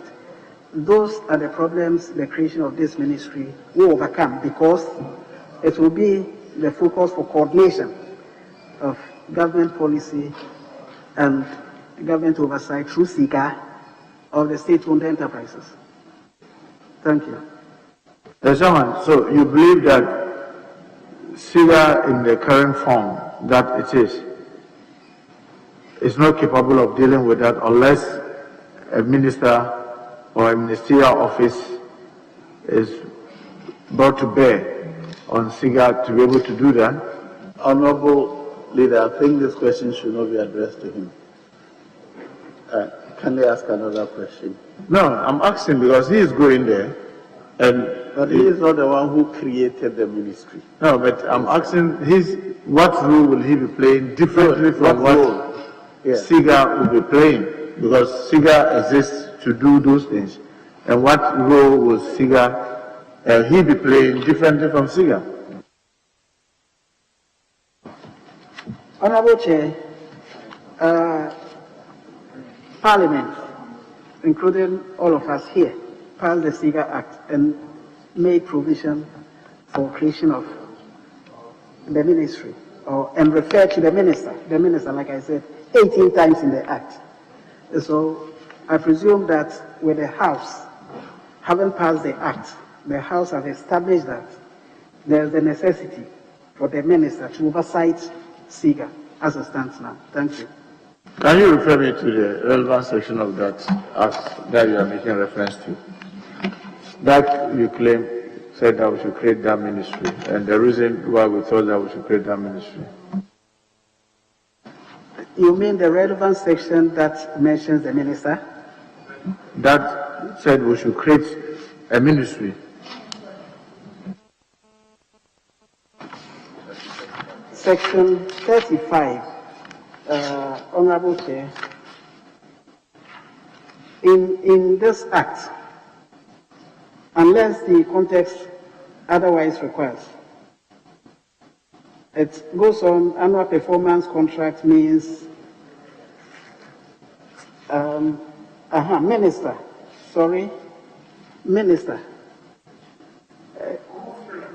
minister means the minister designated by the president to be responsible for the authority. That is. So it didn't say we should create minister for public sector or public enterprises. We are saying that the minister that the president designates to play an oversight on the authority, and you know that there have been instances where Minister of Finance will do that. There have been instances where Minister for Employment and State Enterprise, I mean, there have been so many other names. It doesn't mean, and this House did not say that a Ministry of Public Enterprise be created. Do you agree with me? Unfortunately, I do not agree with you. I'll read one section of the Act, that is section 30, subsection 2. I'll read it for you, and then you see the presence of the minister as defined in the interpretation, and also sector minister mentioned in one sentence, one provision of the Act. I'll read 32. For the purpose of subsection 1, stakeholders mean the sector, means the minister, sector minister, the office of the president, and specified entities. Nominee, you are reading. Read the exact words in 32. Don't 32. Substitute it for your own words. Ministry is not the same thing as minister. So just read exact. We are following you. And probably, Chairman, for us to be guided, maybe you should read even the 31 before 2. But I'm following you. Those words you are using is not what is in the Act. Thank you. Thank you. In the Act, under annual stakeholder meeting, which comes starts with section 30, I'm saying 31 will say the authority shall convene an annual stakeholder meeting to bring stakeholders together to discuss matters of common interest.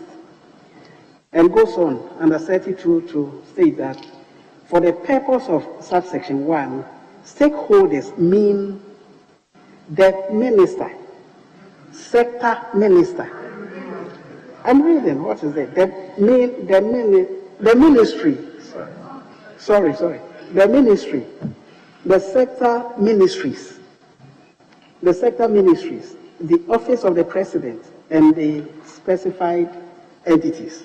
So, I'm saying, as per this, once this session is talking about stakeholders and states the ministries and distinguishes it from sector minister and then office of the president. Exactly. So, honorable nominee, Chairman, please, don't, in your effort to justify your office, create confusion in where there's none. Purely what you read is not making any reference to the creation of any ministry for public enterprise.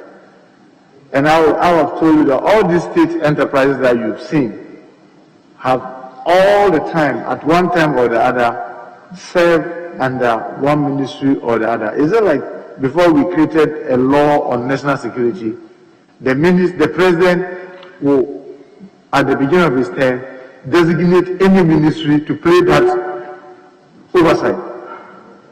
All I wanted to get from you was that, look, there's something that SIGA is doing.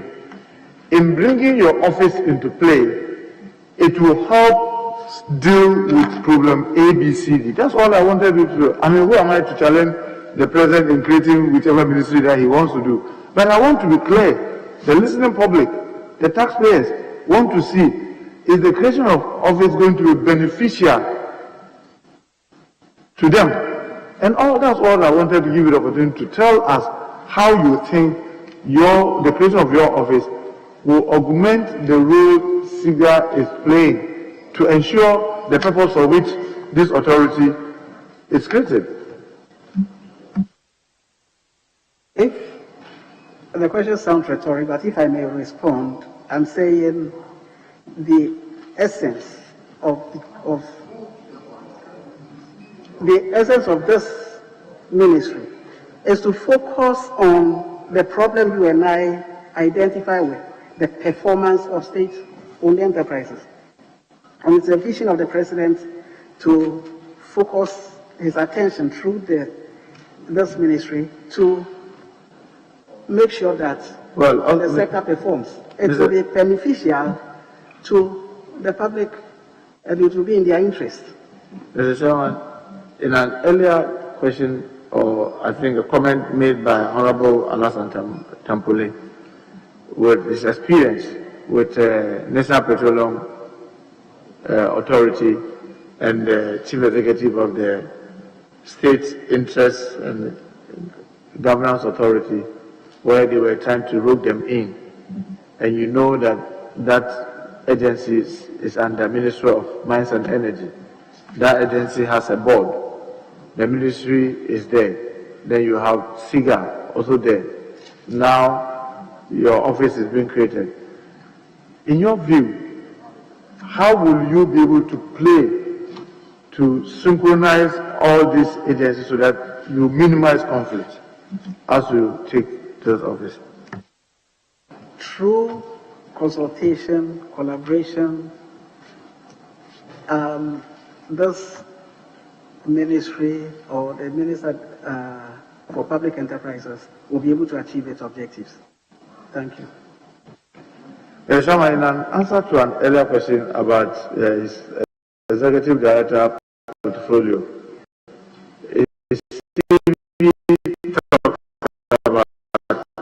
from 2006 or so to 2016. Is that right? In your CV is there 2016. So what happened to that your portfolio as executive director for the Daily Capital Microfinance Limited between 2017 to date?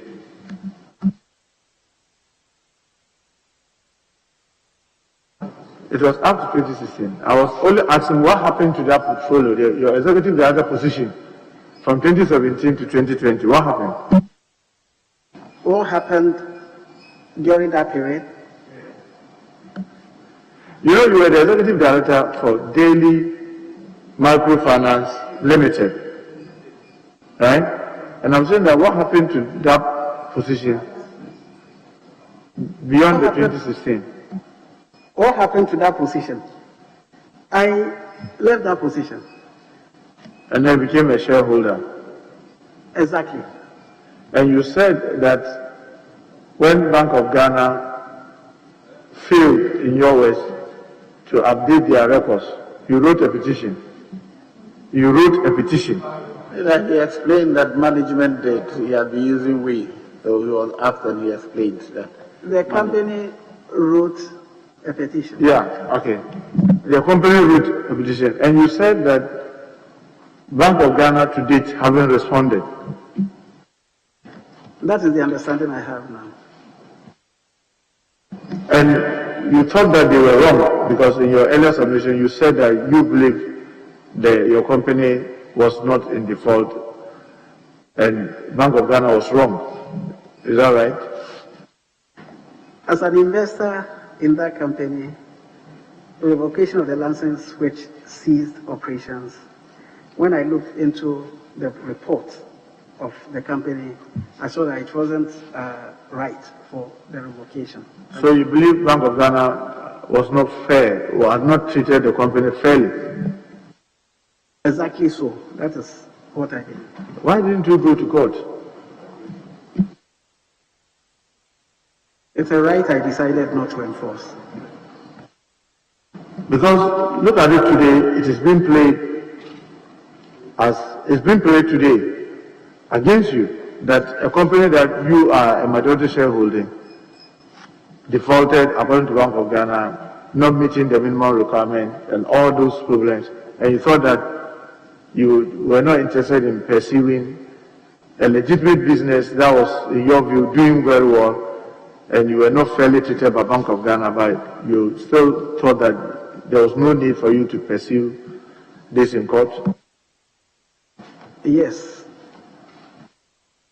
The reason I'm asking this is that then now is your word against that of Bank of Ghana because they've listed that company as part of those who did not meet the minimum requirement and their license revoked, and yet you didn't find it necessary to fight for the license to be restored, and yet you thought that no, this is a right that you chose to exercise at the expense of your investment.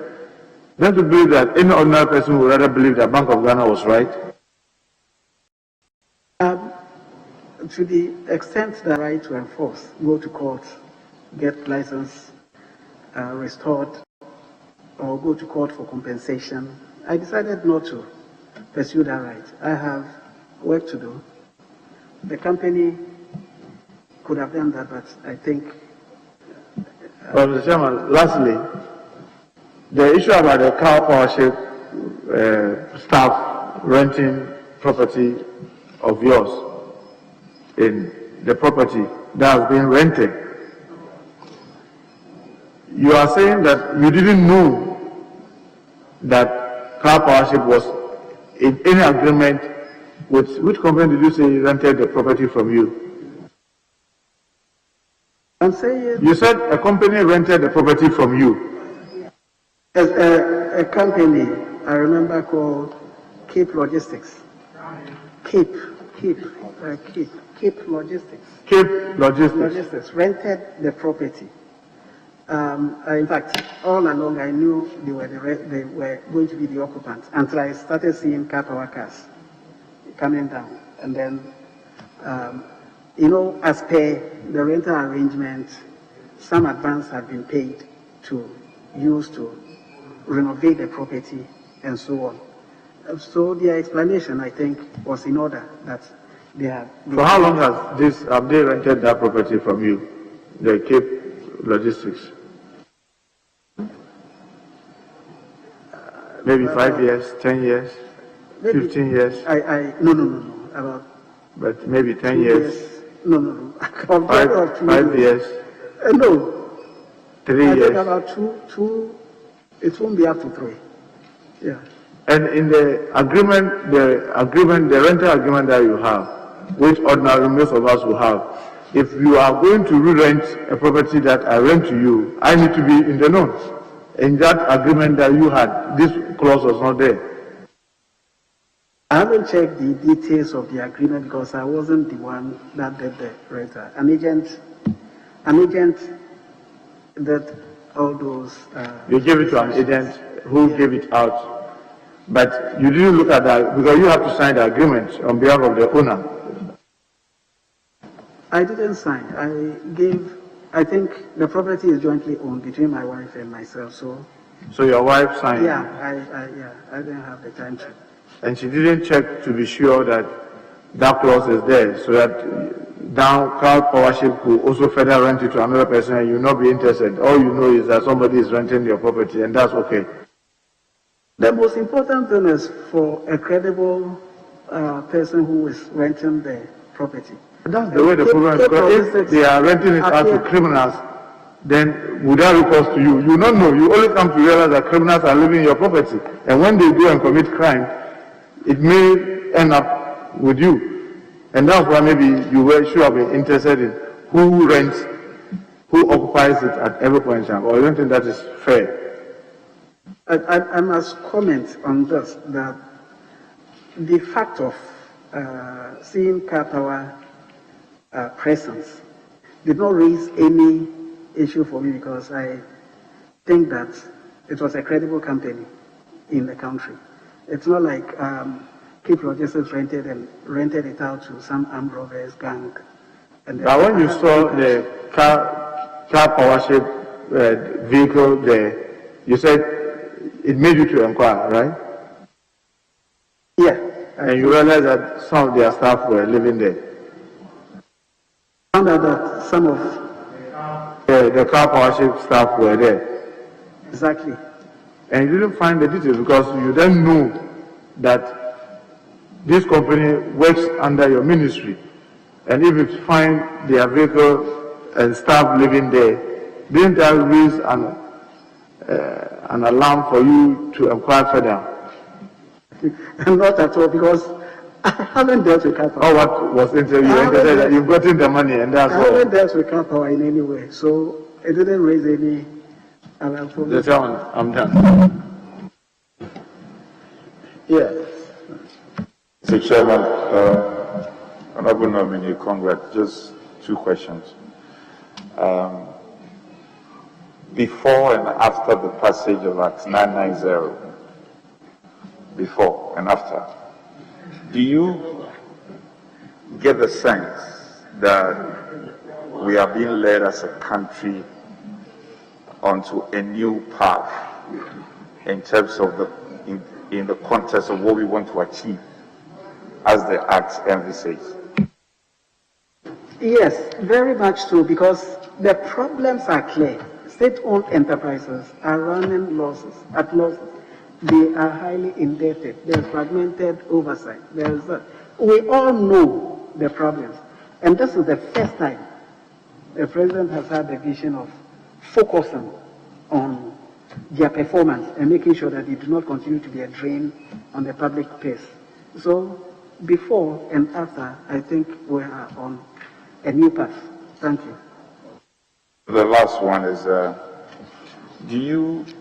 creation of the SOEs, do you see any SOE that in its true sense could be described as a model for us to emulate? Thank you. I think that GOIL, in my view, especially when it was one of the companies operating under the Ministry of Energy, where I was a deputy minister, GOIL to me comes as a model for us to emulate. You look at Ghana Club 100, 2019, the current edition, GOIL is third on the corporate Ghana list of high-performing companies. I think so. Thank you.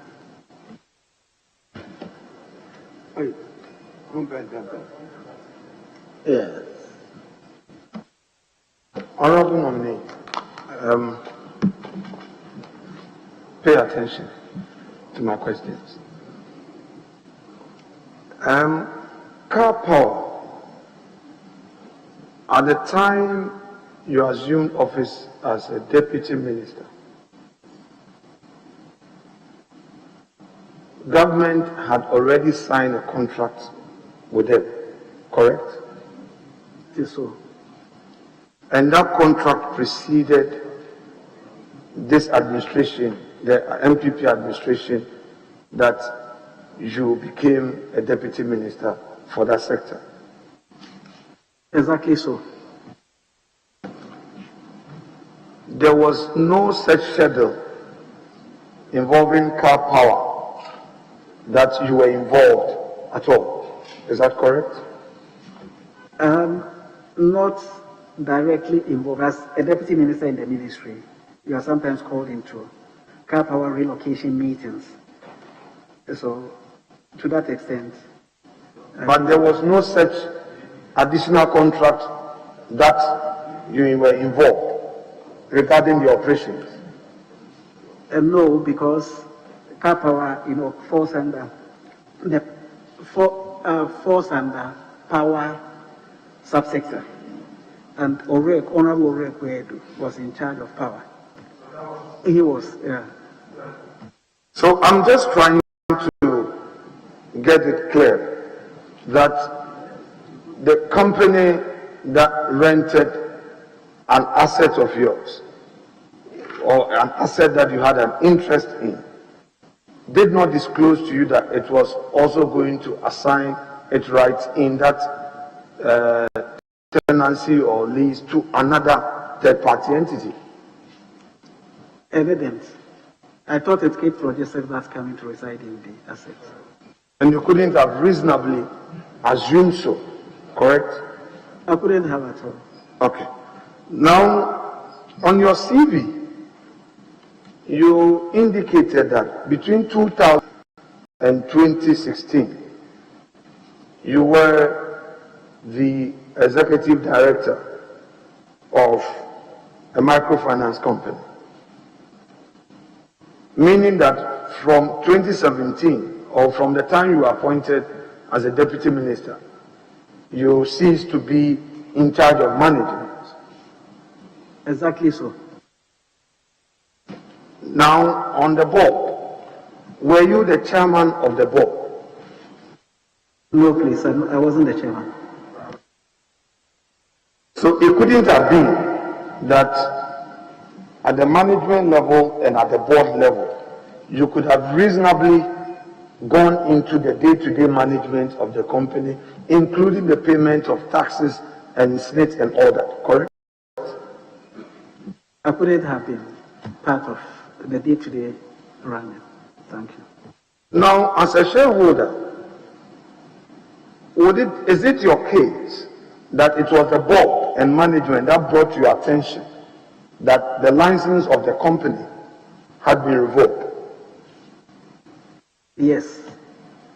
To a large extent, I saw the name in newspapers and called, and then they also expressed shock. And that brought it to my knowledge. Well, Honorable Muntaka has suggested strongly to you to take a legal action in respect of the seeming irregularities in the decision of Bank of Ghana, which decision was brought to your attention by your board. Would you want to pursue that? Though you have not, but would you want to explore that? Honorable, that question has been answered. He has opted not to. You don't need to repeat it. Virgin, I won't repeat that. Do you think that there will be the need to pursue those rights? Who knows the future? This is a case that I think the records are there. So, if equity doesn't favor the right to exercise anyway, or not to exercise. Thank you so much. Thank you. Yes, Honorable Leader. Chairman, I should thank you very much. The nominee is my neighbor at Bubuashi, but I understand that I won't have too much for him because of the very clarity I sought.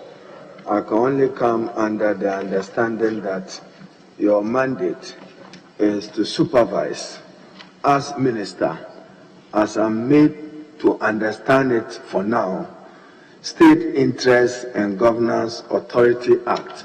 So you may be working with this legislation known as Act 990. I do know that state-owned enterprises are either wholly owned or partially owned by government, and in many instances to run commercial activities on behalf of government. I still find your portfolio nebulous, because if you take, for instance, National Health Insurance Authority as an entity, it is still supervised by a Minister for Health. If you take SNIT, pensions, it's still supervised by a Minister of Finance or a minister responsible for employment. Therefore, mine will be to caution you that you will have to hasten slowly. Other than that, you will walk into a turf war and a turf battle with almost every other ministry or department of state. But what I'm made to understand is you have an onerous duty to improve the performance of state-owned enterprises. How do you intend to walk the talk on that matter? Because many of them are operating below expectation. Many of them, there is no justification even for the state to continue to invest in them. That itself. So today, we are entrusting you with a portfolio that you are the only person tomorrow who can assure us that don't privatize this entity. It is capable of doing well. Share your plans with me. Thank you, Chair. Thank you, Chairman.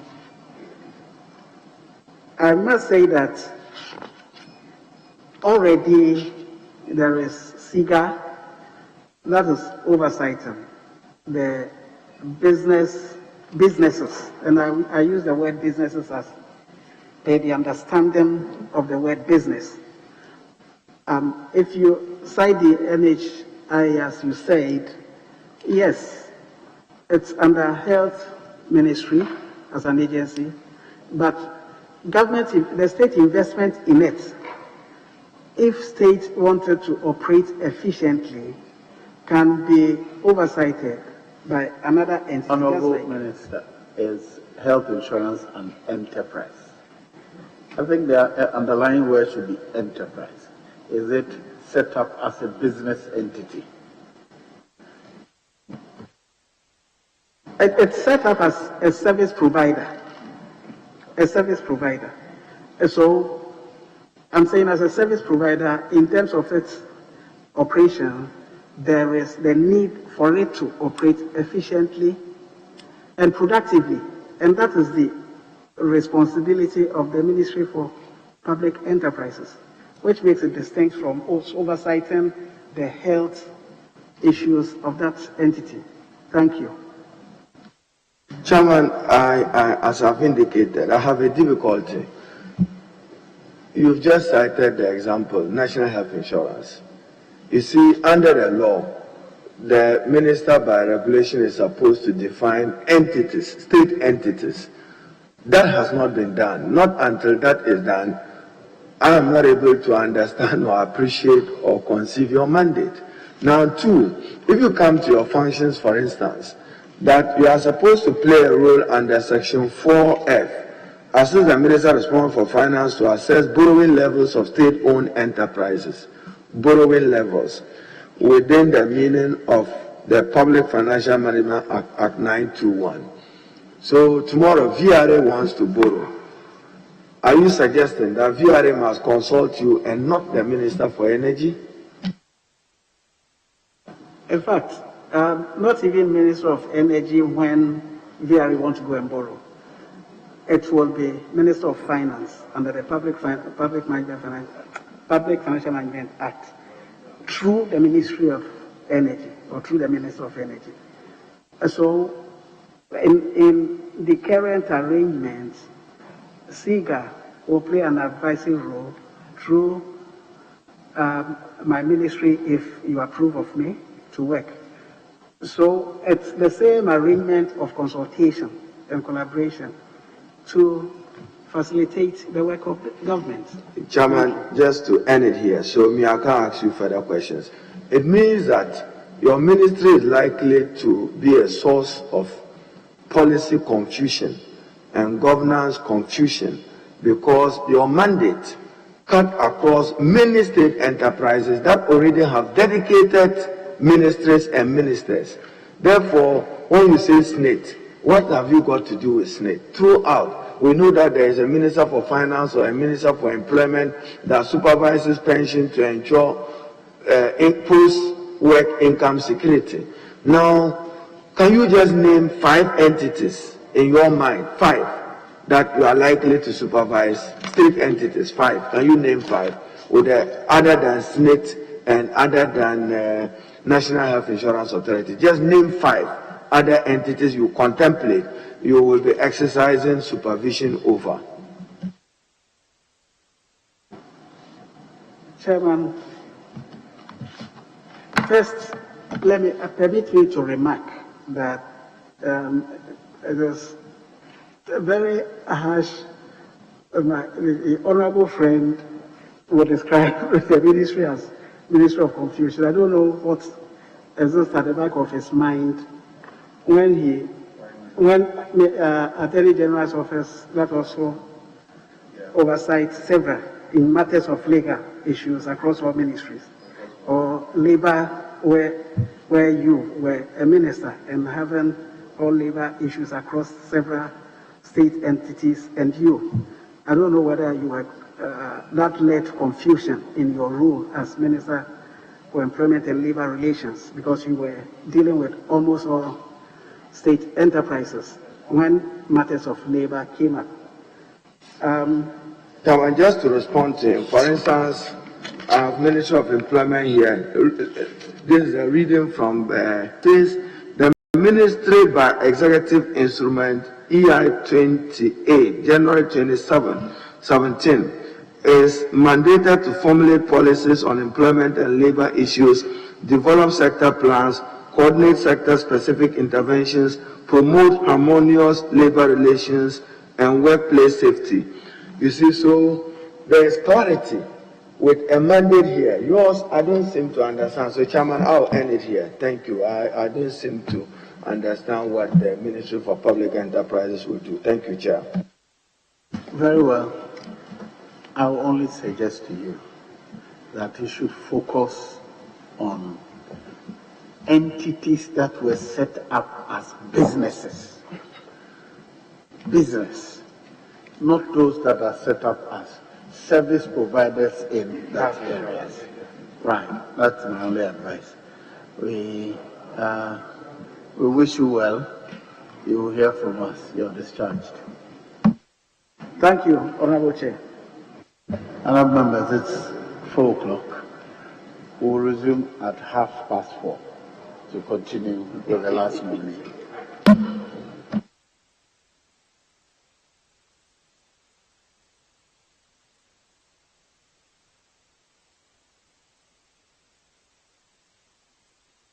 Are certified that the equipment is the equipment that they can use. So they wanted to go ahead with their normal rental concession agreement that they have been granting to their clients at the airport to proceed to engage the people for the transaction.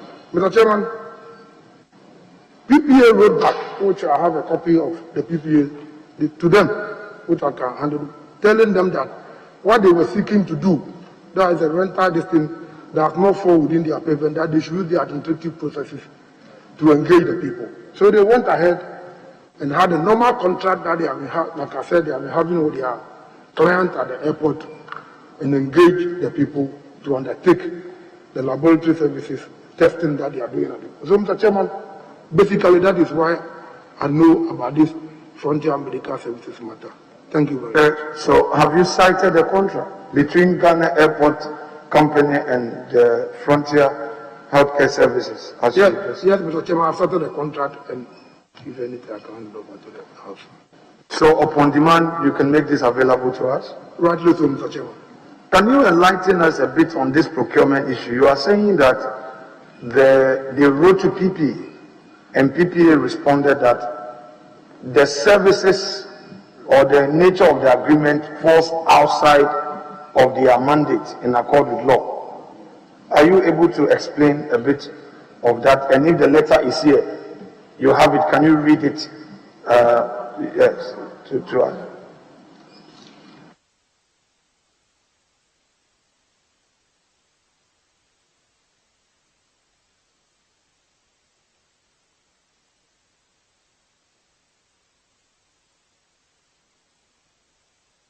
Yes, thank you very much, Mr. Chairman. Mr. Chairman, Ghana Airport Company wrote to PPA, and on 26th of August 2020, the headlines read, re-approval to rent office space at Terminal 3 Company, Terminal 3-Company to test for COVID-19. Mr. Chairman, the letter reads, we acknowledge receipt of your letter reference GL 1256946 dated August 25th, 2020 on the above subject matter and have digested its contents. However, we advise that the renter of office space, and in this particular case, being rented out to another company falls outside the scope of the Public Procurement Act at 663 as amended. The Ghana Airport Company is therefore requested to use administrative procedures to execute this transaction. We count on your cooperation. The Managing Director, Ghana Airport Company Limited. Chairman, just a follow-up to the Honorable Deputy Leader's question. What you read, your own heading, rental of office space, is that what you are referring to as the frontline health workers procurement contract? Rental of office space. Are you equating that to a procurement process which allowed for Frontier to be taking $150 million per Ghanaian traveler, $150 per Ghanaian to undertake COVID? Rental of office space. Is that the same thing as procurement process to get that transaction done? Thank you very much, Mr. Chairman. Mr. Chairman, Ghana Airport Company only rents space to people who operate at our port. So what we could do, or they could do at that time, the people at our port, they need a space for that function, which they wrote to PPA to grant them the permission to rent the space. So, Chairman, agreed. You tender that in evidence for our purposes. You are suggesting to this committee that the contract to which the deputy leader asked you, and you said, yes, you have cited it, the contract is about renting of office space and nothing more. Am I correct in suggesting that? Yes, indeed, Mr. Chairman, that is so. Thank you, Chair. Honorable nominee, do you have a copy of the contract with you, please? Please look at the charges, if there is any provision for charges, and apprise us as to. I want to follow up on the leader's question that the renter, because according to you, Ghana Airport wrote to PP that it wants to undertake this transaction with another company. They need the approval under a particular provision. They write back saying that the nature of the services you should use your administrative, internal administrative procedure. Now, look at that contract you have before you, the aspect relating to charges, if there is, and in detail, give us in each category what charges or what revenue Ghana Airport Company is supposed to get or generate from this, so that we will know whether it is only rental of office space or the Ghana Airports Company is benefiting from other charges apart from the renting of the office space. Yes, thank you very much, Mr. Chairman. Mr. Chairman, per the contract that I'm having, I can't cite any charges in this contract. What I normally know is that Ghana Airport Company get royalties from all their clients at the airport. That is all. Chairman, Chairman is asking about the Chairman. Minister, if it's a rental space, what do you call royalties? Are you referring to rent? Mr. Chair, then you should read which aspect? Read all the charges. And then, Chairman, just to what Honorable Deputy Leader have asked, Minister designate, when you are reading the contract, probably you may not have the kind of training the deputy leader or the chair or I have. Read the recitals of your contract for our record. We want you to read. Contract between, give us the names with the date. Thank you for our records. Mr. Chairman, it reads so. Agreement between Ghana Airport Company Limited and Frontier Healthcare Services Limited for the provision of COVID-19 testing service at the airport arrival Terminal 3, Kotoka International Airport, Accra. Mr. Chairman, let me check purpose of contract terms agreement. Mr. Chairman, there should be a revenue portion. Yes, Mr. Chairman, provision. 4.21, now the Honorable Deputy Minister is asking for, state that whatever the Ghana Airport Company, GACL and LANCC recognize that this agreement has been stated by COVID-19 and given a national emergency have agreed that the LANCC shall pay GACL $10 per test conducted. That's it. And what are the charges again? What are the charges?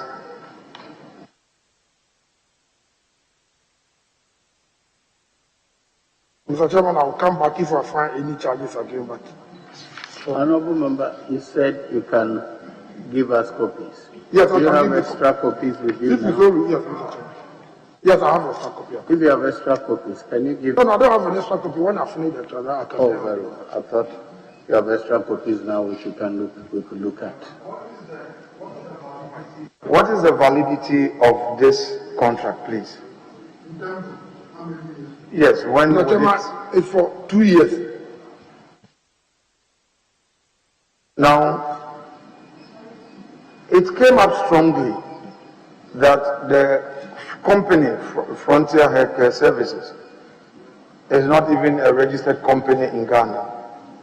From what you have seen on the document, the contract, is it stating Frontier Healthcare Services Ghana Limited, or does it appear on the face of the document that this is a registered company in Ghana?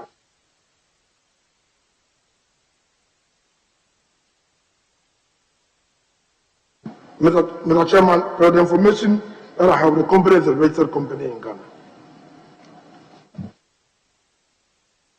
And have you received any briefing with respect to how Ghana Airport Company came to a decision to rely on this company and none other?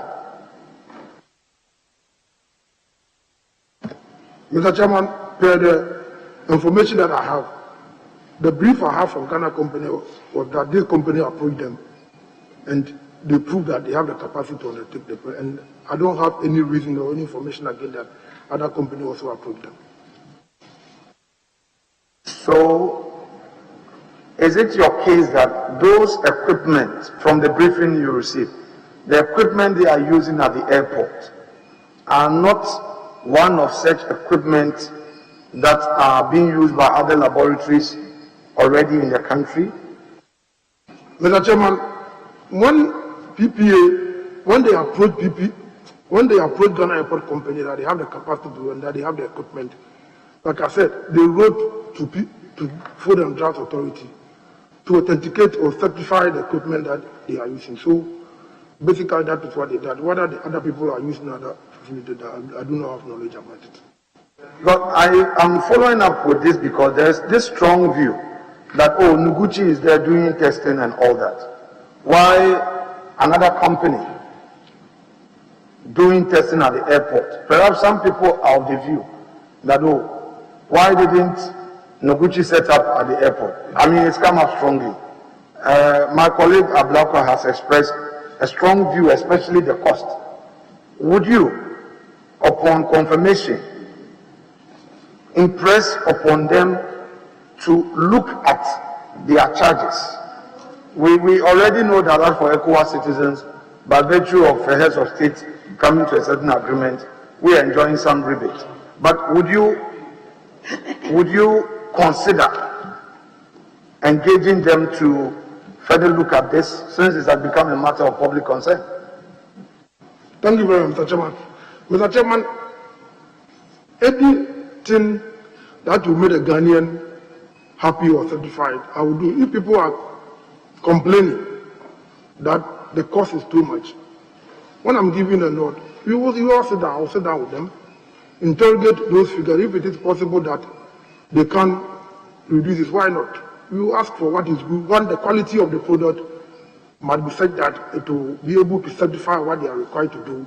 And if it is possible that they can reduce the price, why not? You also that if we can negotiate with them, I don't have any problem. Now ECOWAS has come out legislating, giving directive that every ECOWAS member should be paid $50, and I'm sure they are complying. If it is possible that we can have a further discussion with them, saying that non-ECOWAS citizens are complaining. Is there anything that you can do about it based on the job that you are doing? If you look about your cost and you think that you can release, why not? You all want to make people happy. And you sit down and you decide you can negotiate with them. We'll do that. Have you had the opportunity to get briefing on what is happening in Nigeria regarding COVID testing at the airport?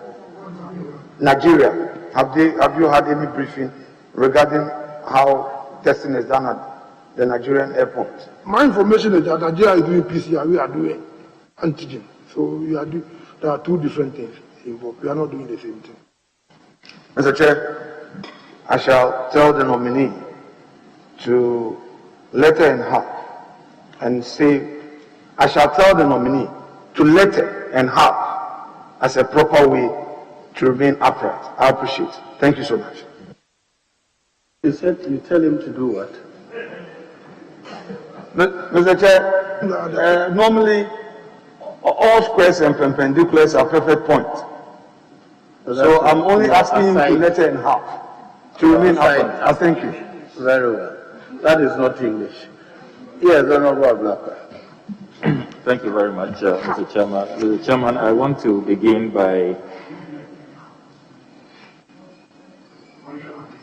requesting the nominee to have a look at his CV because the name we have from His Excellency the President is quite different from what you have here. Though you tell us you are going to indicate your first and middle names, we only see Ofori. The surname is Asiamah, but your first name appears missing from your CV, or have you done a change of name? Are you now Mr. Ofori Asiamah? Mr. Chairman, what I said is what I just said is true. My name is Ofori Asiamah. Myself and President, we are all Kweku, so you always want to add Kweku to my name. So if you did add Kweku to my name, that is a reason. But my name on my certificate is Ofori Asiamah. So for the record, officially, can you help us officially? Mr. Chairman, officially, my name is Ofori Asiamah. Not Kweku Ofori Asiamah, as the President informs this committee. On Wednesday, so my name is Kweku Ofori Asiamah, but what is on my certificate is Ofori Asiamah. Okay, Mr. Chairman, the nominee will help us, probably working with the clerk, to just clean up a few matters. Page 2, epidemiology. Page 3, the conferences attended in Abuja and other matters. I'm sure that can be clarified and corrected with the clerk later. I want to quickly take off from where the Honorable Afenyo Makin left off on the Frontiers Healthcare Services Limited contract. Can you kindly tell the committee when the contract was signed, the contract before you? What is the date? When was it signed? Mr. Chairman, the contract was signed on the 1st of September 2020. So the contract was signed on the 1st of September 2020, which is the same day they began operations, because the Ghanaian airspace was opened on the 1st of September. You are telling this committee that the contract was signed the same day they began operations. Is that the information? Mr. Chairman, per the document before me, the contract was signed on the 1st of September 2020. So if the honorable member is saying that, you know when they began operations? Operations, I can't remember, but I know that this contract was signed before. But if he says so, I will not argue with him. Yes, they began operations on the 1st of September. There are two laws. You've talked about the PPA writing to the company to say that this matter. It's interesting that mere office rental is no longer a PPA matter. But let's come to these two laws. The Health Institutions and Facilities Act 2011, Act 829. Section 11 of this law provides facilities to be licensed. 11.1. A person shall not operate a facility unless the facility is licensed under this act. 2. A person shall not operate equipment in a facility specified in the first schedule unless the facility in which the person operates is licensed under this act. And if you come to the first schedule, for our purposes, this will fall under item numbered I, section 11.2I, clinical and biomedical laboratory. The company started operations on the 1st of September when the airport was opened. I have here the certificate that the Health Facilities Regulatory Agency issued, and is dated 3rd November 2020. Have you been briefed as to how come the Frontiers Healthcare Services operated for well over 2 months in violation of Section 11 of the Health Institutions and Facilities Act before they were licensed? Thank you very much, Mr. Chairman. Mr. Chairman, what I stated or what I tried to state was the role that Ghana Airport Company played so far as this concession agreement they have with Frontiers and renting them the space at the airport is concerned. I think that any other thing that they are supposed to do, maybe there are state institutions which are supposed to, maybe the Minister of Health, I don't know why that will happen, but maybe I think that maybe truck driver like me. Honorable, do you know for a fact that at the time they started, they had, is it HEFRA? Honorable Cudjoe, is it HEFRA? Yes, please, HEFRA. They had the HEFRA registration. Do you know that for a fact or not? Mr. Chairman, I don't know. The second law, the Fees and Charges Miscellaneous Provisions Act 2018, Act 983, requires that Ghana Airport Company Limited or the minister in charge of the sector should come to this house. Section 3 of this law is very clear. Before the $150 United States dollars could have been charged. That was not done. Have you received any briefing why this was not done? The Fees and Charges Miscellaneous Provision Act, Act 983, breached. Mr. Chairman, I don't know. I think that this is a private sector business, and ministries or agencies don't come here to do fees and charges for the private sector. The question was, have you received any briefing? No, Mr. Chairman, no. Not to my knowledge. Mr. Chairman, can the nominee look at the signatories of the account? The contract. The signatories of the contract. Can you tell us who signed on behalf of Frontiers Healthcare Services?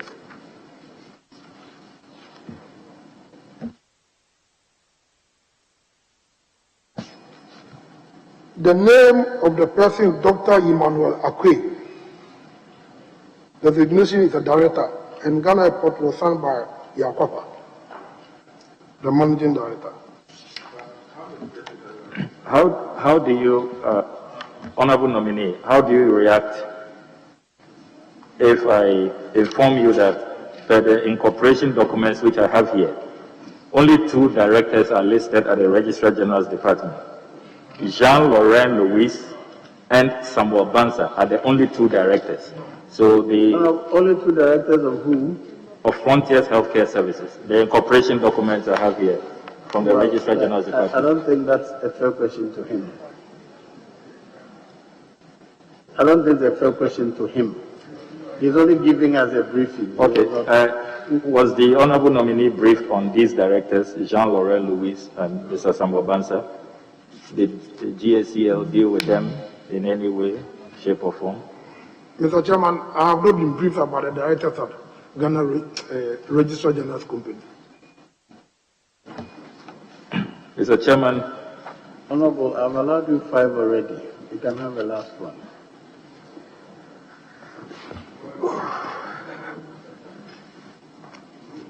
Well, Mr. Chairman, since I have only one more opportunity, I will use it on another contract which I have been chasing for a long time now, the Ghana-US Defense Cooperation Agreement. The Honorable Aviation Minister told Parliament that Terminal 1 has been leased for 15 years to McDan Shipping Company. And McDan Shipping Company has entered into an agreement with the United States military. We have been looking for that contract. Have you been briefed on that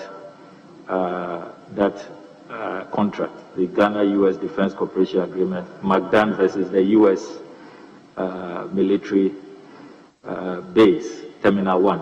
Do you have any briefing on that? Yes, Mr. Chairman, I have been briefed by Ghana Airport Company that they rented the down floor of Terminal 1 to McDan Shipping Logistics Company Limited in January 2019. Please, do you have the contract? Are you able to share with the committee? Mr. Chairman, I do have a copy of the contract. Later, if you do, I can hand it over to you. If we approve you, you'll be willing to bring that to Parliament? Yes. To ask any questions relating to that, won't you? I want your answer to be on record. You'll be willing to bring it to Parliament for any issues relating to that, won't you? I said, should this committee or Parliament approve you and you are appointed as the minister, you will be willing to bring that contract with McDan to Parliament for Parliament to examine it, won't you? Yes, I do, Mr. Chairman. Mr. Chairman, why after he's approved? Because it's still the president representatives there. He should be able to get the document before his approval. Now, he is not the minister who was responsible. He said he has been briefed. He's the president representative of his ministry. The transport then did not include this one. Yes, Yagoma. Thank you very much, Chairman. Honourable Minister, I have 3 questions for you. In 2004, the government of Ghana signed a contract with the Meridian Port Services to run the Tema Port on a 20-year concession agreement. MPS is a joint venture between GPHA and MPS Limited, which is in turn a joint venture between Bolloré Group and APM Terminal, a subsidiary of Maersk, as the 2 main shareholders.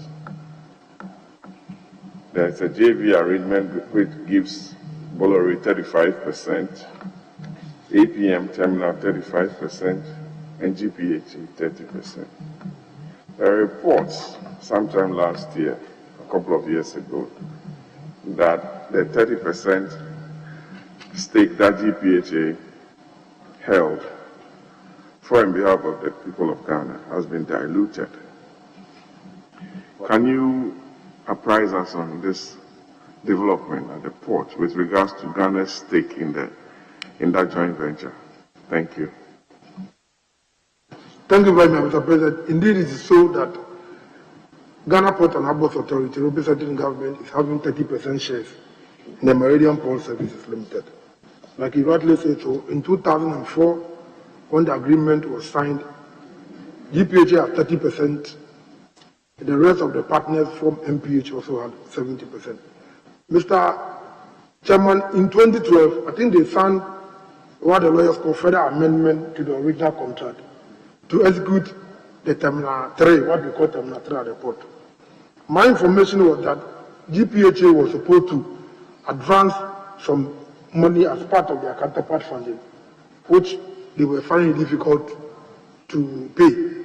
So the agreement by the shareholders was that if they didn't have the money to pay, but then the other shareholders will pay, then dilute their shares. So that's what actually what happened. So when we assumed office in 2017, the matter came to the attention of government, and we met the shareholders to tell them that instead of them diluting our shares, they should advance us part of our counterpart funding for future dividend, which they did. So now we are able to pay the discussion we have with them.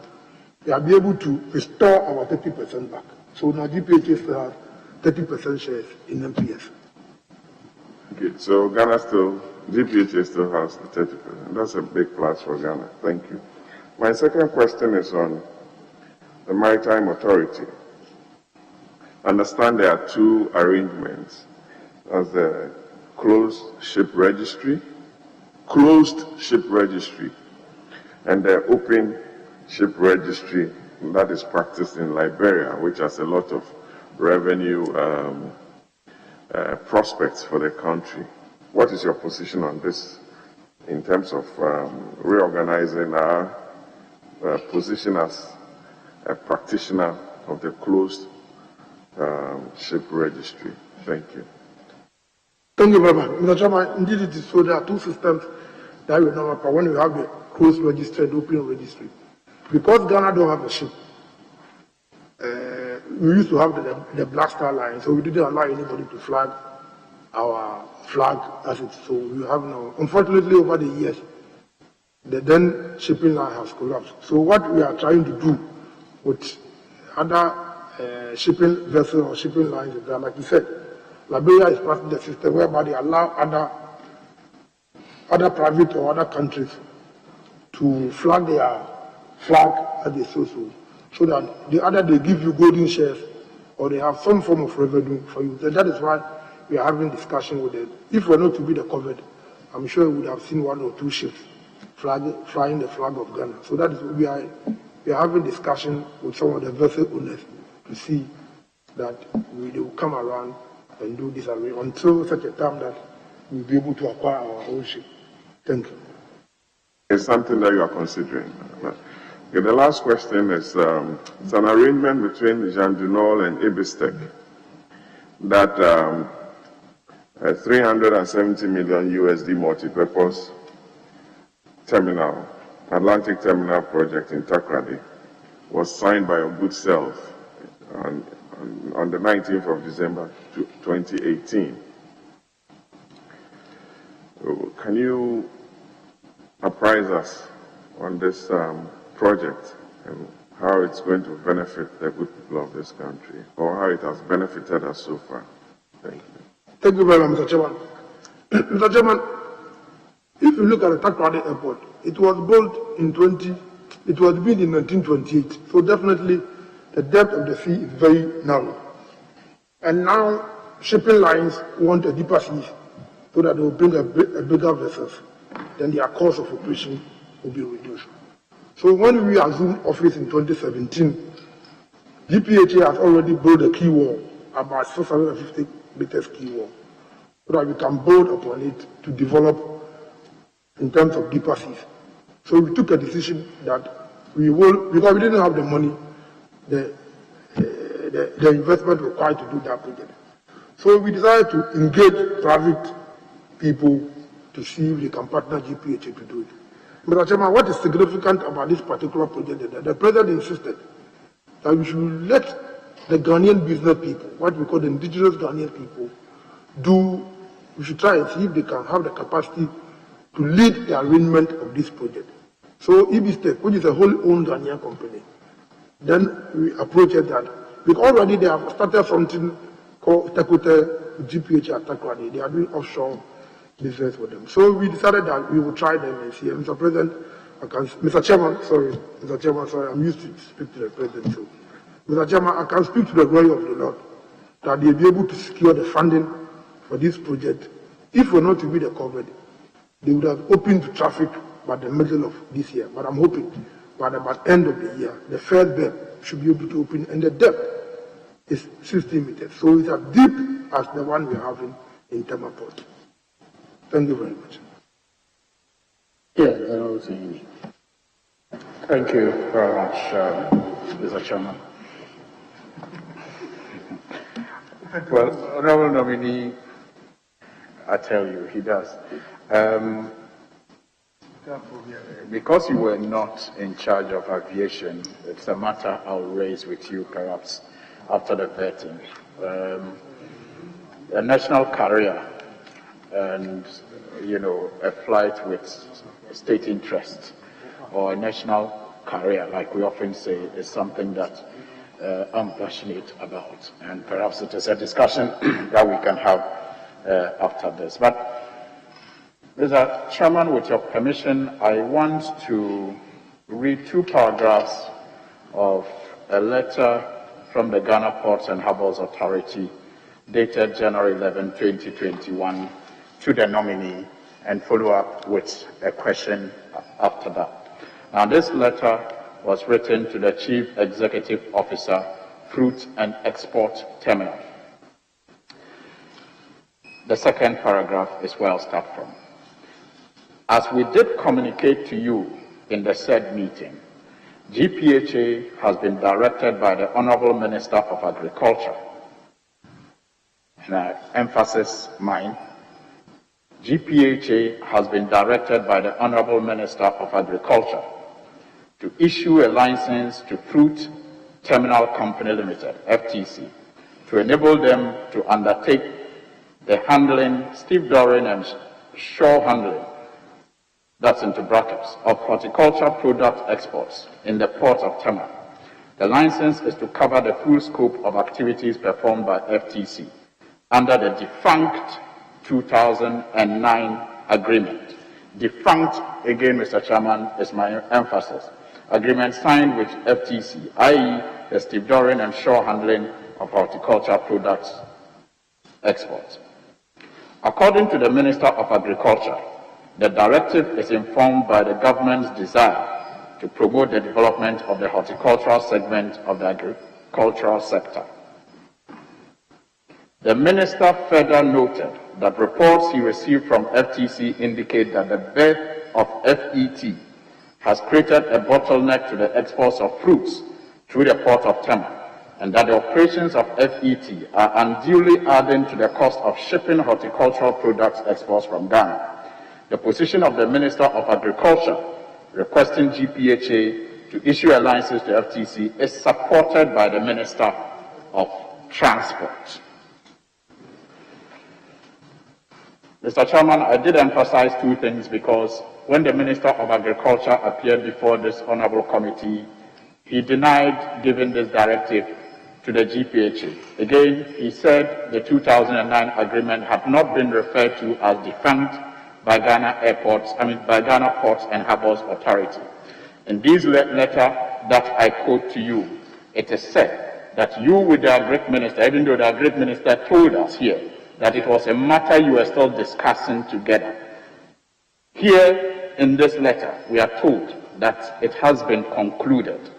Now, my question relates to the 3rd paragraph, which reads, we reckon that the directive of the Minister of Agri, when carried out by GPHA, will offend the concession agreement we executed with you on May 18, 2015, which granted you rights to handle the horticultural products and related operations. Unfortunately, we are not in a position to decline the directive considering the source and the motive behind it. There's already a lawsuit or a hint of one written by lawyers of FET. Mr. Nominee, they're hinting at suing us for $50 million plus. What is the assurance to this committee and the people of Ghana that we will not have a needless judgment debt before us based on these directives that have been given to GPHA, which you approve of? Mr. Chairman, this matter had come to my notice. I don't know when this matter was written. This letter, was written. But Mr. Chairman, this matter has come to my notice about 2 years ago. But Mr. Chairman, my simple advice, not that I cannot speak to this issue. GPHA is a corporate institution. We have internal mechanisms with which these matters are resolved. Mr. Chairman, the danger we are posing is that if we don't take time, anytime such matters do come up publicly, the credit rating of such public institutions are downgraded. We are being treated as a high-risk institution. I will plead with members of this House that this is the matter that I was handling until the election took place. Thankfully, I'm back. Like you rightly said, that the Agriculture Minister did indicate that he was handling the matter with me. I will plead with the members of this House that they should leave this matter for me. We will resolve the matter amicably, rather than coming to do this thing publicly, which will have consequences on the operations of the GPHA. I can assure members of this House that we started resolving this matter about 2 years ago. We've gotten to what we call a conflict dispute stage, that we were almost always concluding the matter until the election took place.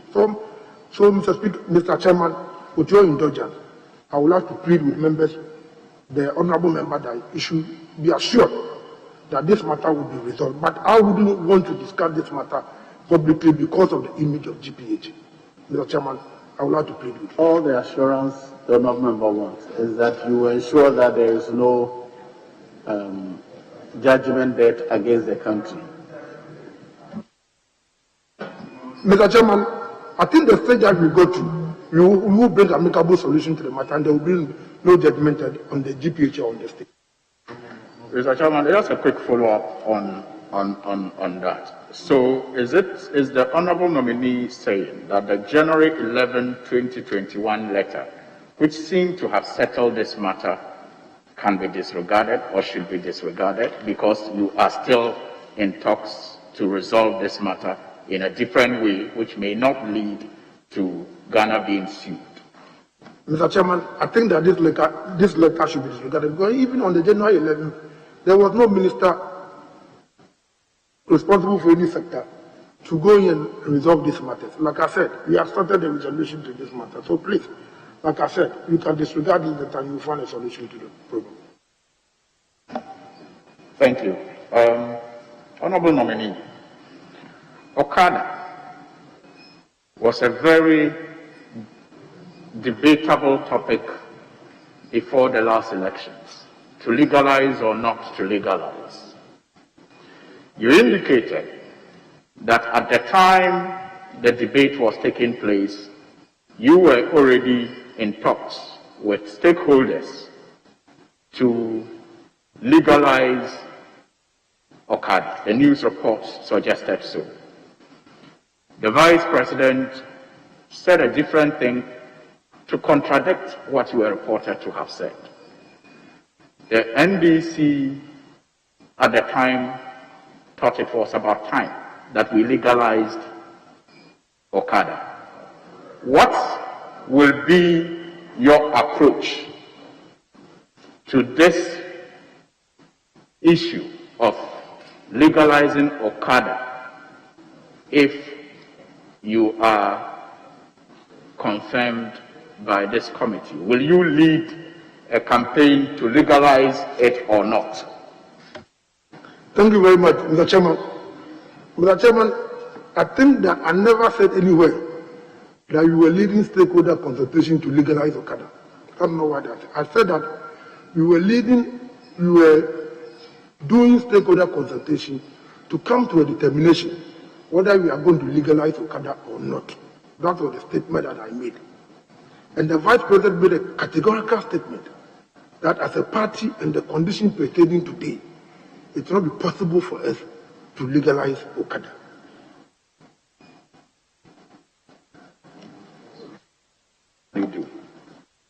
What we will do is that, yes, we still stand by the position of the Vice President.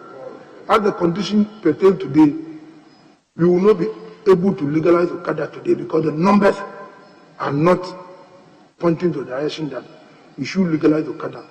Knowing that the issue of enforcement, you see, Mr. Chairman, I don't want to be an ostrich. If there's a problem, we should all point to it. We are having an issue of enforcement in this country. And based on what is pertaining on the ground today, it will be difficult for me to lead to the legalization of Okada. If by tomorrow, thankfully the police are trying to modernize their system of traffic control. If by tomorrow, a year, the conditions in terms of traffic management, in terms of enforcing regulation, becomes conducive, why not? We will assess it. But sitting here today and knowing that enforcement is an issue in this country. And Mr. Chairman, let me tell you one thing. In 2010, the people who died out of motorcycle or tricycle was 210. The 2020 figures, out of 2,500 people who died from road accidents, 1,050 is as a result of motorcycles.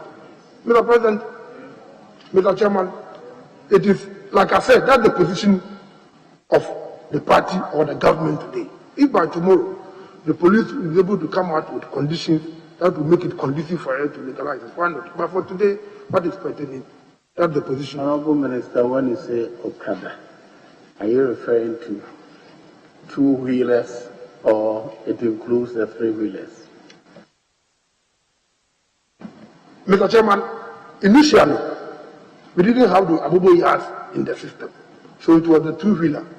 But the law says, the 2180 says that unless the vehicle or unless the motorcycle has four-wheeler, so it presupposes that the Abubo is inclusive per the definition of the law, because the time that 2180 was enacted, there was no Abubo in the system.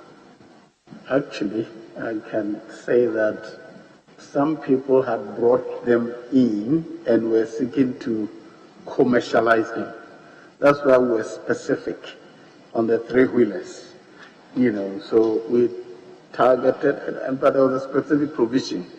I was actively involved in drafting of that one, but the three-wheelers should not be licensed for commercial use. That's where the challenge is. If I take it and use for my private purpose, I can ride. The challenge is whether you can use it to carry fare-paying passengers. If you use it for delivery of parcels, food, that is also commercial. But it is when you take fare-paying passengers, that's where the challenge is. But yes, your views are well noted. Yes, Honourable Member, will continue. Mr. Chairman, you are right. There are more challenges with that law. I mean, when you can use it privately. So I can, with my motorbike, give someone a ride, a pillion ride, as long as I'm not charging the person, then I'm not breaking the law. But once I decide to make money out of the motorbike I have bought, then it becomes criminal. So those are some of the interesting issues with regard to the law. But you have stated that regardless, it will not be legalized. My next question has to do with the controversial Keta port. Keta port.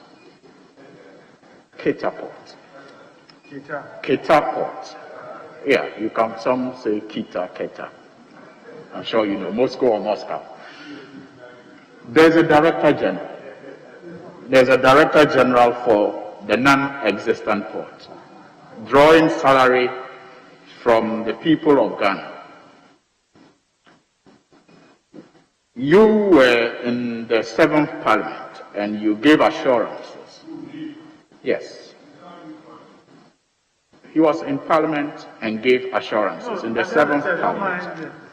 He was in Parliament, in the 7th Parliament, and gave assurances. Yes, thank you.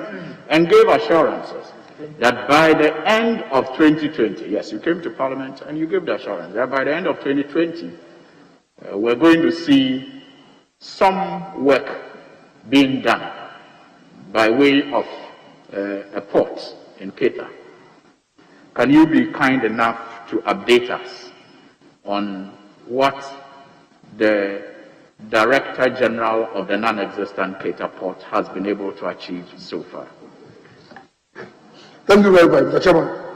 Mr. Chairman, indeed so, that in 2016, the President made a solemn promise to the people of Volta region that indeed, if he's voted into office, that project, one particular project, he will like to execute before his time expires. Mr. Chairman, in 2018, because building the port is not an event, but it's a process, I need to take a little bit of time to explain this thing, because I have been to this house, like you rightly said, to explain the processes with which we are following to develop the port. Yet, anytime they keep on asking this particular question. So in 2018, the president declared that particular area after the chiefs and people of Kita, and let me say that, let me thank the overlord of Anglo traditional area for giving us the area for the port. So the president, after the coordinates had been done by GPH and the Soviets, declared the area the port zone through the Attorney General's office so it has been published. Mr. President, Mr. Chairman, we engaged a consultant because this stage is as important as putting the infrastructure in its place. People are waiting to see that the infrastructure is there. But if you don't go through these processes properly, if you truncate any of them, we are going to have a problem. So GPHA in 2019 engaged Sehon from Germany as a reputable marine consultant to take the feasibility studies or to do the feasibility studies for us. Mr. Chairman, when I came to the house, I did brief the house that by the third quarter to the end of 2020, Sehon was supposed to give us the draft brief for GPHA to pass our comment. And by the March this year, the final document will be with us. So, Mr. Chairman, indeed, around November, December, Sehon presented a draft copy to GPHA. We've gone through, we've given them their comment.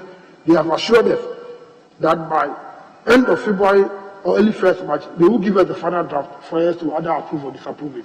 Then they can issue the final feasibility studies for it. Because like you said, the feasibility studies will determine the level of infrastructure you need to put in place.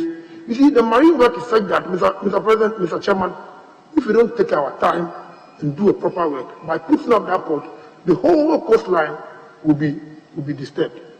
So I will plead with members of this house that the stages that we are going through, or the stage that we are going through now, is as important as putting the infrastructure in place. And I can assure you that between April and May, we will do our market sounding about Kita Port.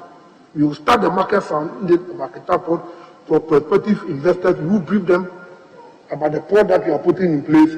And I'm hoping that by the end of the year, we can start the real engagement of building the port. So the process that we are going through now is as important as building the infrastructure is. And if we don't go through or we truncate any of the processes, we are going to have problems. So, honorable member, I think we are on track. Despite the COVID situation, checking our timelines, we are still on track. And I can assure you that we go to town around June for the procurement process, for the prospective. Whether government is going to build itself with its own, or we will do PPP, or whatever arrangement that we put in place. Thank you, Mr. Chairman. My final question relates to the Ghana Maritime Authority. Ghana Maritime Authority. It was in the news for not very good reasons when the former director was accused of conflict of interest and other related charges. He was asked to, he resigned. It was suggested that he was past 65, and that was the reason why he was resigned. Was his resignation related to the allegations that were raised against him, and you directed an investigation to be carried out? Why haven't you made the report public yet? Thank you very much, Mr. Chairman. Mr. Chairman, like the honorable member at least says that the man resigned because, according to him, he was 65. I don't know whether he resigned based on the report. But, Mr. Chairman, I think, like he said, right, the board did some work about Ghana Maritime Authority concerning that particular issue. I don't know if the report has been issued or not. If not, I'll find out then still if it doesn't brief the House or do the needful. So that is not of a problem. Thank you. Yes, Hassan first. Thank you very much, Mr. Chairman. Honorable Ofori Asiamah, I congratulate you. I have obtained the official report, parliamentary debates of Wednesday, 19 February 2020, in which matters relating to the issues that Honorable Ablakwa passionately raised. And the report captures him as having made those observations here in the report. Honorable Suyini also posed some questions on that occasion, including the Honorable Minority Chief Whip. Matters relating to Terminal 1, especially. Related to these, Terminal 2 also came up. And the minister said there was a report that was being generated as far as Terminal 2 is concerned. I don't know whether you have been briefed about that report on what exactly we have to do with Terminal 2. I know we have Terminal 3, which is virtually serving the whole world. Thank you very much, Mr. Chairman. Thank you very much, Mr. Chairman. Mr. Chairman, this matter had come to my attention, like you said. The ministry and Ghana Airport Company were engaging some private sector people to use Terminal 2 for some other activities.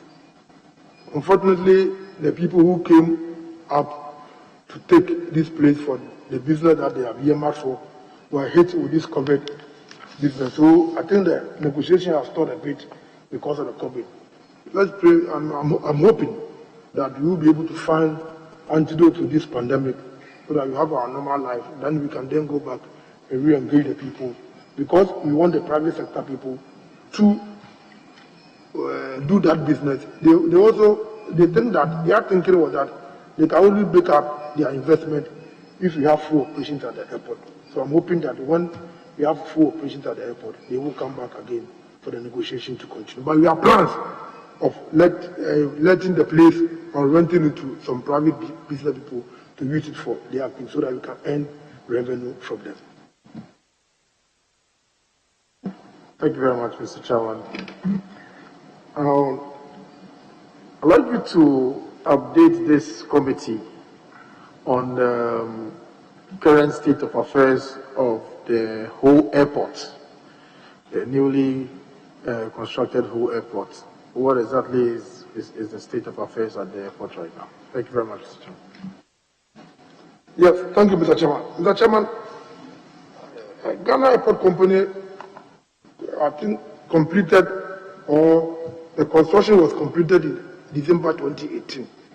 In 2019, we had informed the operator, that is Passion and Hour, that the whole airport was ready for them to start for their commercial operation. Mr. Chairman, according to the brief, they also asked for you to give them some time in order for them to do their own assessment and see if they could fly to go. Then this COVID came in. But I can assure the House that our had approached us again, or our had approached the ministry saying that by June they will commence commercial operation to whole airport. In addition to that, we think that the whole airport has some advantage, that the way it is positioned, we can use the place to train pilots.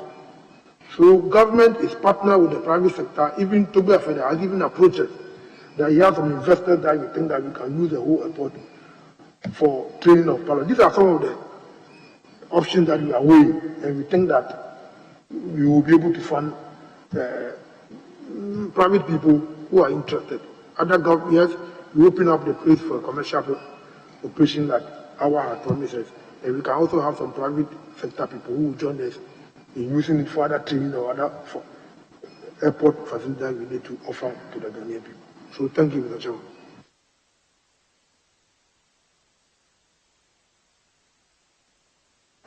Yes, Eric. Thank you very much, Mr. Chairman. Honorable nominee, you have been the Minister for Transport for the last 4 years. Kindly explain to the committee 3 relatively simple and inexpensive measures you rolled out to make public transport more attractive to customers and more efficient to operate in Ghana.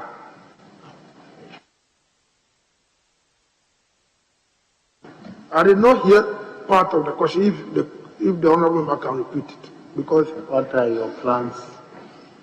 You want 3 or more plans to make public transport attractive to the public, attractive to customers.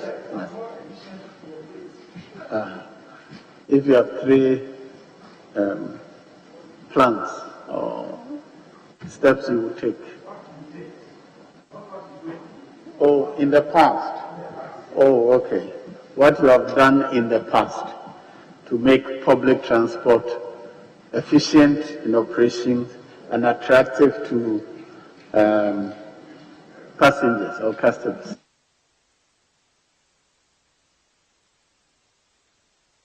Thank you, Mr. Chairman. Mr. Chairman, if we talk about public transport in this country, they are in 2 sections. We have what we call the private sector people and the government people. So I don't know which area you talk, whether you're talking about the private sector or the government. Because whatever information you have, private or public, yes, are interested. Mr. Chairman, in terms of public transport is in 2 sections. Like I said, the government will pay public transport and the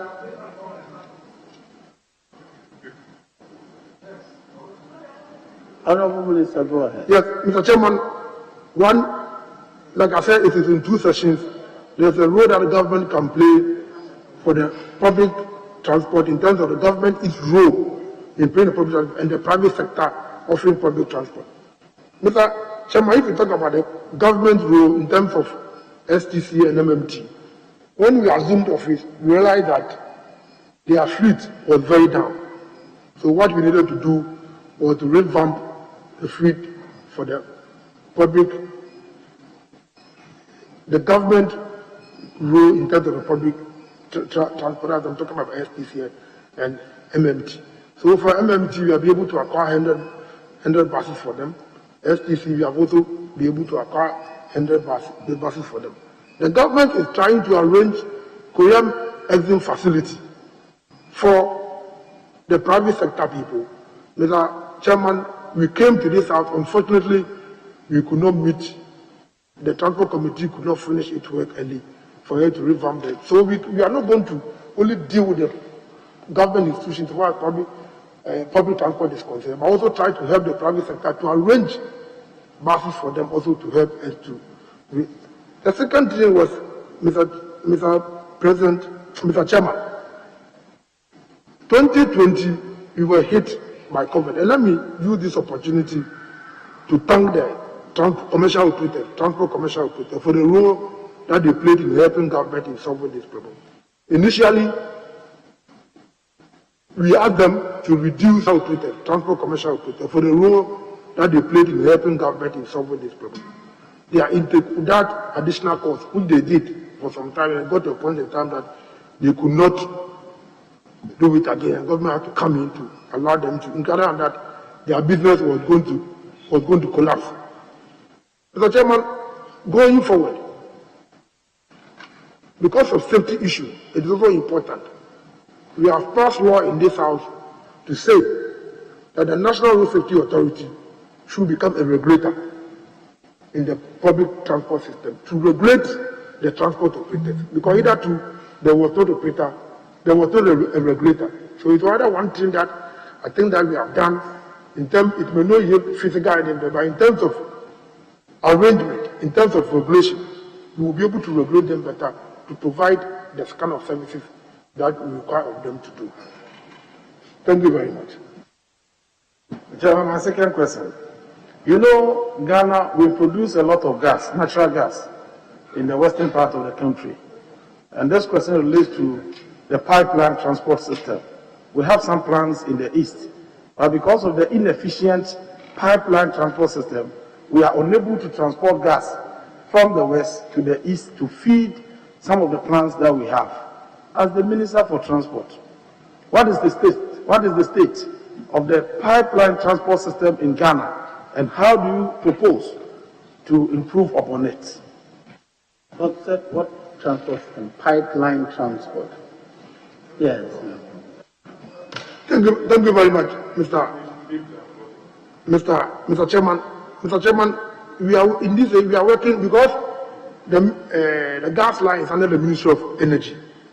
We are working together with them to develop this facility that we are seeing. So we've gone far in it, and I'm sure maybe when the Minister for Energy comes here, he will brief it because he's leading that project, and we are working together with them. Thank you very much.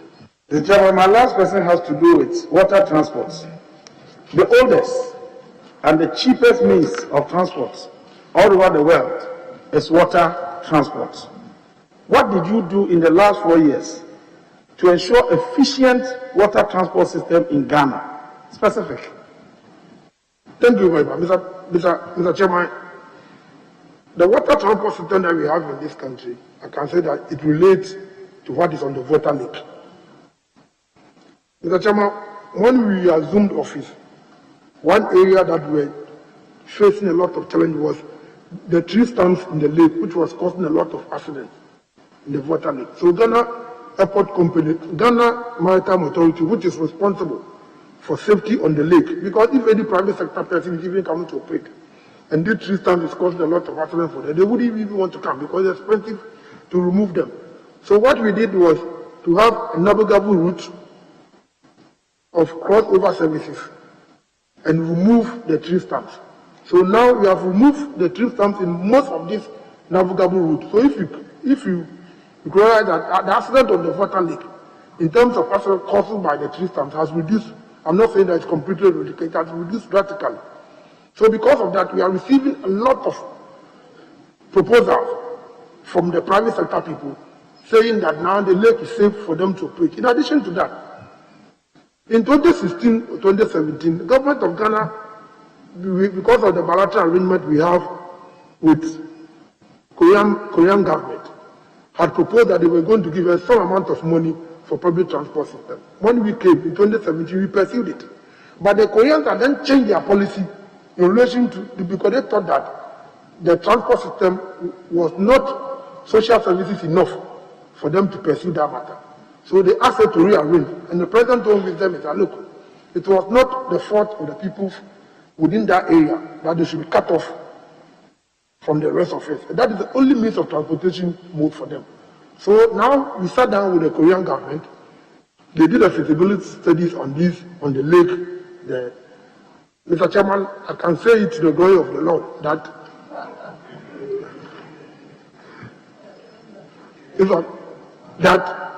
they through the feasibility studies, it was done by a Ghanaian company called Darren Consort. The Koreans have been here.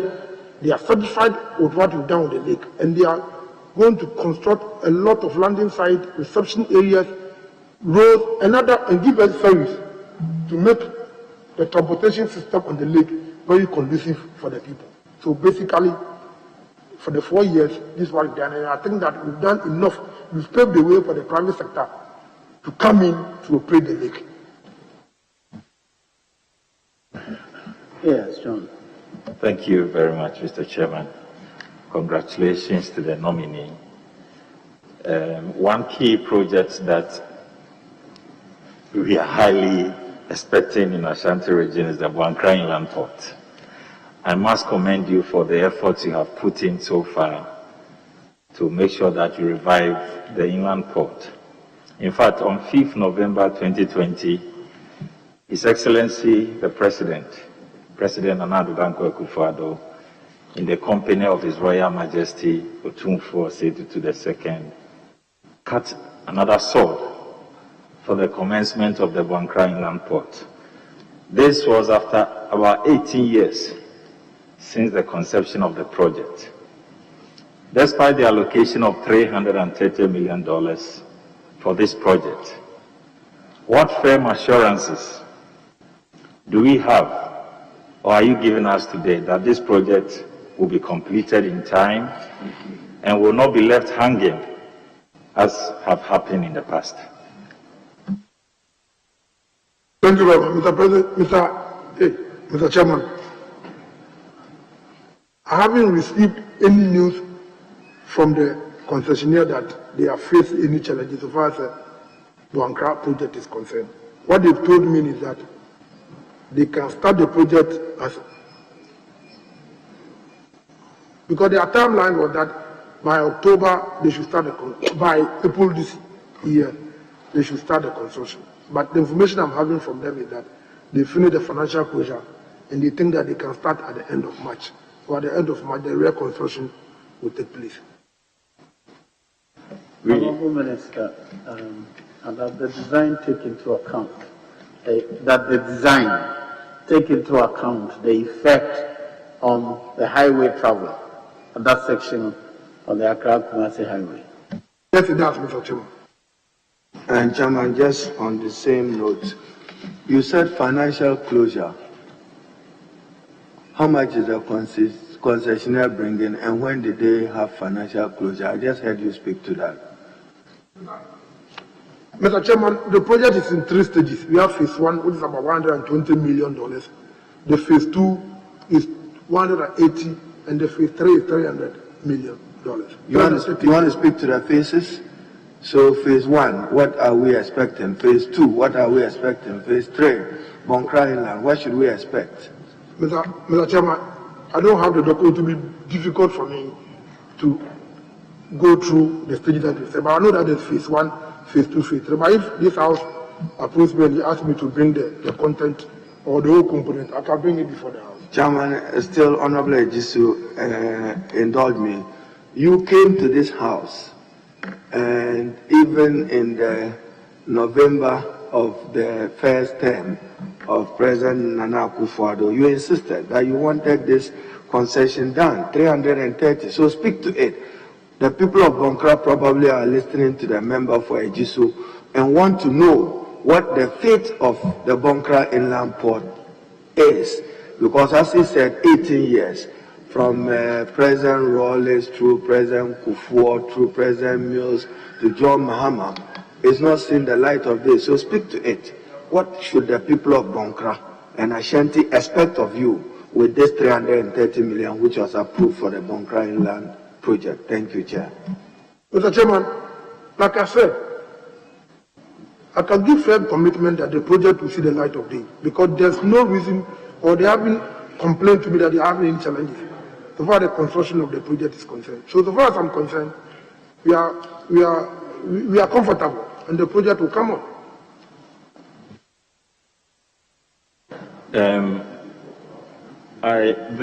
As a follow-up on the Bonkra Inland Port, we know that the rail lines availability will hugely enhance the efficiency of the inland port. I want to find out if there is a coordinated program between your ministry and the Ministry of Railways to ensure that both the Eastern Rail Line and the Western Rail Line will pass through the inland port.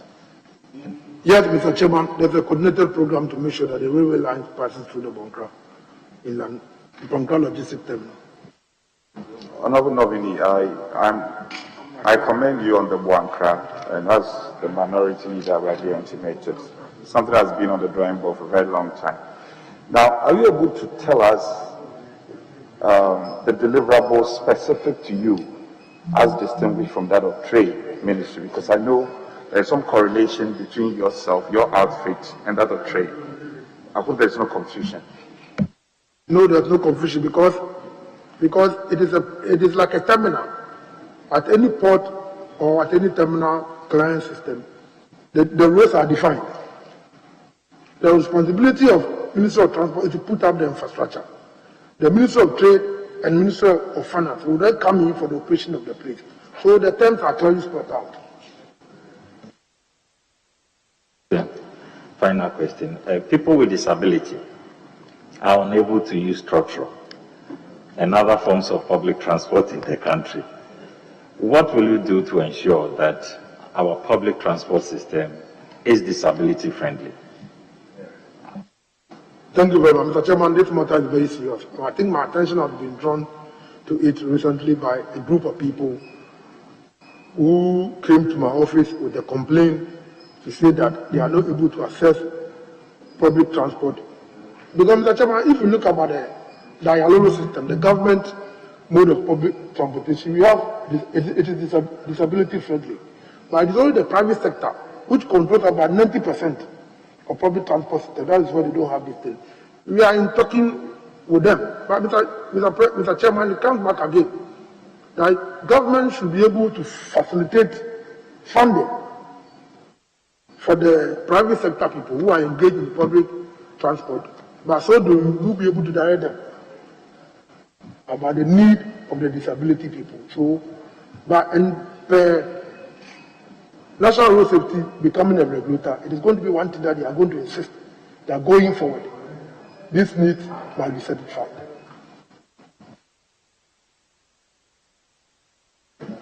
Yes. Thank you very much, Mr. Chair. Honorable nominee, can you apprise this committee in Ghana on the status? Can you apprise this committee in Ghana on the status of the Sunyani Airport? Please, let your brief contain the date that the airport will be reopened for use. Thank you.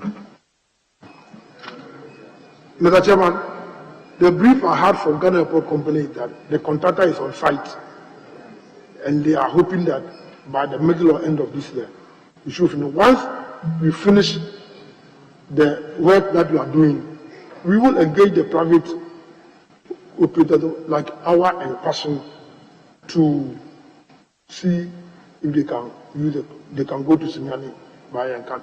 Madam, the difficulty we are facing, honorable member, the difficulty we are facing is that government doesn't have an airline, as I'm talking to you today. So the private sector people have their own way of assessing whether the route is profitable for them or not. But we are hoping that by the time that the Sunyani Airport is concerned, because I know that there's something on the pipeline, the government is in, we are inherited to have a home-based career. Maybe at that time we have had a home-based career. They're on our own. We can then fight. But I hope, but I have every reason to believe that by the end or the third quarter or end of this year, you will complete the work at Sunyani Airport. And I have every hope that our or any other airline will then go to Sunyani.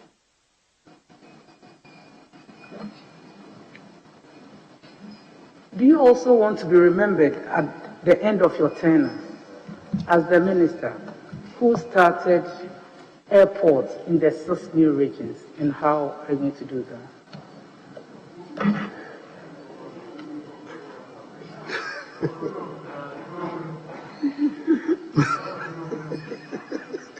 Mr. Chairman, government will try as much as possible to put port infrastructure in every region if it is possible.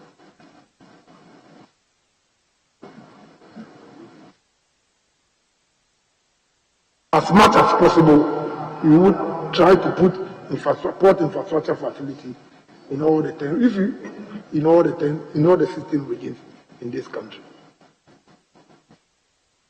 I'll keep a copy of this answer. We all know the 6 regions include Bono East. Thank you.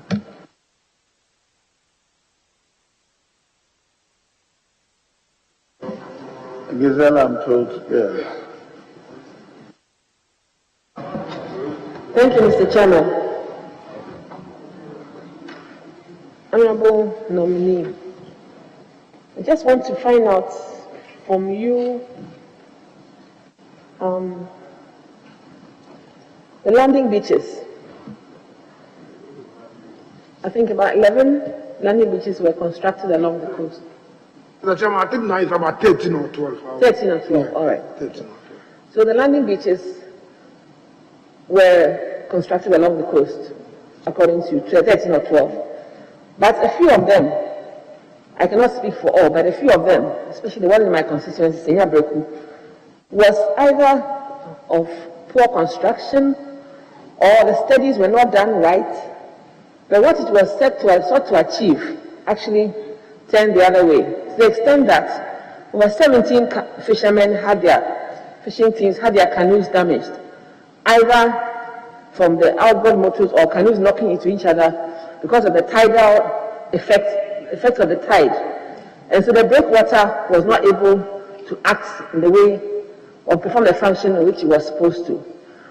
What measures are you taking to rectify that? Because the sea has never receded in the manner in which it has now. And also, people's livelihood has been affected because the canoes were that badly damaged. And they are very expensive to acquire. That's my first question. Thank you very much, Mr. Chairman. Mr. Chairman, I don't think that we have finished the construction of the landing site.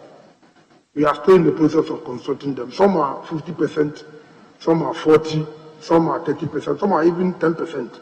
So the construction, we haven't finished the construction. Mr. Chairman, the matter that the honourable member mentioned is true. During the construction period, I mean, some of these things are bound to happen. For instance, I know where she's coming from. When during the construction, there were some few issues at the side there. I think that some of the canoes were affected. Government drew attention to it. Myself, we met them, we brought their concerns to the engineers. They've taken them into consideration. They've promised us that whatever concern that they've made, they will incorporate it to it. So, Madam Honourable Member, I can assure you that their concerns will be taken into consideration, and I'll make sure that those concerns are addressed. Thank you very much. My second question, we move to aviation. Why did the nominee shake his head?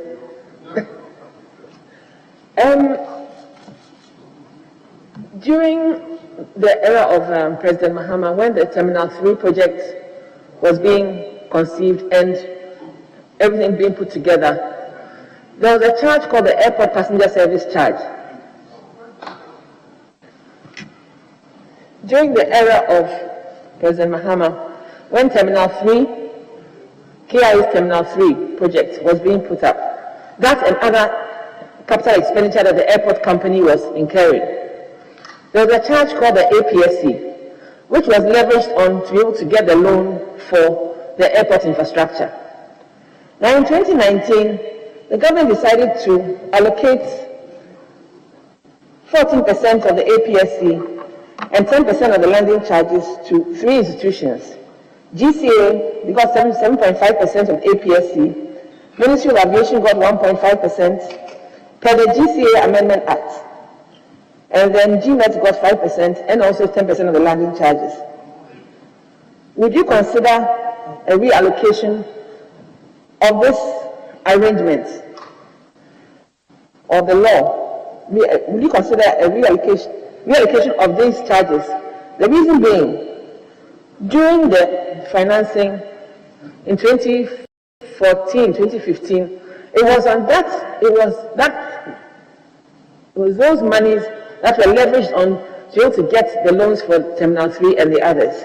And since then, they have been eaten away with now this law. And so these are one of the reasons why airport company, aside from over-recruitment and other internal issues that went along, this is the reason why airport company, which was a tier 1 state-owned enterprise, is having such struggles. GACL is often asked to raise APSC when it comes to Hajj flights. And that has been over a period of time. Quite a few agencies like customs and immigration and so on and so forth also use up space in the terminal, which they did not pay for. So there are quite a number of issues that have given them that issue, that problem of whereby, like I said, at first they had a clean bill of health, they had a good balance sheet even to borrow on before, but now they have challenges. Can I finish, please? Unless you want to answer the question for him. Thank you. Mr. Chairman, I will thank the honourable member for bringing this matter to my attention. If I get there, these are some of the issues that we are going to look at it and see how we can find a solution to it. So maybe I can, from a narrative, she seemed to have a depth of knowledge in the matter. So maybe I can even consult her to help me in resolving the matter, some of the challenges. So. Mr. Chairman, that's a very tactful way of getting out of the situation. The last one is encroachment on airport lands. The last one is encroachment on airport lands. There are some sensitive equipment that do not need obstacles in their way. Now, when people encroach and build buildings and so on and so forth around near this sensitive equipment, it can actually affect air safety. What are you going to do about that? What drastic action will you take with regards to that? Thank you. Thank you very much, Mr. Chair. Mr. Chairman, this issue, like you said, is even affecting flight or commercial operation to our airport, because some of the private stations have mounted their mast, and I'm sure, which is affecting the movement and the technical operations of planes and other. My information is that this matter has been brought to the attention of the communication minister to look at it. So, like you said, it is rightly so. We will sit down and see all the state institutions or other people, other private or public, which have facilities along this or around these areas, which is impeding the operations of the airport, to see that we can reallocate them or let them move so that we can have free flow of the flight. Thank you. Very well. Yes, Patricia PJ. Right, thank you, Mr. Chairman. Mr. Chairman, I remember in 2017 when the Honorable Minister nominee attended to this House, attended to this committee, the appointment committee, the issue of frequent accidents on the water lake was of great concern. The minister promised that he was going to take out stamps on the water lake. I want to know the status of that.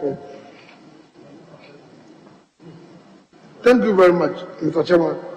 Mr. Chairman, like earlier I said that before 2017, we were having a lot of accidents being caused by the tree stumps on the water lake.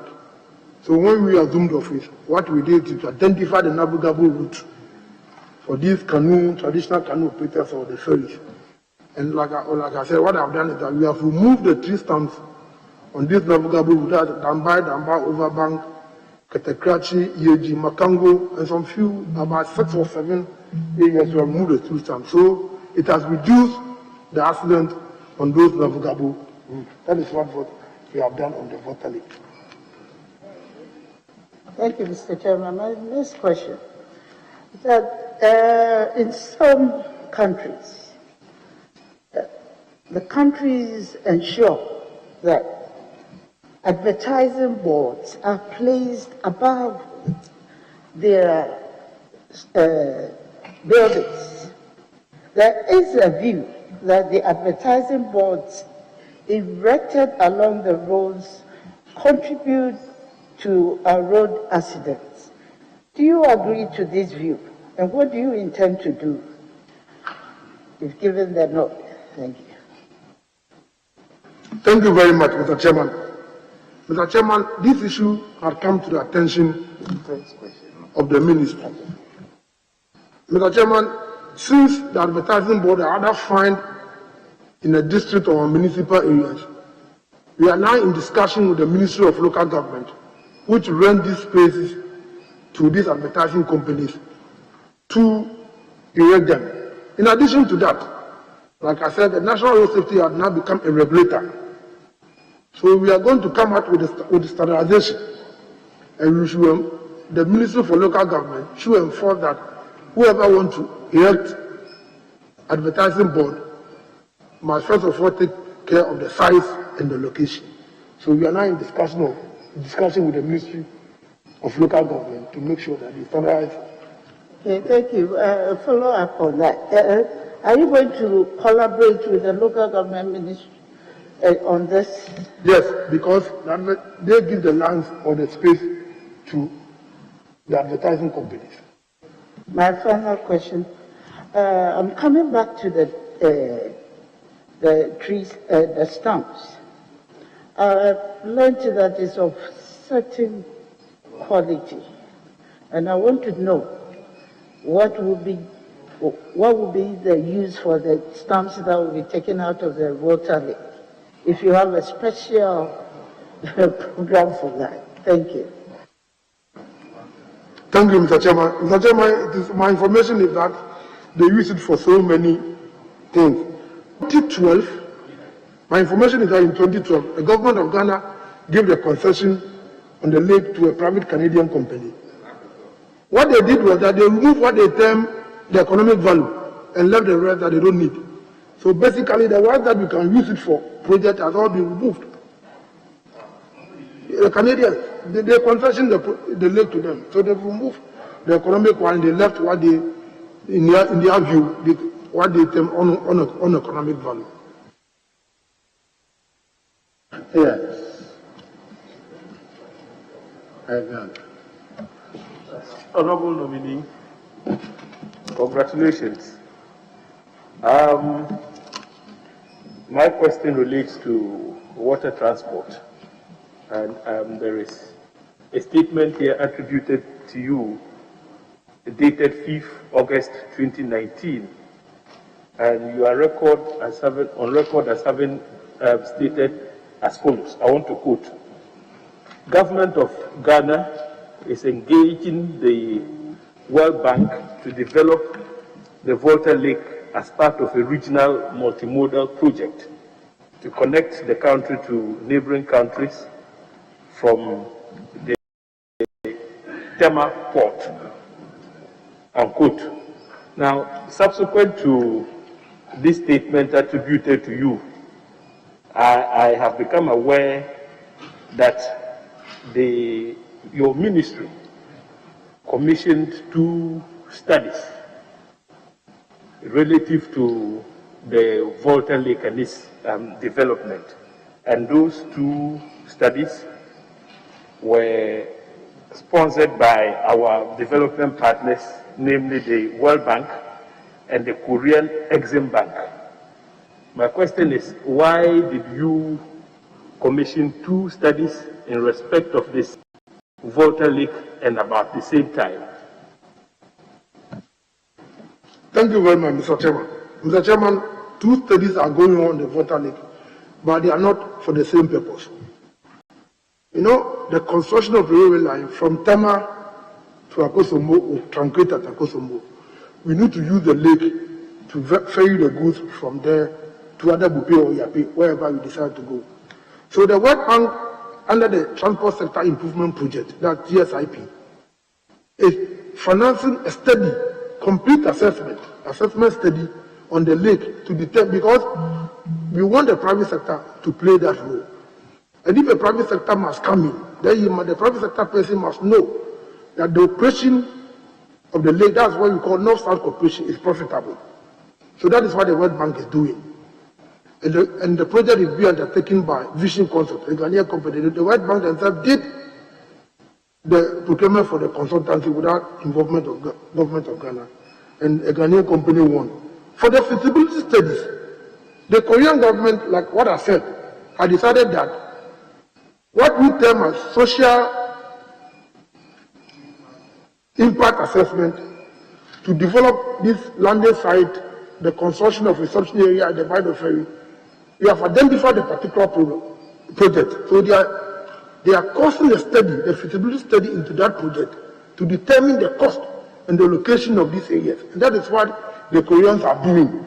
The Koreans are doing feasibility study according to the social amenities they are planned to construct on the lake, while the World Bank is doing a complete study to determine the economics or the economic value or viability of the North-South cooperation on the lake. Chairman, if I can indulge you and the Honorable Agalga, just a follow-up, Minister. Volta Lake transport and its development. You have traveled extensively as Minister MP. I have traveled, I believe Chairman too have traveled. If you take Helsinki in Finland, you want to travel to Stockholm, just around Sweden, and probably extending to some of the Nordic countries. They use the same water source, about the same as what pertains between Akusumbo traveling through the water to Bupe in northern region. When you do get approved as minister, what will you do to give light to this dream? You know, it has an advantage of reducing the heavy vehicular traffic, Kumasi, Techima, Kintampo, Kumasi, Accra. What will you do about it? Because what she's referred to as a World Bank interest is to make that mode of transportation viable for the people of Ghana. What will you do specific should you become minister? Thank you, Chair. Yeah, thank you very much, Mr. Chairman. Like he said, the heavy trucks, which is causing a lot of harm or damage on our road, if we develop the lake, not only will it reduce the burden on government, it also cuts the journey from carrying the goods to the north by almost about 400 and something kilometers. So the issues are not, if you're able to develop the lake, it will go into our advantage. That's what I said. That the World Bank, because of the railway line that we are constructing, is causing a study into the economic viability of the lake. Mr. Chairman, here is the case that you want the private sector person to join you to develop the lake. If you don't present studies which are convincing enough to him, he wouldn't come. So before we can do any real investment on the lake, we must know the cost or the investment that we need to do on the lake. And that's what the World Bank is helping us to do. Thankfully for us, Mr. Chairman, the social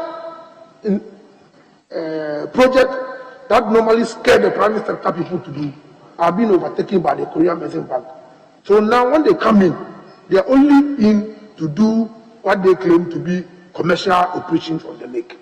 So I hope that if the World Bank finish the studies, we will get more private people now that the social amenities or what they call social infrastructure project has been taken by government. Honorable nominee, how much is involved in the Korean EXIM support? What specific projects are they going to provide to enhance social services on the lake? And when will the project commence? I want the specifics. Mr. Chairman, the amount, I think it's ranging between 80 to 100 million. I think the Minister of Finance will be able to speak to you because it is part of the master facility arrangement that we are having in Korea Medicine Bank. But I'm sure it's between 80 to $100 million. Mr. Chairman, like I said, it comprises of constructing modern landing sites on about 6 areas, that is Dambai and Dambai Overbank, Ketakrachi, Yeji, Makango, and Njeri, to construct those landing sites. In addition, they are going to construct modern reception areas for the passengers. If you go, the conditions with which our people stay there to wait for these ferries it's not good, it's very bad. In addition to that, they are going to buy us 2 modern ferries to do the cross ferry services or the crossover ferry services. And they will construct a slipway, they will construct roads leading from the lake, because when immediately you cross, there must be roads leading to various villages. They will also construct some roads to the various villages. So these are the components of the project. And when, Mr. Chairman, we are late, I have to confess with you that because of the COVID, the Korean delayed in coming. So they delayed, they came in, awarded the contract to a Ghanaian consultant. My information is that by the middle of this year, the consultant will complete his work and send the report and the template for the tendering process to the Korea. They will do the procurement process, they will do the procurement tender in Korea. Choose a Korean contractor, bring him to join Ghanaian contractors who will do what we call the local component within the project. So I'm hoping that by the 3rd quarter of the year, we should start the project. But now all the arrangements have been completed. So thankfully, the people of beyond the Water Lake will have some relief. My last question. Honorable nominee, I have in my hands the budget statement and economic policy for the 2020 financial year. At page 167, I know at the time you served at the Ministry of Transport, Aviation was a separate ministry. The two have now been incorporated.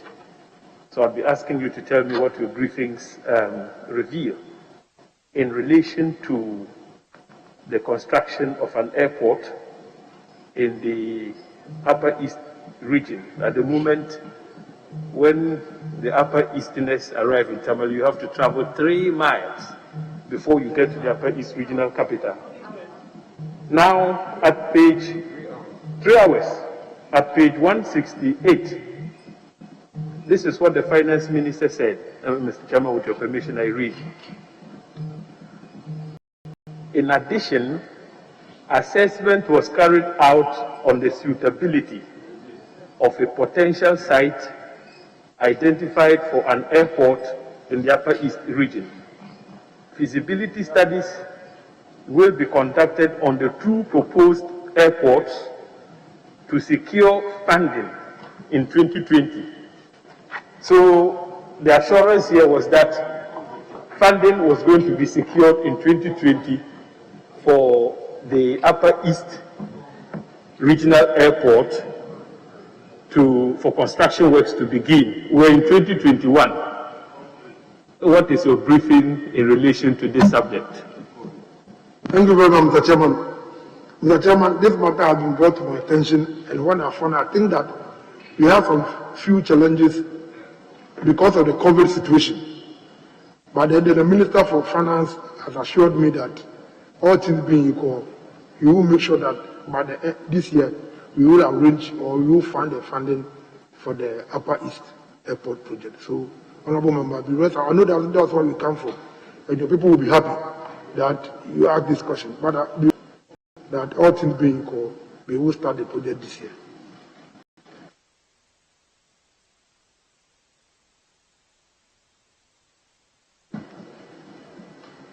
Yes, Honourable. Thank you, Mr. Chairman. DVLA and online drivers seem to have some issue. And the online drivers were complaining that certain charges were being imposed on them which were not being imposed on other commercial drivers. What has been done to resolve the challenges that online drivers face in this country and to promote the use of apps and other such technology to facilitate public transportation in the country? Thank you very much, Mr. Chairman. Mr. Chairman, the Minister is right. This issue has been a major concern between Driver Enhancement Authority and online drivers. The Driver Enhancement Authority is of the opinion that once they are doing commercial business, then they should go through the normal process as other taxi drivers or other people are going through. The online drivers are of a different opinion. And I quite remember that last year the Minister for Communication herself stepped in to try and see how we can resolve the issue. I've had some meetings with the DVLA, and what we need to do, that thankfully, if I'm approved, I will sit down again with the Minister for Communication, and let me thank her for the good job that he did. He stepped in when I was away to make sure that the strike action that the online drivers threatened to embark, he could do. So, Madam Minister, let me use this opportunity to thank you, but I can tell you that. But, Honourable Minister, what is their complaint? That they are not commercial drivers? There's some level of misunderstanding, but that they think that they should be treated separately rather than. As what? As either a commercial driver or a private driver. Yes, because if some of them are private driver, you pay for yourself. But once you have people hire you, just because you use an app, doesn't change it. You must be registered as a commercial driver, even if it's a separate entity, a separate arrangement. But the charges are for commercial drivers, just like taxis. You do twice a year. Because their position was that additional charges, DVLA was charging them additional, and whenever the additional charges are incurred, the company deduct that thing from their earnings. And that was where the difficulty was. But like I said, thankfully, the minister stepped in. We have sat down with the DVL. We have some level of understanding for them. And I hope that when we approve, we'll be able to resolve this matter. Whether you should treat them separately as a company entities or as mere taxi drivers, and that they should go through the process. Mr. Chairman, I know because you have come from very passionate about some of this, but times are changing and we need to also listen to their concerns. You know, I'm just a comment. There's a group of drivers operating at the airport. They are commercial drivers. They call themselves hiring vehicles. It means that you're commercial. But they don't want to be treated as commercial vehicles. By arrangement, commercial vehicles must do the roadworthiness twice a year. And it is those that they are complaining about. I even insisted that you must be identified as required by law, the yellow background. They said that will bring down their value. That's okay. But twice a year, you must comply. I don't know what that is a problem, but Honorable Minister, please continue. I believe they were being asked to take some kind of insurance and pay certain fees twice a year and certain charges that they felt were a bit unreasonable in view of the fact that they were franchisees of these international firms. Now, I'm not sure if DVLA has some interaction with the Ubers and Bolts and others who are actually the companies that are using the applications and the commercial drivers are franchisees of. But as you indicated, we'll collaborate and see how we can resolve this issue. Are the Goro Boys still at DVLA? Goro Boys. I know that some automation and digitization of your services, DVLA's processes has taken place. And I'm wondering if that has driven the Goro Boys out of business or they have adapted to the new circumstances and are still in operation. Thank you very much, Mr. Chairman. Mr. Chairman, I think that today, if you mention DVLA's name, Goroism had come down a bit. I'm not saying that it's completely eradicated. The Goro Boy system had come down a bit. I'm not saying that it's completely resolved.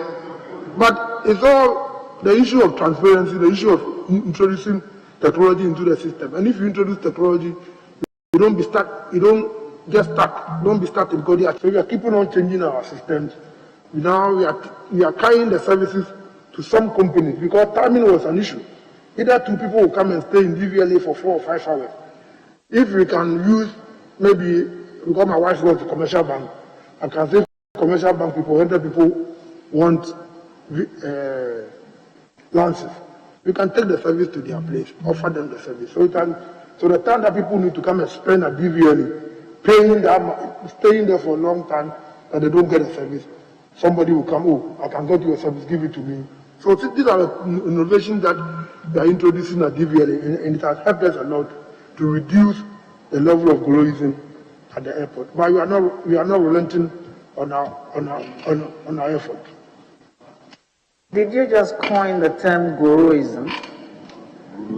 Or it's something that you just coined Goroism? Goro Boy system, Mr. Chair.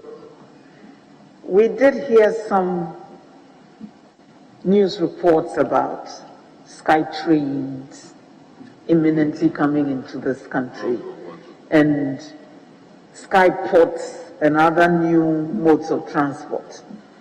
Between yourself and the former railways minister, you did indicate that we should expect some innovations in our transport system in Ghana. When should we expect to see them on our streets? Thank you very much, Mr. Chairman. Mr. Chairman, it is so that we need to diversify our transport system. So last year, between myself and the Minister for Transport, Minister for Railways, the government gave us a policy approval to to engage prospective to develop new emerging transport systems, like the minister said, boardways, light trains. So we are in discussion with them, and I'm hoping that the COVID last year became a huge hindrance on the sort of things that we plan to do. But I'm hoping that we'll be able to, for even the boardway, we've sent the proposal that the people sent to us. We are even sent it to Attorney General Department, for the Attorney General Department to have it, look at it, and advise us the way we should engage them. So that there are prospective developers who are waiting for us, but we must first of all, we have to be sure that we are on the side of law, we haven't erred. So that is where we are now.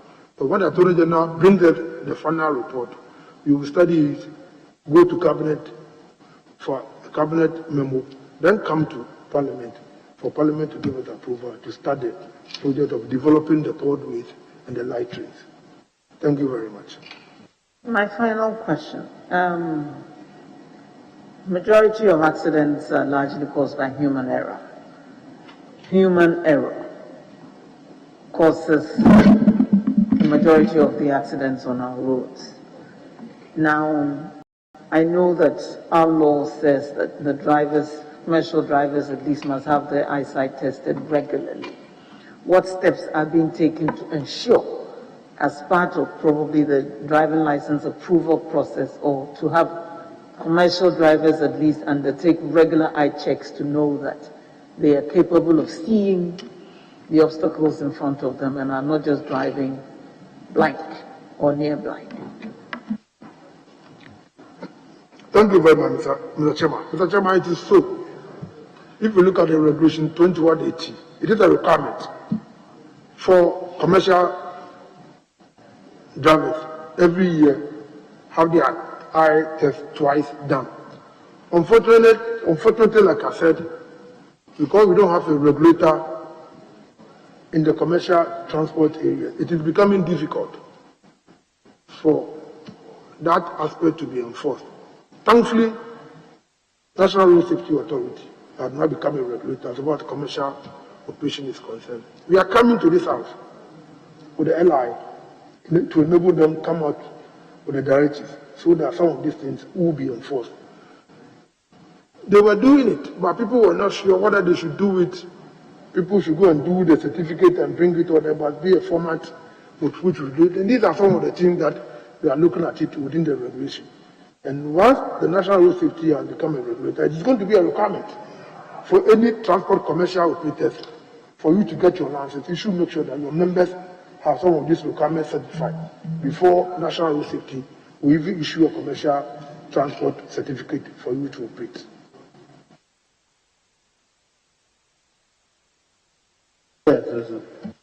Thank you, Mr. Chair.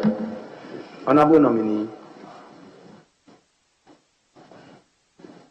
in 2017, when you appeared before this committee, you made a solemn promise that you were going to deploy technology to address revenue leakages at the port. Consistent with that, under your watch, Unipass has been used to replace GCNet, which has caused a number of issues at the port. As we speak now, GRA is calling for the return of GCNet. Can you tell this committee what was the consideration, what were the reasons why Unipass was used to it? Thank you very much, Mr. Chairman. I think I will start from the last go back there. Mr. Chairman, I'm not aware that customs are today calling for the return of Unipass. That is my first point. My second point is that, Mr. Chairman, if you come to the port, the infrastructure is for, we build the port infrastructure. End-to-end system that is operative at the port there are being handled by Ministry of Trade and Finance. So our view was to put in the infrastructure. They would then operate the end-to-end system. That is it. But like I said, my information is contrary to what the honorable member has said. The last time the document, I think in the graphic or Times, I cannot speak of it, the GRA is saying that upon the coming in of ICOMs or Unipass, their revenue has gone up by 6%. That is what I read in the paper. So I don't know what the honorable member is saying, but I'll check. If JRA is calling for the return of Unipass, the honorable member, I will check them. If it is so, then I'll find out the reason why they say Unipass, GCNet should come back, then I can address. But so far as I'm concerned, I don't have that information. Very well. Secondly, ahead of the 2020 elections, you made a promise that you were going to build a new airport at Cape Coast and a new harbor. When should the people of Cape Coast expect the commencement of this project? Thank you very much, Mr. Chairman. Mr. Chairman, the airport, if anybody should be excited about airport in Central, it is me, because that's where I come from. And I want that airport to be built as today. But we need to go through, and I know that the ministry has started something. We'll make sure that we speed it up to make sure that my own region has an airport. And I think that I want to be on record that it is during my time that they will build the Cape Coast Airport. So I will ensure that it is built. So will you start this year, upon your confirmation? Mr. Chairman, in these matters, the processes are important, and we do not truncate any of the processes. So maybe when I assumed office, I will sit down with the ministry for her to see the timelines, because we've given a commitment. But timelines and the process that we need to go through are as important as the infrastructure itself. So we will make sure that we speed up the processes, but not to truncate any of them, which will have effect on the airport. But we will follow the timeline to make sure that within the 4 years, the airport is built. Thank you. Yeah, that was there. Thank you, Mr. Chairman. Good evening, Honorable Nominee. I have two questions. The first one relates to an earlier question that was asked about road transport and what you've done in 4 years to make it attractive to both passengers and in the industry players. And you did mention that you had acquired some fleet of STC buses and some Metro Mass transport. Will you be able to share with us the mode of distribution of these? And I'm interested in the Metro bus to the various across the country, because sitting here as a native of Salaga, I don't think your answer will resonate with myself and my constituents, because we don't have anything on our roads. And if you make a trip there, you feel sorry seeing the mode of transport. If people have to go to Tamale, they get on rickety 207 buses that have the bonnets open, and sometimes it breaks down 3 times on the road before they get to Tamale. How did we end up like this? If you can answer, give me an answer to that. Thank you. Thank you very much, Mr. Chairman. Mr. Chairman, it is the responsibility of government to provide decent transport system for its people. There's no doubt about it. Like I said, that in 2018-2019, we were able to acquire additional 100 buses to Metro Mass. I don't know the way the distributions are done. Madam Honorable Member, I will find out if indeed there's none on your road. I will make sure. I will find out why so, and make sure that if it's possible, we need to. But let me assure you that the buses as of today are not enough. That's not enough. That's not to say that we shouldn't have the fair share of the little. Parliament has given us approval for additional 100 buses with the Belgium facility. We are done with the procurement processes. They are manufacturing the buses for it. I want to assure this House that now that we've drawn our attention to the mode of distribution, we are also getting additional buses. Next time when the buses come, I will make sure that I will go to the I will have to find out from them that people are complaining that it is shared skewed either towards them or in favor of them. So they should look at the mode of their distribution, which is very important, because there must be an equitable distribution. It will be unfair that a group of people will have about 10 or 20, whilst others don't have. So, Madam, I've taken your concerns into consideration. I will read them, I will find out from, but I can assure you that we are getting more buses, which will enable us to do more distribution, and maybe I will take special interest in you. Your request is met. Honorable Minister, said procurement is completed, you're building the buses. What happened to the program to import the chassis to Ghana and build the buses locally? In 2005, 2006, 2007, for Metromax, they were importing the chassis and building the buses in Kumasi at the new plan. What happened to that program? Yes, Mr. Chairman, you are right. The arrangement, you see, initially, when Metromax was established, there was government-to-government arrangement with the Belgium and the Netherlands company, who provided them with these buses and with this chassis engine, and they helped to set up the facility at Kumasi to do it. Somewhere along the line, which I wasn't, I don't know what happened. Either the arrangement came to an end or something happened. So the supply of the chassis numbers plus other bodies that they needed to repair the old ones and others were not coming. So when I assumed office, it was one of the projects that I decided to pursue. So I met the Belgian government to say that, look, we started this thing with us. Your buses are strong on our roads. So they gave us this concessional loan, plus some commercial loan. And the arrangement was that, yeah, let's start afresh. That's why we are starting afresh. Going forward, they will come to refurbish the workshop at Kumasi so that the old arrangement that we started with them, we can now renew it. So it's something that we are working on that. Thank you, Mr. Chairman. Honorable nominee, please, if this committee confirms your appointment and you become the transport minister, what are your plans for the Unity Terminal that the GPHA has constructed for devaluing of container activities? What are plans to utilize it to its full capacity? Unity Terminal, is that what you said? Unity Terminal at home. The Ghana Ports and Harbours Authority here. Yes, thank you very much, Madam. Yes, in 2015, 2014, GPHA secured funding for this terminal at home. At that time, the MPS project had not taken off.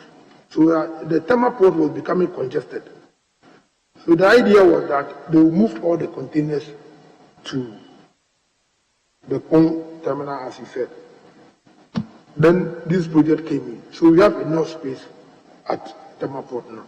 But my information from GPHA is that they are all relocating some of their terminals to Pong so that they can offload their portion of the coin. Now GPHA is handling about thank you.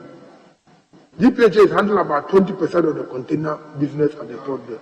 So they will then transfer all their trucks to Pong terminal. I think that they will finish, they are supposed to finish the construction of the place around June or August this year. And when we finish, we will then move the Golden Jubilee or the other terminal, which is within the port, to Pong, so that we use the space for other activities. So we are going to put the place into very useful use. Yes, Honorable. Thank you, Chairman. Let's get back to frontier services. Frontier services.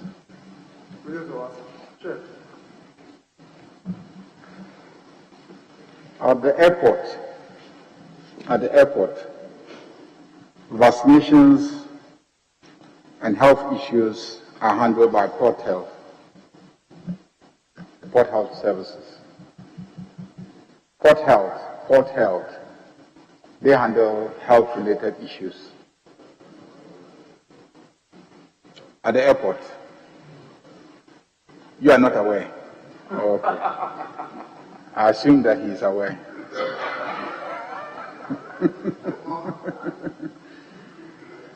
This agreement was signed between Frontier and Ghana Airport Company. Was it just a license to use the space, or in the agreement, did they advert their mind to the fact that this company was coming to carry out a health-related issue? Who is taking the samples? Are they Ghana Port Health staff, or are they staff of Frontier Services? And who is generally overseeing the health-related issues? And in the agreement, were they concerned about how much they were charging for the service? Mr. Chairman, I've said it here that my admission to the House was to confine myself to the role that the Ghana Airport Company played in this space. And what I've also said it here, the Ghana Airport Company's role was to run the space for the people to carry out a laboratory services operation.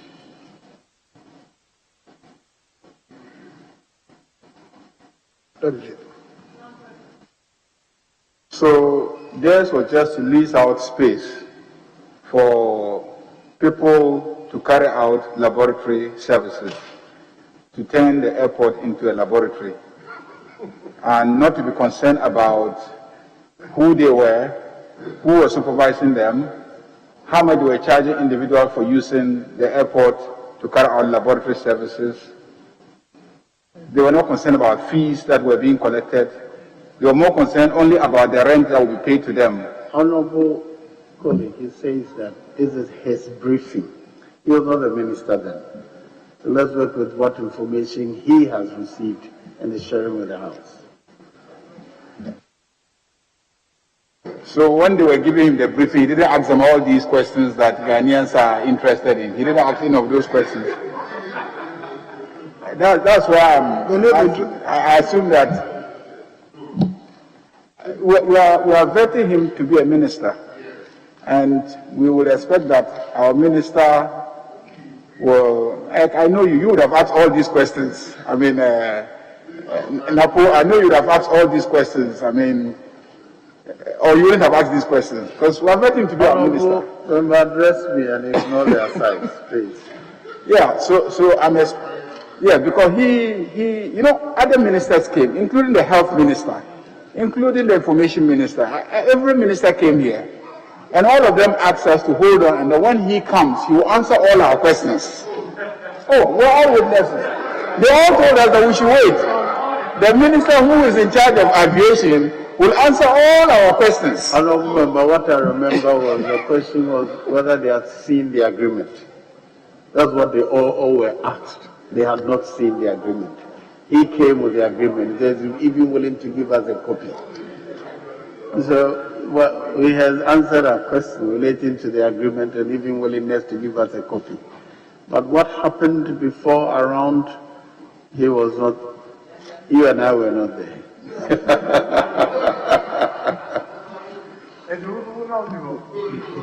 Minister for Transport, nominee. COVID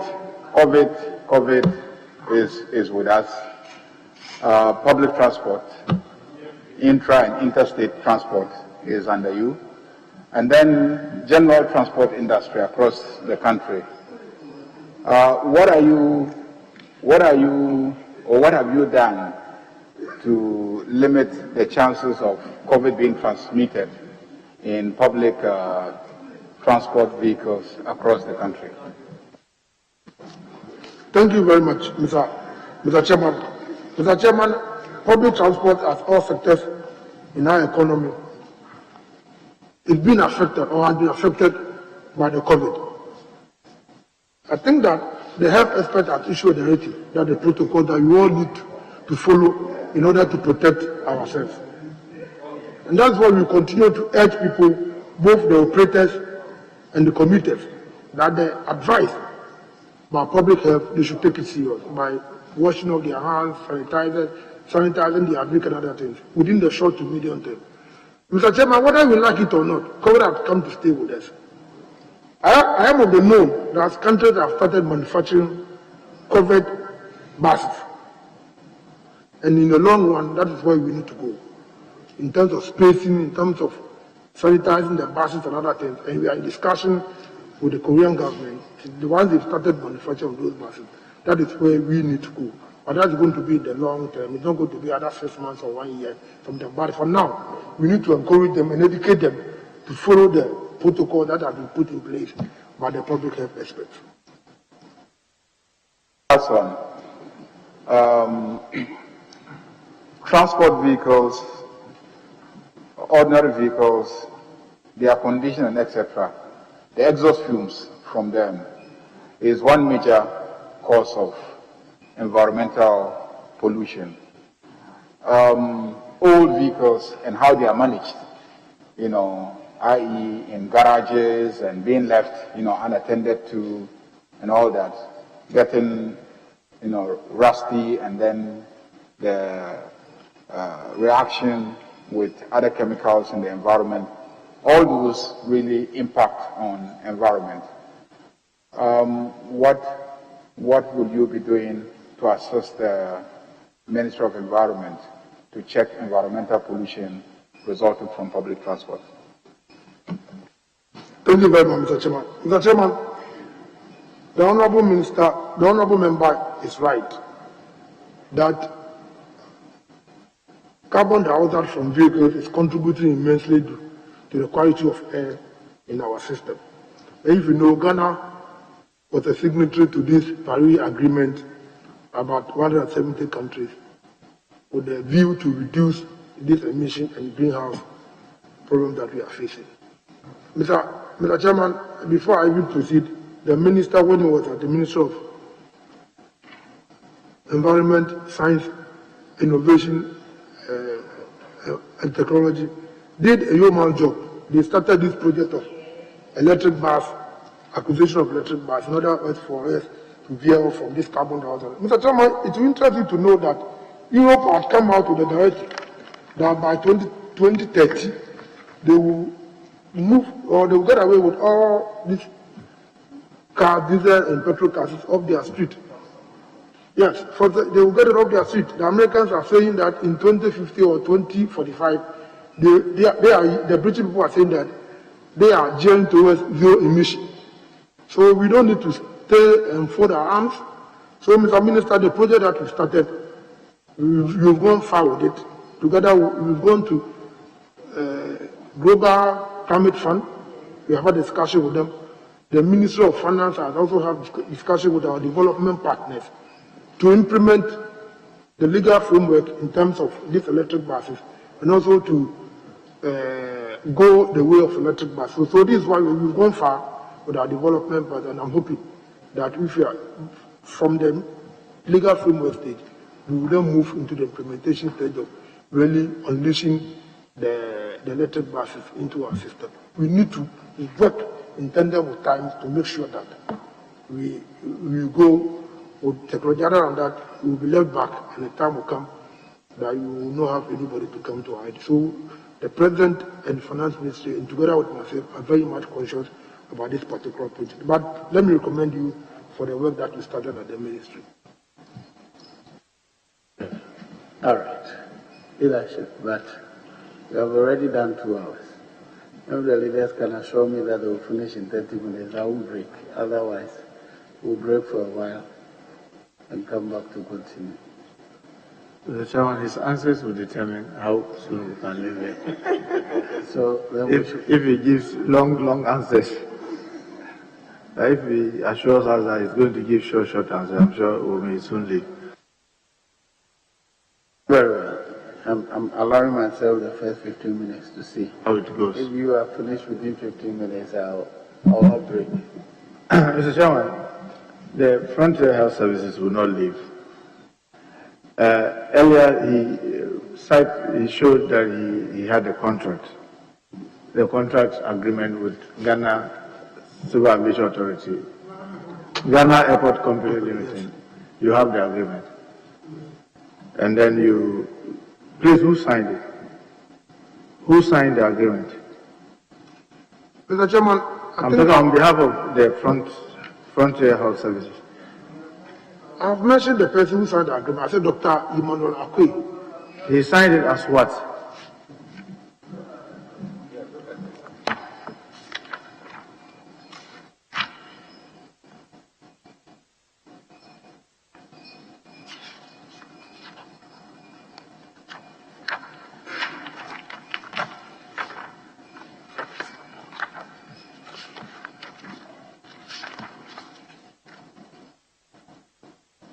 Dr. Emmanuel Akwe as a director.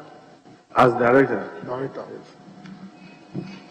The chairman, when the minister nominee got the contract, did he read it? The contract document that they give you, have you read it? I've gone through. You've gone through? Yes.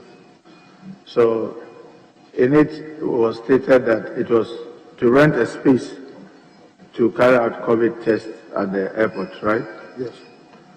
And in that contract, did they state the amount they'll be charging? Mr.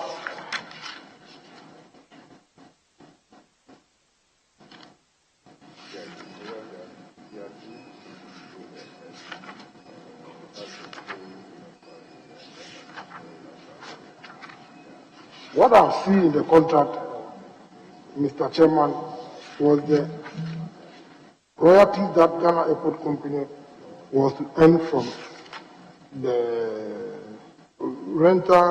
rent review fees. What Ghana Airport Company will earn from the people, which is $10.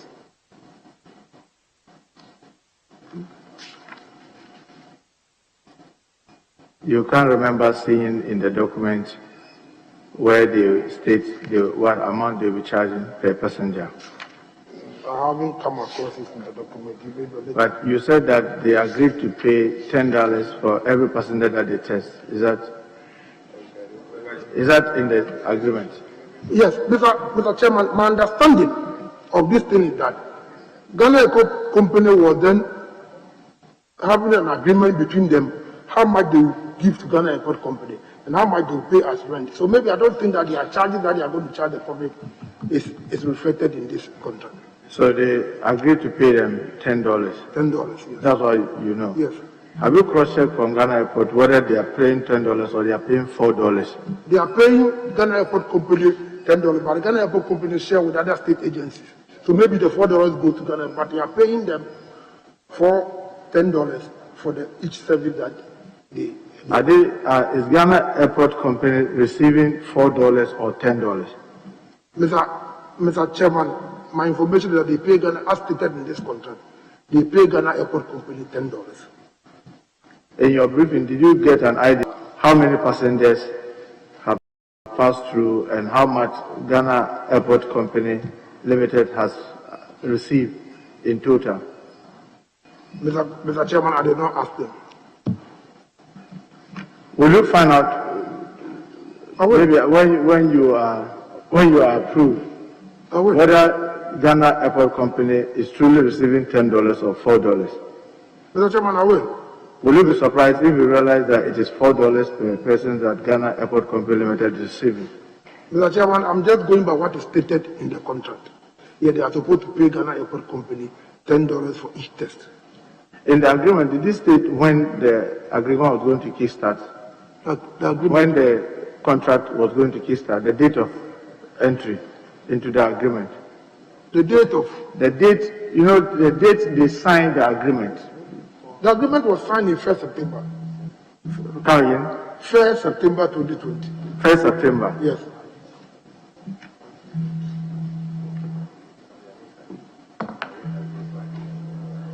Simon, I just want to find out from the nominee, even though I know you are not there, but you've taken briefing. Is it the practice that when Ghana Airport Company rent out a space to any company, they don't bother themselves to find out what they are doing with the space? What they are doing is noted. It's a general public knowledge, because it's a general public knowledge. So they will not find it necessary to find whether by giving them those space, whoever is renting the space will have to comply with any other existing laws? Mr. Chairman, I think it is assumed that whoever is there should follow the existing law, and whichever regulatory body which is responsible for the operation should also follow the right thing is done. So if it is assumed, will they not monitor to be sure? Your mind off, yes. In the agreement, is it stated which regulations they would follow? Is it stated in the agreement? No, there's nothing of that sort in the agreement. You say it's not stated in the agreement the steps that they will follow. So once they rent it to them, the far they are concerned, Ghana Airport Company is concerned, they assume that they will comply with any other law, and it's no longer their business to ensure that there's compliance. Mr. Chairman, maybe Ghana Airport Company may have the rules and regulations with which all their clients should follow. But so far this contract is concerned, before me, none of this is stated in this contract. Yes, I want to find out, in his briefing, what were you told the state of Ghana Airport Company Limited is?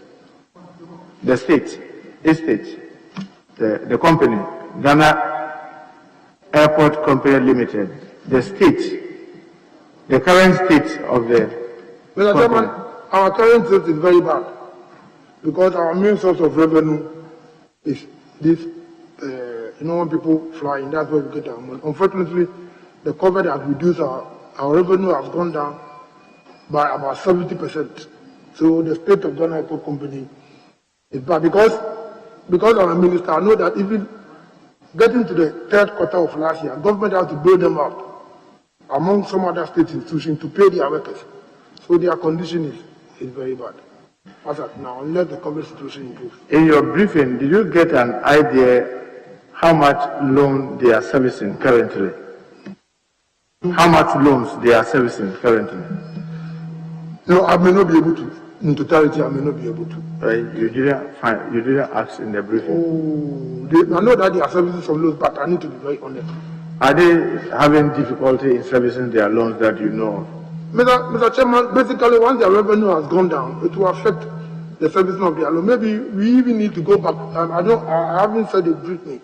To go back for these lenders and see if we can renegotiate. It's done. It's always done. Business based on upon which you contracted a loan. If your business activities go down, maybe you can go back to your lenders to see if you can renegotiate the terms of payment of the loan. In the briefing, did you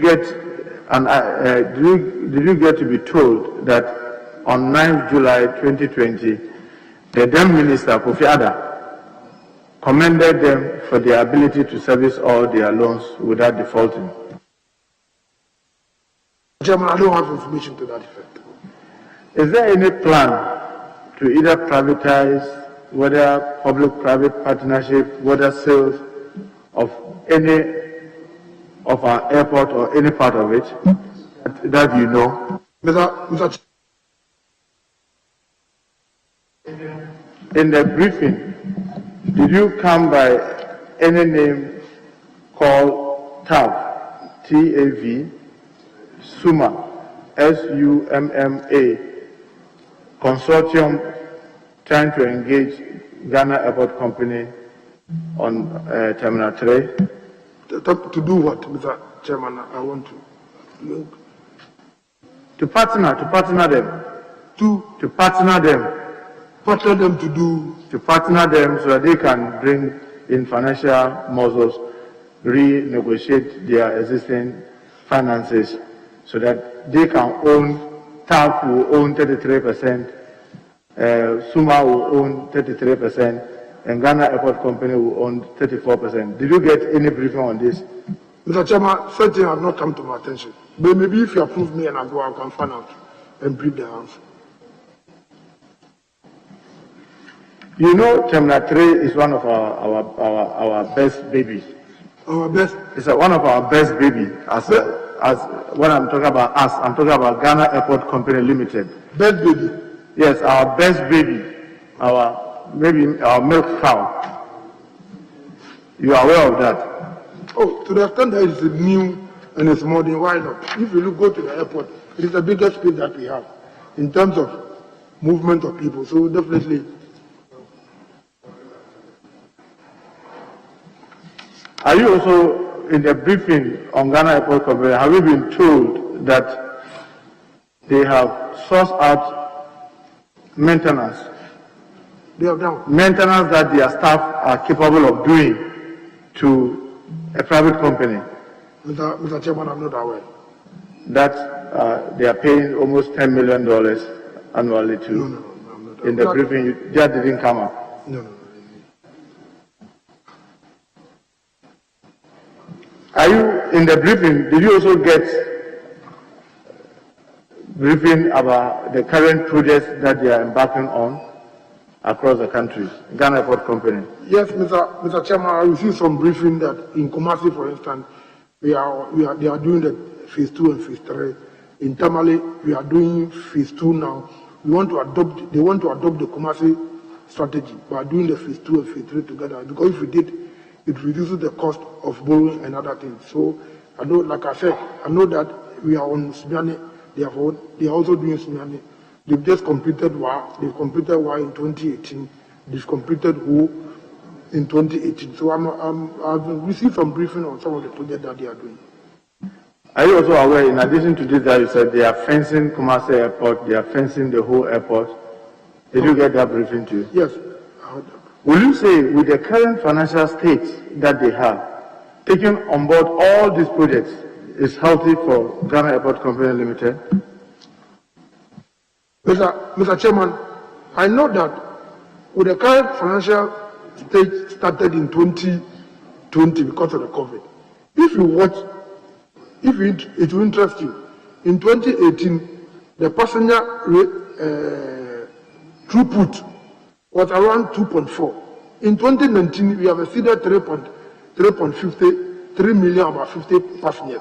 So the APSC had gone up, definitely. If it were not to be the COVID, Ghana Airport Company would have been in a solid situation to undertake it. I also don't know when these contracts were awarded, because if you look at the Kumasi Airport, the loan facility is not coming from the RGF of Ghana Airport Company. It's a loan that the government has contracted.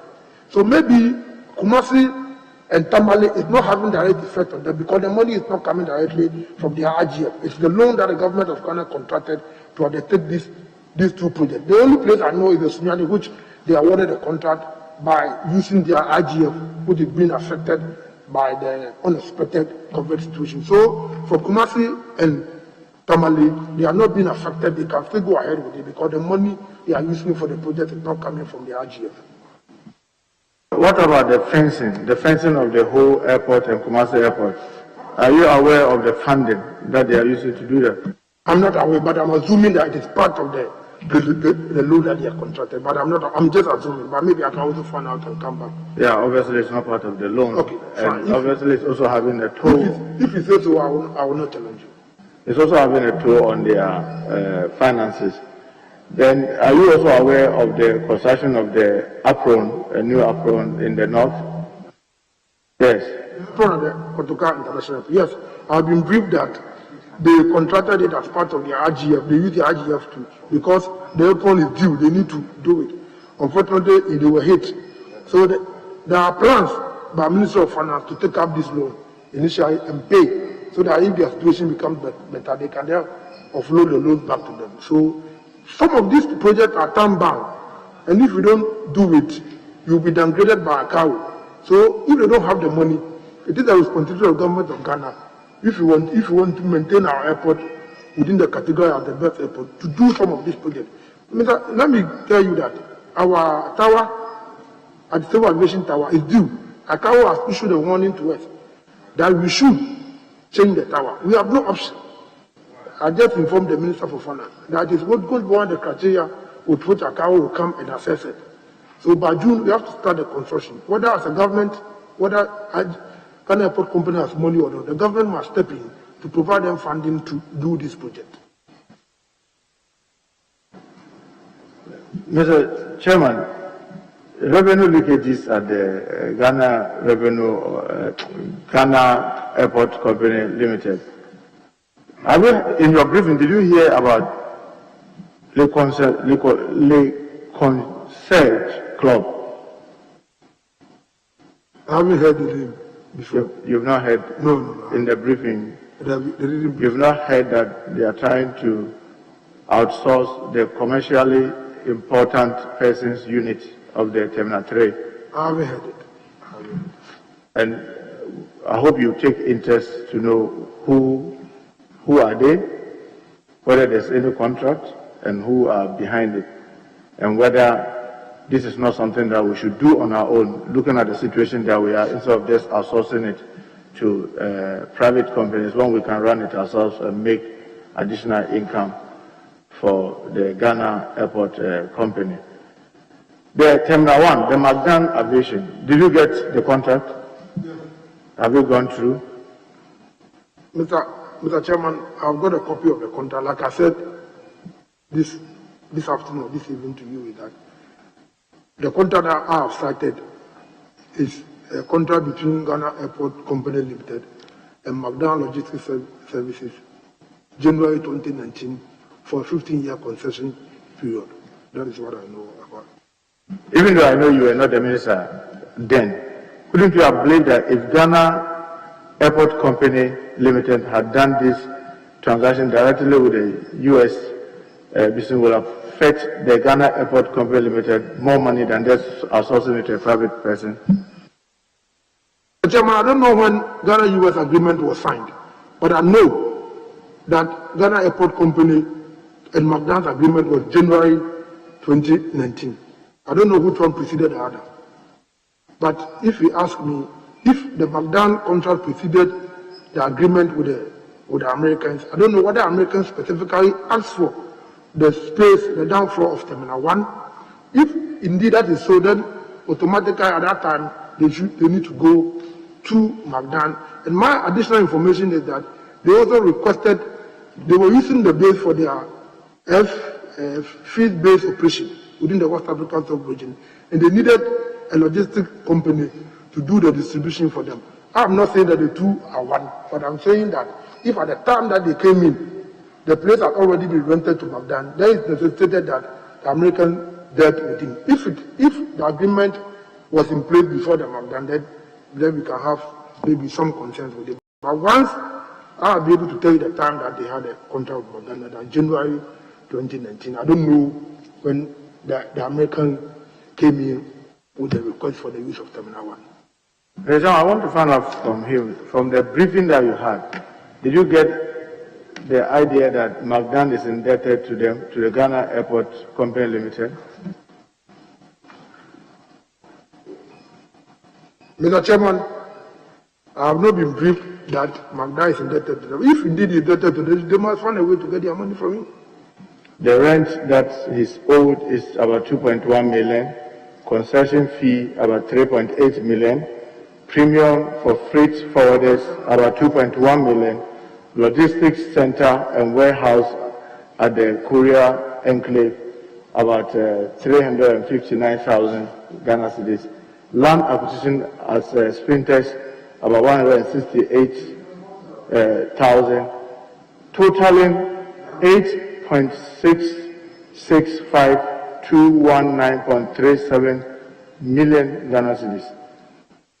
Mr. Chairman, this is worrying, and I don't know the terms. I don't know when he's supposed to pay them. If indeed what you are saying is that it's true, this is a commercial transaction, and I'm expecting Ghana Airport Company, if those debts are due, to take all the necessary steps to recoup their money.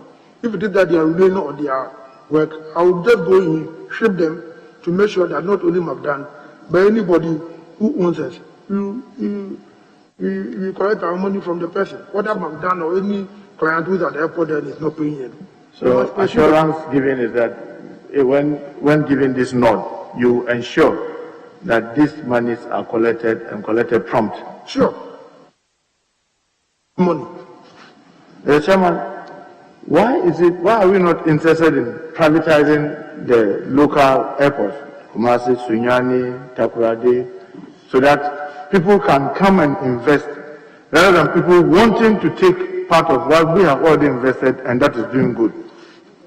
Mr. Chairman, I am not coming. The honorable member has brought a very brilliant idea. I will consult him and see how you can help me to shape the operations of the airport.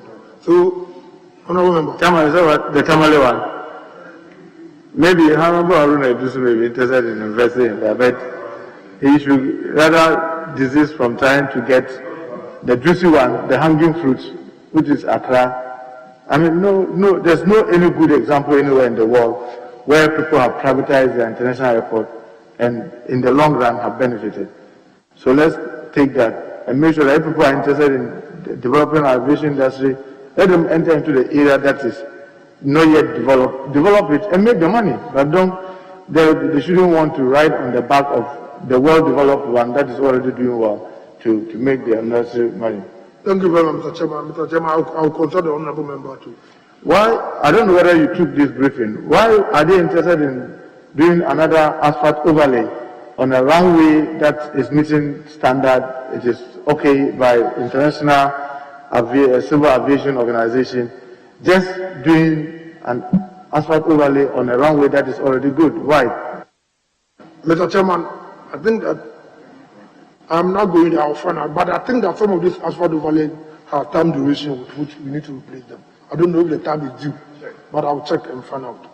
Yes, what I will encourage you to do is that there's a deliberate attempt, in my view, I may be wrong, that to overburden the Ghana Airport Company with a lot of investment that its finances cannot shoulder, to pave way for people to justify why privatization or private participation is necessary.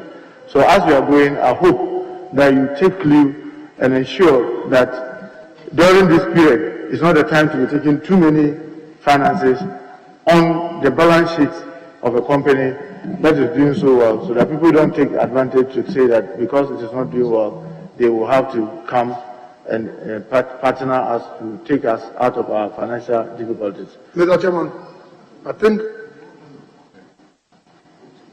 I have taken the advice of the Honorable Member in good faith. But Mr. Chairman, some of these projects too are time-bound. I can always come in to meet the international standards, requirement of safety and regulation. They don't joke in security, they don't joke with it. That is why they always check some of these things. Like I said, I did promise you that I have no knowledge about what you are saying. You are alleging that the project that people are doing just overburden them so that their balance sheet will become weak. Then you can justify what you are alleging. I don't have any information to it. But I will check, I will revert if it is necessary. But for now, I will not be able to speak to it or deny what you are saying. Mr. Chairman, the Bonkra it's been delayed over even my lifetime in this parliament. How long I've stayed in this parliament. Was there any special reason that caused for that unnecessary delay that he knows about the Bonkra in Lamport? Was there any reason for that excessive delay in completing that project that you know of? Mr. Chairman, maybe, I don't know, but so far as I'm concerned, maybe it's a decision by various governments whether to do certain projects or not. I know that they started this project around 2006, 2004, 2005, and 2007. I don't know for a reason why they stopped up to. We have decided to continue the project. So I don't know. Did you have any reason yourself for delaying not to start working on it for 4 years? You only went and cast salt for its restart in November. If I remember, is it November 3rd or 5th that you went and cast salt with His Excellency the President? I said, was there any special reason that you also delayed it for 4 more years and only went in to cut the salt in November 2020 instead of maybe probably January 2017? Was there any special reason? Mr. Chairman, Parliament gave me the approval in September 2020 that we can then hire this strategic investor to do the project at Bonkra. I came to this house to seek approval. And in September, we needed to go through the procurement process to come. Because when I was in the office, the World Bank, together with Government of Ghana in 2012, had concessioned a transnational advisor, Pricewaterhouse, to do studies into this project. to find out their viability. And they presented the report to us in end of 2018. We did a market sounding early January 2019, and we started the procurement process. So we needed to go through the processes in order so that we don't flood the procurement. Mr. Chairman, I just want to find out, are there any timelines that you expect to get the Bunkra project completed and functioning? Mr. Chairman, there are timelines, unfortunately, unless you give me the opportunity, I don't have the document, but there are timelines within the contract with which they are supposed to finish phase 1, phase 2, and phase 3. Is it going to take 2 years, 3 years, 4 years, 5 years? I don't want to 10 years. But I think that the phase 1 is supposed to take. Mr. Chairman, I prefer not to guess because I can come back always with the correct records. Mr. Chairman, earlier he was asked about the DC net and the Unipass, right? Why is Casper ahead, Minister? You don't like the story. What was the problem with the DC net that the Unipass was coming to resolve? Mr. Chairman, I have said that the port belonged to Ministry of Transport, but the systems, the end-to-end system of operation belongs to Ministry of Trade and Finance. They will be the better people to explain the decision that they took. The concession was not under the jurisdiction of Ministry of Transport. And you weren't interested in what were the issues? All you knew was that there was a system, another is changed, you, the one who runs the port, you don't care. Because the other systems are managed by other ministries. You, the one, the main actor, you aren't interested. Is that what you're saying? Even if he's interested, he's not competent to ask questions on it. The procurement, everything was done by other ministries. So, I mean, it's only fair that he, the one who operates the port, even as others come with the system, should be able to tell us, oh, we used to have this challenge, there was delay, there was this difficulty, and therefore, because I want to believe that those who are bringing the system don't do it in isolation with Minister of Transport. They always do it together with them. We have private operators here on site, the Forex Bureau. Right, we grant them the space to operate their own business here. If they change their management, it will not be fair to ask the Speaker or the Marshal to answer why they changed their. Oh, Mr. Speaker, if you care to know, the clerk will definitely have, because in signing the agreement, at any time they want to change hands in the use of the space, they were to get back to us. No, management. They won't tell you about management. This is about management. Anyway, I just want to find out Metro mass transport. Some of the major challenges that are there and how you hope to overcome them. Mr. Chairman, the basic problem, there are two problems at Metro Mass today. That the renewal of their fleet, which are, some of them are overstayed their scrap value and they are still on the road, which is causing them to use whatever money they do for them to repair. Anytime the buses go, they need to come back and repair something. So we've taken a decision that all those overaged scrap vehicles which are on the road, we take them off the road. So our major concern now to how to renew the fleet, which we've started. Like I said, we'll be able to acquire 100. Parliament has given us approval for another 100. There's another facility, Korea Medicine Park, which government is trying to secure for both government institutions like Metro Mass and STC and the private sector. Another challenge, Mr. Chairman, is revenue leakage, which the management has put in place strenuous system to curtail it. But I will not be able to stay because if I stay here, they know they will change their mode of operation. I think that's one area that management is putting in place to stop revenue leakage. So the renewal of fleet, which government is determined to renew their fleet, because most of their fleet are, let me say, out of fleet, and we are still putting them some on the road, which is not helping the company. And second, the measures we need to put in place to drop revenue leakage, which management has put some in place and they are implementing them. Somebody really wants to consider public-private partnership in that area to be able to help in the finances, because you know government revenues or government GOG is not something that you can always rely on. Yes, thank you very much. Mr. Chairman, it is so. As I'm talking to you now, we are in arrangement with the two private sector companies. One came to Ministry of Trade, which they directed them to us. One, because they supply buses to Metro Mass, they are comfortable. When they came and you show them the system that you put in place, they think that with the current fare that we are charging, if you're able to adhere or implement those systems, they can still recoup their money. So we are in discussion with private companies, like you rightly said, to get some buses from them. We need to change mode of our financing of our buses. We don't need to rely on government. Once we put in place the system and the people know that they can recoup their investment. So now we have two companies on standby to do a partnership with us for a system. We put in place the system. They are bringing us about between 400 buses, 200, and they think that they can recoup their money. So we are diversifying our mode of financing of these buses. Mr. Chairman, I'm done. Is that I don't know which minister are we expecting to be able to overcome this frontier health services. National Minister, everybody, he kept ruling. Oh, let's see the transport minister. Now he has come, and he's still not over. Mr. Chairman, I think that it's over. It's all right. I don't know, maybe you want me to answer Minister of Health question. You brought the agreement. You want me to answer Minister of Health question? Honorable Minister, all we want is a copy of the agreement. Once they get a copy, if anybody has any subsequent questions, it will come out. Yes, Honorable.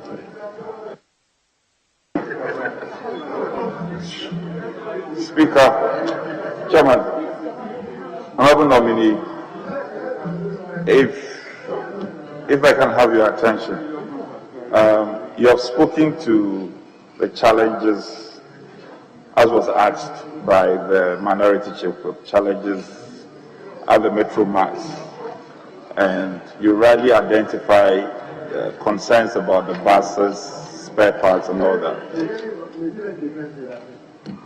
Honorable Nominee, I don't know if that's come up to your attention, the Metro Mass. Apart from the challenges you mentioned, there are also lingering concerns relating to staff welfare. I concede you mentioned the leakage of revenue, staff welfare, and corporate governance.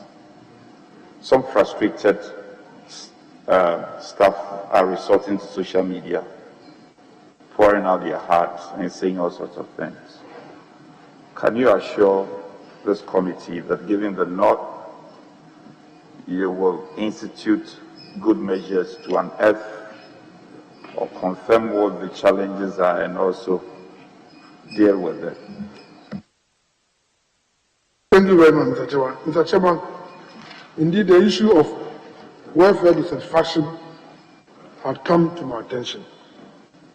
The management, because it has been a long-term issue, the management is working on it. Unfortunately, like I said, our basic problem is that we don't have enough buses to be able to generate enough revenue to pay some of their welfare issues. But going forward is something that we are going to tackle, and I'll give you assurance that we will resolve that matter. Our government promised some time back a home-based career. What has been the progress on this plan? Thank you very much, Mr. Chairman. Mr. Chairman, in 2017, government gave approval to then Minister, Honorable Cecilia Dapaah, cabinet approval to engage private people in forming this home-based career. Honorable Kofi Ada continued, and I can tell this out that we've done a lot of work in this area. We are just about to submit, there were about 13 or 14 companies who submitted proposals. We trimmed them down to 3, and we are just about to submit the cabinet memo on it for cabinet to make a decision which of the companies we should go with. And I'm sure when it's done, it will come to Parliament for approval for us to start this home-based career that we want to. I'm aware domestic airline operators in recent times have been complaining about tax on spare parts as compared to their foreign counterparts. Has this come to you? And if it has, any alternative way to deal with it?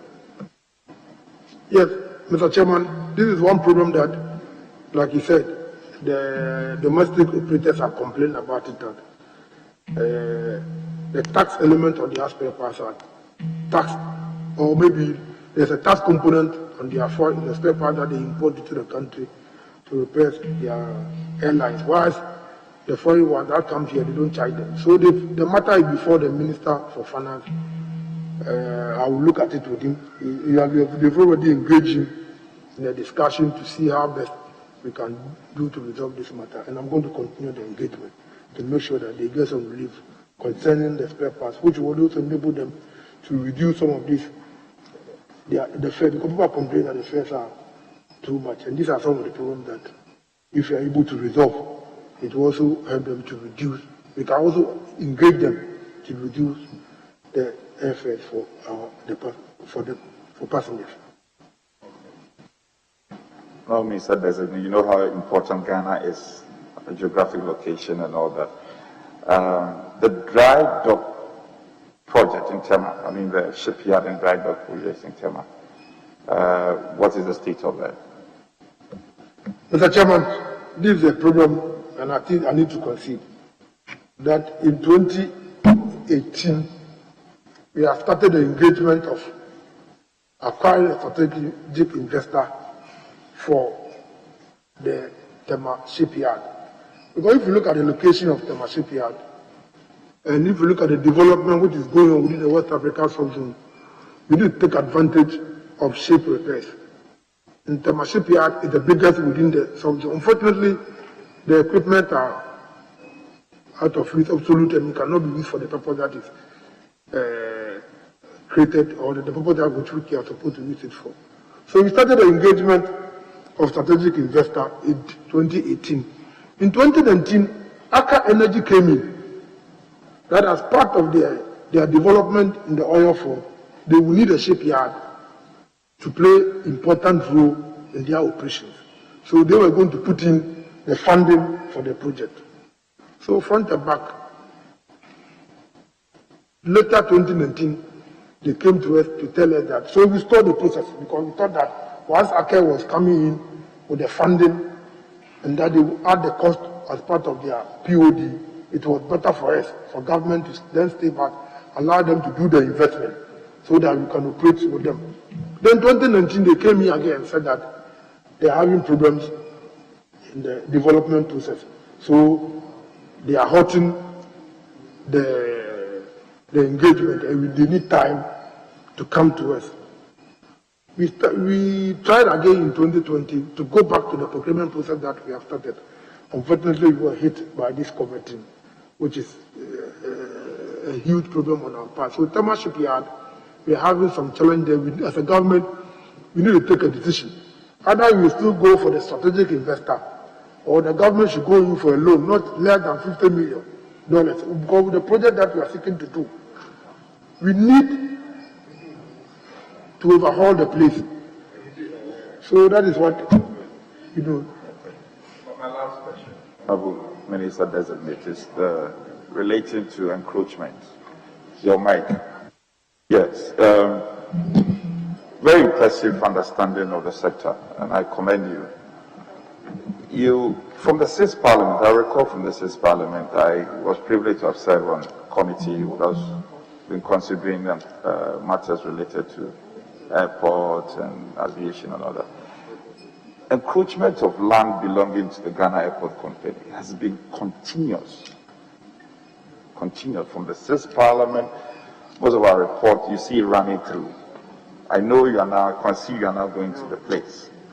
I want to raise the red flag. I'm sure it has come up to you. You have to be very drastic and stern. Otherwise, the land is being encroached almost every day, and the state is losing out. Maybe you have some plans you want to share or not, but I just want to nudge you and bring it to your notice. Thank you, Chairman. I'm done.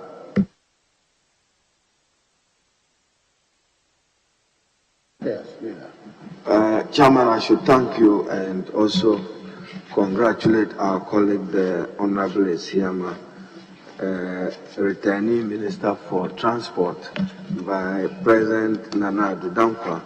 And Chairman, just to refer him to some matters that have been discussed before, specifically handing over notes October 2020. And Chairman, I'm reading from construction of 12 coastal fishing landing sites. Giselle was on that question. And in your answer, this is the evidence we have. Axim, 48.7%. Discov, 47.9%. Mori, 42%. But Chairman, I'm asking this question because Keta is 5.91%. Elmina, 0.5%. Otuam, 0%. So, Minister, Winneba, 18.16%. Then Mumford, 41.82%. What accounts for this poor state of work in getting this landing sites, fishing landing sites completed, particularly in the areas that I have emphasized? Thank you, Chair. Mr. Chairman, I don't think that there's any poor work done.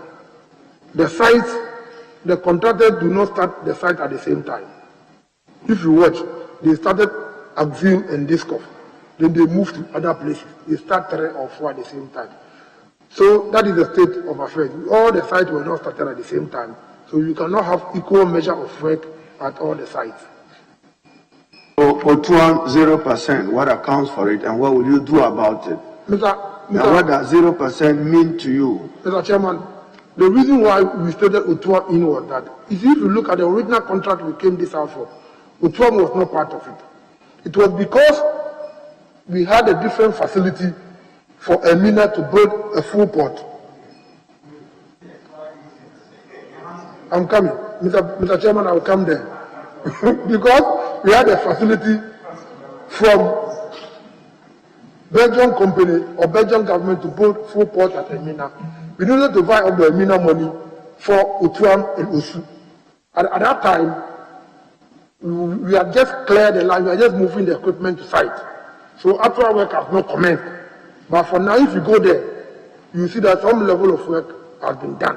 And like I'm saying, we don't, all the sites, they didn't start all the sites at the same time. Chair, please indulge me. A follow-up on the matter raised by leader. Winneba, the capital of Ifutu. 18%. Please, give us detailed explanation. Mr. Chairman, the honorable member knows perfectly that today, the work that we have done in Winneba, I can tell you that we have done between 35 to 40%. At the time that this report was being prepared, that was the state of work that we've done. But for today, if I should go back and do the inspection, and you know that we have done more than 40% of the work at Winneba.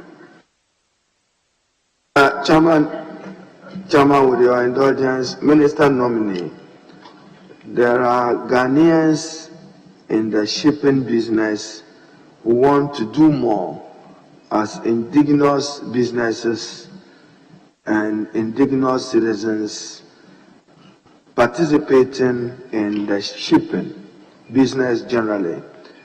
There is contemplation of a domestic shipping bill which will put emphasis to allow foreign registered vessels to perform certain maritime activities only when there is no Ghanaian-owned vessel. What is the status of this bill and what will you do to promote indigenization in the shipping industry generally? Thank you, Chair. Mr. Chairman, the bill is with the Attorney General Department for their comment. And like the honorable member just said, that we are trying to encourage indigenous Ghanaian participation in the shipping industry. So what the bill is seeking to do is to reserve some portion of the trading activities in our waters to the Ghanaian indigenous people, whilst we also protect their rights within the industry. Unfortunately for us, the investment in this area is very huge. So unless we get people without grips of the funding arrangement, and that we cannot. So we are, in the law, we've made an arrangement for people to come together, or even if a foreign company wants to come and fly our flag, there should be a Ghanaian participation or a Ghanaian partnership, which is stated in the law to make sure that they are not shortchanged. Chairman, thank you. Chairman, I'm holding in my hands here the National Road Safety Commission report, 2017 annual report. And significant for my purpose is a quote by Engineer Mrs. May Obiri Yabua, Executive Director, National Road Safety Commission. And Chairman, with your indulgence, I quote, "Road traffic crashes account for an average of 2,000 deaths and 12,000 injuries each year. These deaths and injuries tend to be affecting males in the productive age bracket and accounts for nearly 70%. You've responded to this question somewhat. What will you do to improve or work to reduce fatalities on our roads, bearing in mind the concerns raised yearly by the National Road Safety Commission? Thank you, Chair. Mr. Chairman, it is so that the road crashes on our road is becoming alarming, and we need to do something about it. Mr. Chairman, in ensuring safety on our roads, it's not only the responsibility of National Road Safety Authority, there are other agencies involved. So we need to deepen the collaborations between these agencies to make sure that their role that they are supposed to play in terms of maintaining safety on our road, they perform it. Fortunately for us, like I said, now National Road Safety has become a regulator to both those institutions which are supposed to play role in terms of safety and commercial transport owners. So now there will be a better system because the regulator has now come in to enforce that road safety measures that they are supposed to put in place are adhered to. Chairman, I see in the handing over notes of the Ministry Volume 2B, Ministry of Transport, are you contemplating a request for tax exemption of fuel for an institution like Metro Mass Transport, to which you say that some 1.55 million will be saved? Is that in your contemplation when you become minister? Mr. Chairman, that suggestion had come up in your discussion with the Minister of Finance, because we think that Metro Mass is a special vehicle which is serving the downtrodden people. If we said that they should compete in the market the same way as commercial drivers compete, they cannot charge the prices which they are charging, which is affecting their revenue level. Because we know that the ministry is doing this arrangement for some institutions, which are so Chairman, keep it there. Government is intervening. This is taxpayers' money. The private sector, GPRTU, there are Ghanaians in that industry. What support package do you have for Ghanaians in the transport sector? Because this one, you buy buses for them free. The private people use their own money, loan money from banks to get it, and you are coming to further kill competition, in my words, by the extension of this contemplated fuel tax exemption for them. How fair is this initiative? Mr. Chairman, that is not the intention of government or myself. We want to bring fair competition into the industry. But like I said, the Metro Mass was created for a special purpose. If you look at the pricing level with which Metro Mass charges, the transport operators do not charge the same price or the same fare. But nevertheless, if it is that we need to bring them in, rope them in with the request that they've made, and they can sell the people better, why not? So we are looking at other areas to see how we can make the commuter or the passenger have a better transport system. So the honourable member should be rest assured that it is not only limiting ourselves or trying to get the private operators off our streets. Like I said, 90% of public transport are offered by the private people, and we cannot take their business from them. But this is a special dispensation that we are seeking to make sure that they all have the same level of competition. Chairman, the Ghana Maritime Authority plays a significant role, not just in regulation, but providing for marine security of our country. What's the status of the Ghana shipping regulations, Ghana Maritime Authority fees and charges regulations, and then the Ghana Maritime Authority shipping service regulations? What's the status of it? And as Minister, what timelines are you giving us to improve our marine security as a country? Thank you, Chair. Mr. Chairman, I'm happy to tell you that we are free the consultation. All these bills are with the Attorney General. I'm hoping that by the time that we are sworn in, they would have finished their comment. I will consult the subsidiary legislation to make sure that all these bills are laid before Parliament for approval. Chairman, this question is as good for a transport minister as it is for a minister for sanitation. In your handing over notes, beach cleaning initiative, and a quote from it: plastic pollution is a major problem affecting the marine environment. Several tons of plastic waste finds their way into the sea and beaches. What do you intend to do about this problem to ensure environmental cleanliness and a green environment for the country? Thank you, Chair. Mr. Chairman, I did not hear the answer that the Minister for Sanitation gave on this matter, but I think that this marine pollution is becoming a problem, not only in Ghana, for the whole world. And the earlier we take drastic measures in resolving them, the better. We are in discussion to make sure that we engage some private people who have the capacity to help us, either remove them or to put in measures that become punitive enough for those who dump some of these things in the sea. But like I said, the Minister for Sanitation is leading this particular project, and we are supporting her to do that. But it's a major challenge to everybody that we must take very drastic action in resolving this matter. Chairman, may I find out from the nominee whether Ghana has a digital navigation system? Yes, we have VTMIs. We have do? VTMIs in it, yes. For Ghana Maritime Authority. All right, which Chairman. can go as far as Congo, as far as Angola and Mauritania. Does it get to Winneba? Is it? Does it get to Winneba? Really? Oh, it passes Winneba. Chairman, the nominee in an earlier answer to a question posed by one of our colleagues was definite about Wa Airport.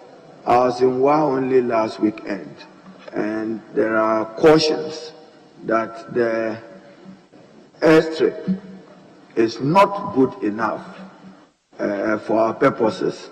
Now, you note that given the distance, and that day I experienced it even whilst we were taking off from Wa, assuming there is a medical emergency in Wa, you take it that a politician travels that road, God forbid, you are engaged in an accident and you are locked up between Solar Tuna and Wa, or you are locked up somewhere in Sandeman, Navrongo, where you don't have an opportunity to be airlifted.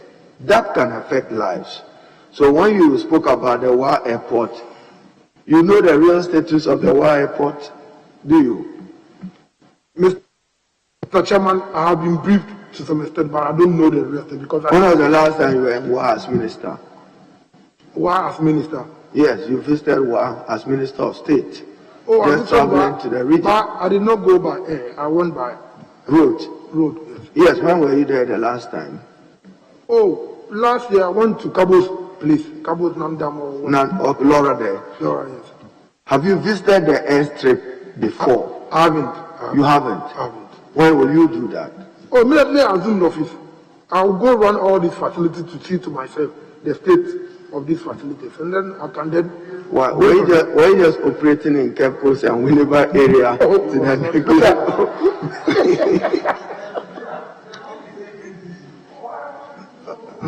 All right. One of the challenges of the Ghana Maritime Authority is funding for their projects. You have any intervention you think will assist them to see to the completion of those projects? apart from their heavy reliance on internally generated funds and sometimes commercial loans to undertake their activities. Thank you, Chair. Yeah. Okay.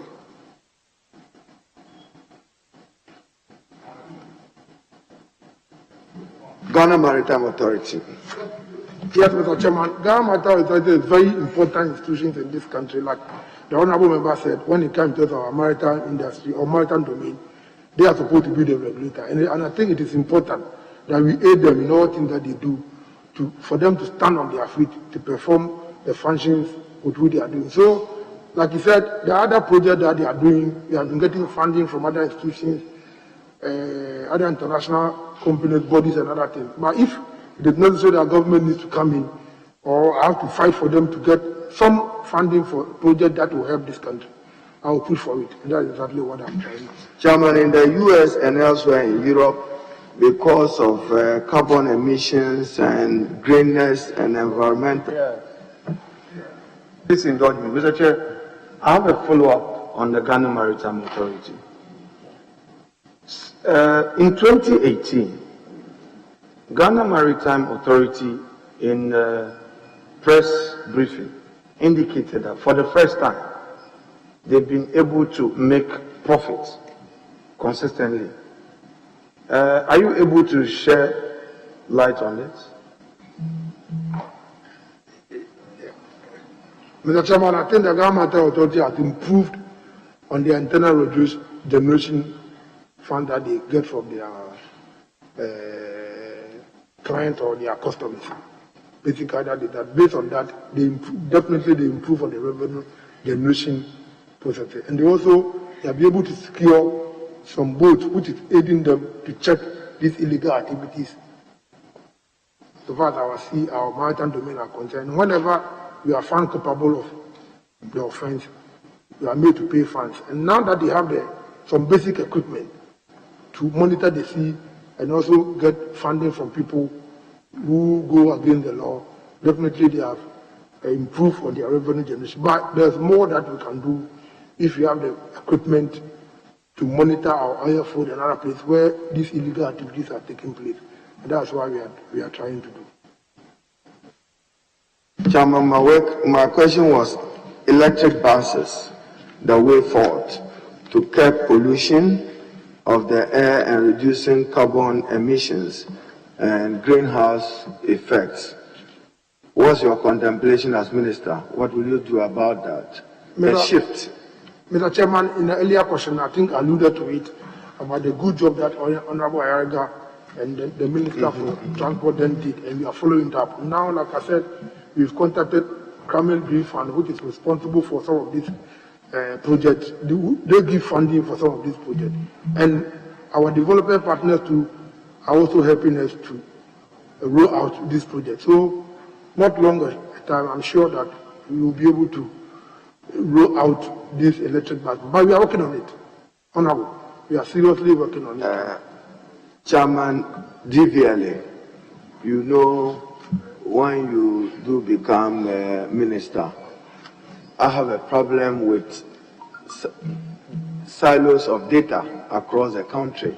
DVLA is having data, NCA is keeping data, National Health Insurance is keeping data. The DVLA has a critical role to play in combating crime. Crime because when armed robberies are committed, normally they will use a vehicle. You hear that this vehicle was abandoned, or the armed robbers or the criminals use this particular vehicle. Now you have to find a way to strengthen a relationship between DVLA and the Ghana Police Service in terms of the licensing regime. What pertains in the US, when the police stop you and they just push a knob somewhere, they can tell you your last traffic offense or your last offense as a driver. Will you consider doing something like that if you do become minister? Thank you, Chair. Thank you very much, Mr. Chairman. Mr. Chairman, we have already started. Like I said earlier on, that Ghana Police is now trying to digitize their operation system in terms of traffic control, and the information that DVLA have will be incorporated with this traffic control system that they are putting in place. So we are going to deepen the collaboration between DVLA or any other institution who deals with data that can help us to control the system. Mr. Chairman, this particular thing that the Honorable Minister has raised has been an institutional defect for a long time. In dealing with institutional defect, we need to build both legal framework, infrastructure, and technology. That's exactly what we are trying to do. So, Honorable Member, we are seriously working. I know Chairman, thank you. Chairman, your own baby, DVLA. Why should government breastfeed DVLA? Why should government breastfeed DVLA? When will you win them off? And do you have any plans of winning them off? Because they must be self-sufficient financially to be on their own and to manage their own resources if they make better use of what they retain. Do you have any plans of a win-off for DVLA? I think, Mr. Chairman, under the World Bank project that they did with win-off DVLA, they needed to go through certain period in order for them to know that they can fully stand on their feet. And I think we have come to the conclusion of that page. And the President has given directive that final stage or that final decision should be taken. So I hope that by the end of the year. Chairman, my question to the nominee is specific. Will you win off DVLA? Will you make them financially autonomous and independent? I will take steps to make sure that that is concluded. Thank you, Chairman. The other one is just an observation that high cost of procuring value books remain a major problem for the DVLA, and then unfavorable revenue sharing arrangement with government and other licenses, duties, and road fund. So, Chairman, I'm almost done. I need to respect the COVID rules. But to end on it, Minister, when you take public transport, we must provide leadership. When you are now entering some institutions, they built in systems for disinfecting both the interior and intra-city buses. You have plans to do that as part of your contribution to combat COVID, whether you want to get devices for those public transport that takes heavy number of passengers in making them COVID compliant. Mr. Chairman, I had earlier on answered that question that for now, we don't have the COVID compliant buses in this country. What we can do, like the Minister, like the Honorable Member is saying, that to encourage them to sanitize their buses and to follow the protocol that the health expert has put in place. So we are encouraging them to do that. But in the long run, we need to acquire these buses and facilities to make sure that our buses become COVID compliant. Okay, Chairman, my in ending is, you know, when they referred you to Frontier Health Services, does the name Benedict Peters ring a bell in your head as far as the provision of these services is concerned? Benedict Peters? No, Mr. Chairman, the brief that I had did not mention any name to me. You don't know any person by that name, but you appreciate that the contract that you have promised to give us is about renting of office space. You are talking about a regime where we have about 30 million passengers entering Ghana, and this is pre-COVID, was even about 30 million passengers. So if there is a procurement exercise to get Ghanaians coming in from abroad, flying in abroad to pay $150, that's a lot of money. And this procurement doesn't only lie in a public procurement authority, given the numbers, a central tender board must have been involved. We don't find your answers to this particular matter satisfactory. We will inquire further. Thank you, Chair. Mr. Chairman, should I comment on this matter? If you wish to. Mr. Chairman, I think my role here is to state the role of Ghana Airport Company so far this concession arrangement is done, and that is what I have stated. Whether somebody is making abnormal profit or not, I'm not privy to the cost element of the company, their cost element to come to a conclusion that whether they are making abnormal profit or small profit. Mr. Chairman, when I'm approved and you give me the mandate, or when I'm giving the mandate, then I come together. If that is what we want to do, we can all together interrogate those matters. But for now, what I can speak to is about the role that the Ghana Airport Company is supposed to have played in this transaction, and that is what I have stated. Chairman, Bolga and Sunyani Airport as priority for the minister. Bolga and Sunyani Airport, will you prioritize them, even if it's some small facilities that you want to get for them? I have to study what government policy is about privatization of our airport. If it is yes, if it is viable. Your policy as minister. I don't have policy more than what the government has. Okay, thank you. Thank you, Honorable Minister. I do not intend to ask you any question. Just to let the record.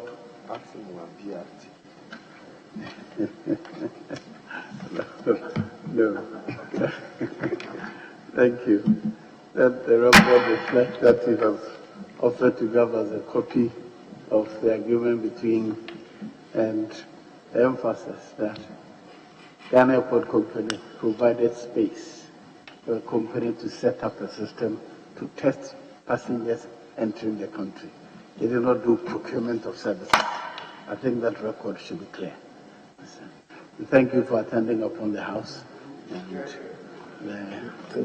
you are discharged. Colleagues, thank you very much. We did well today. We hope we can manage circuit.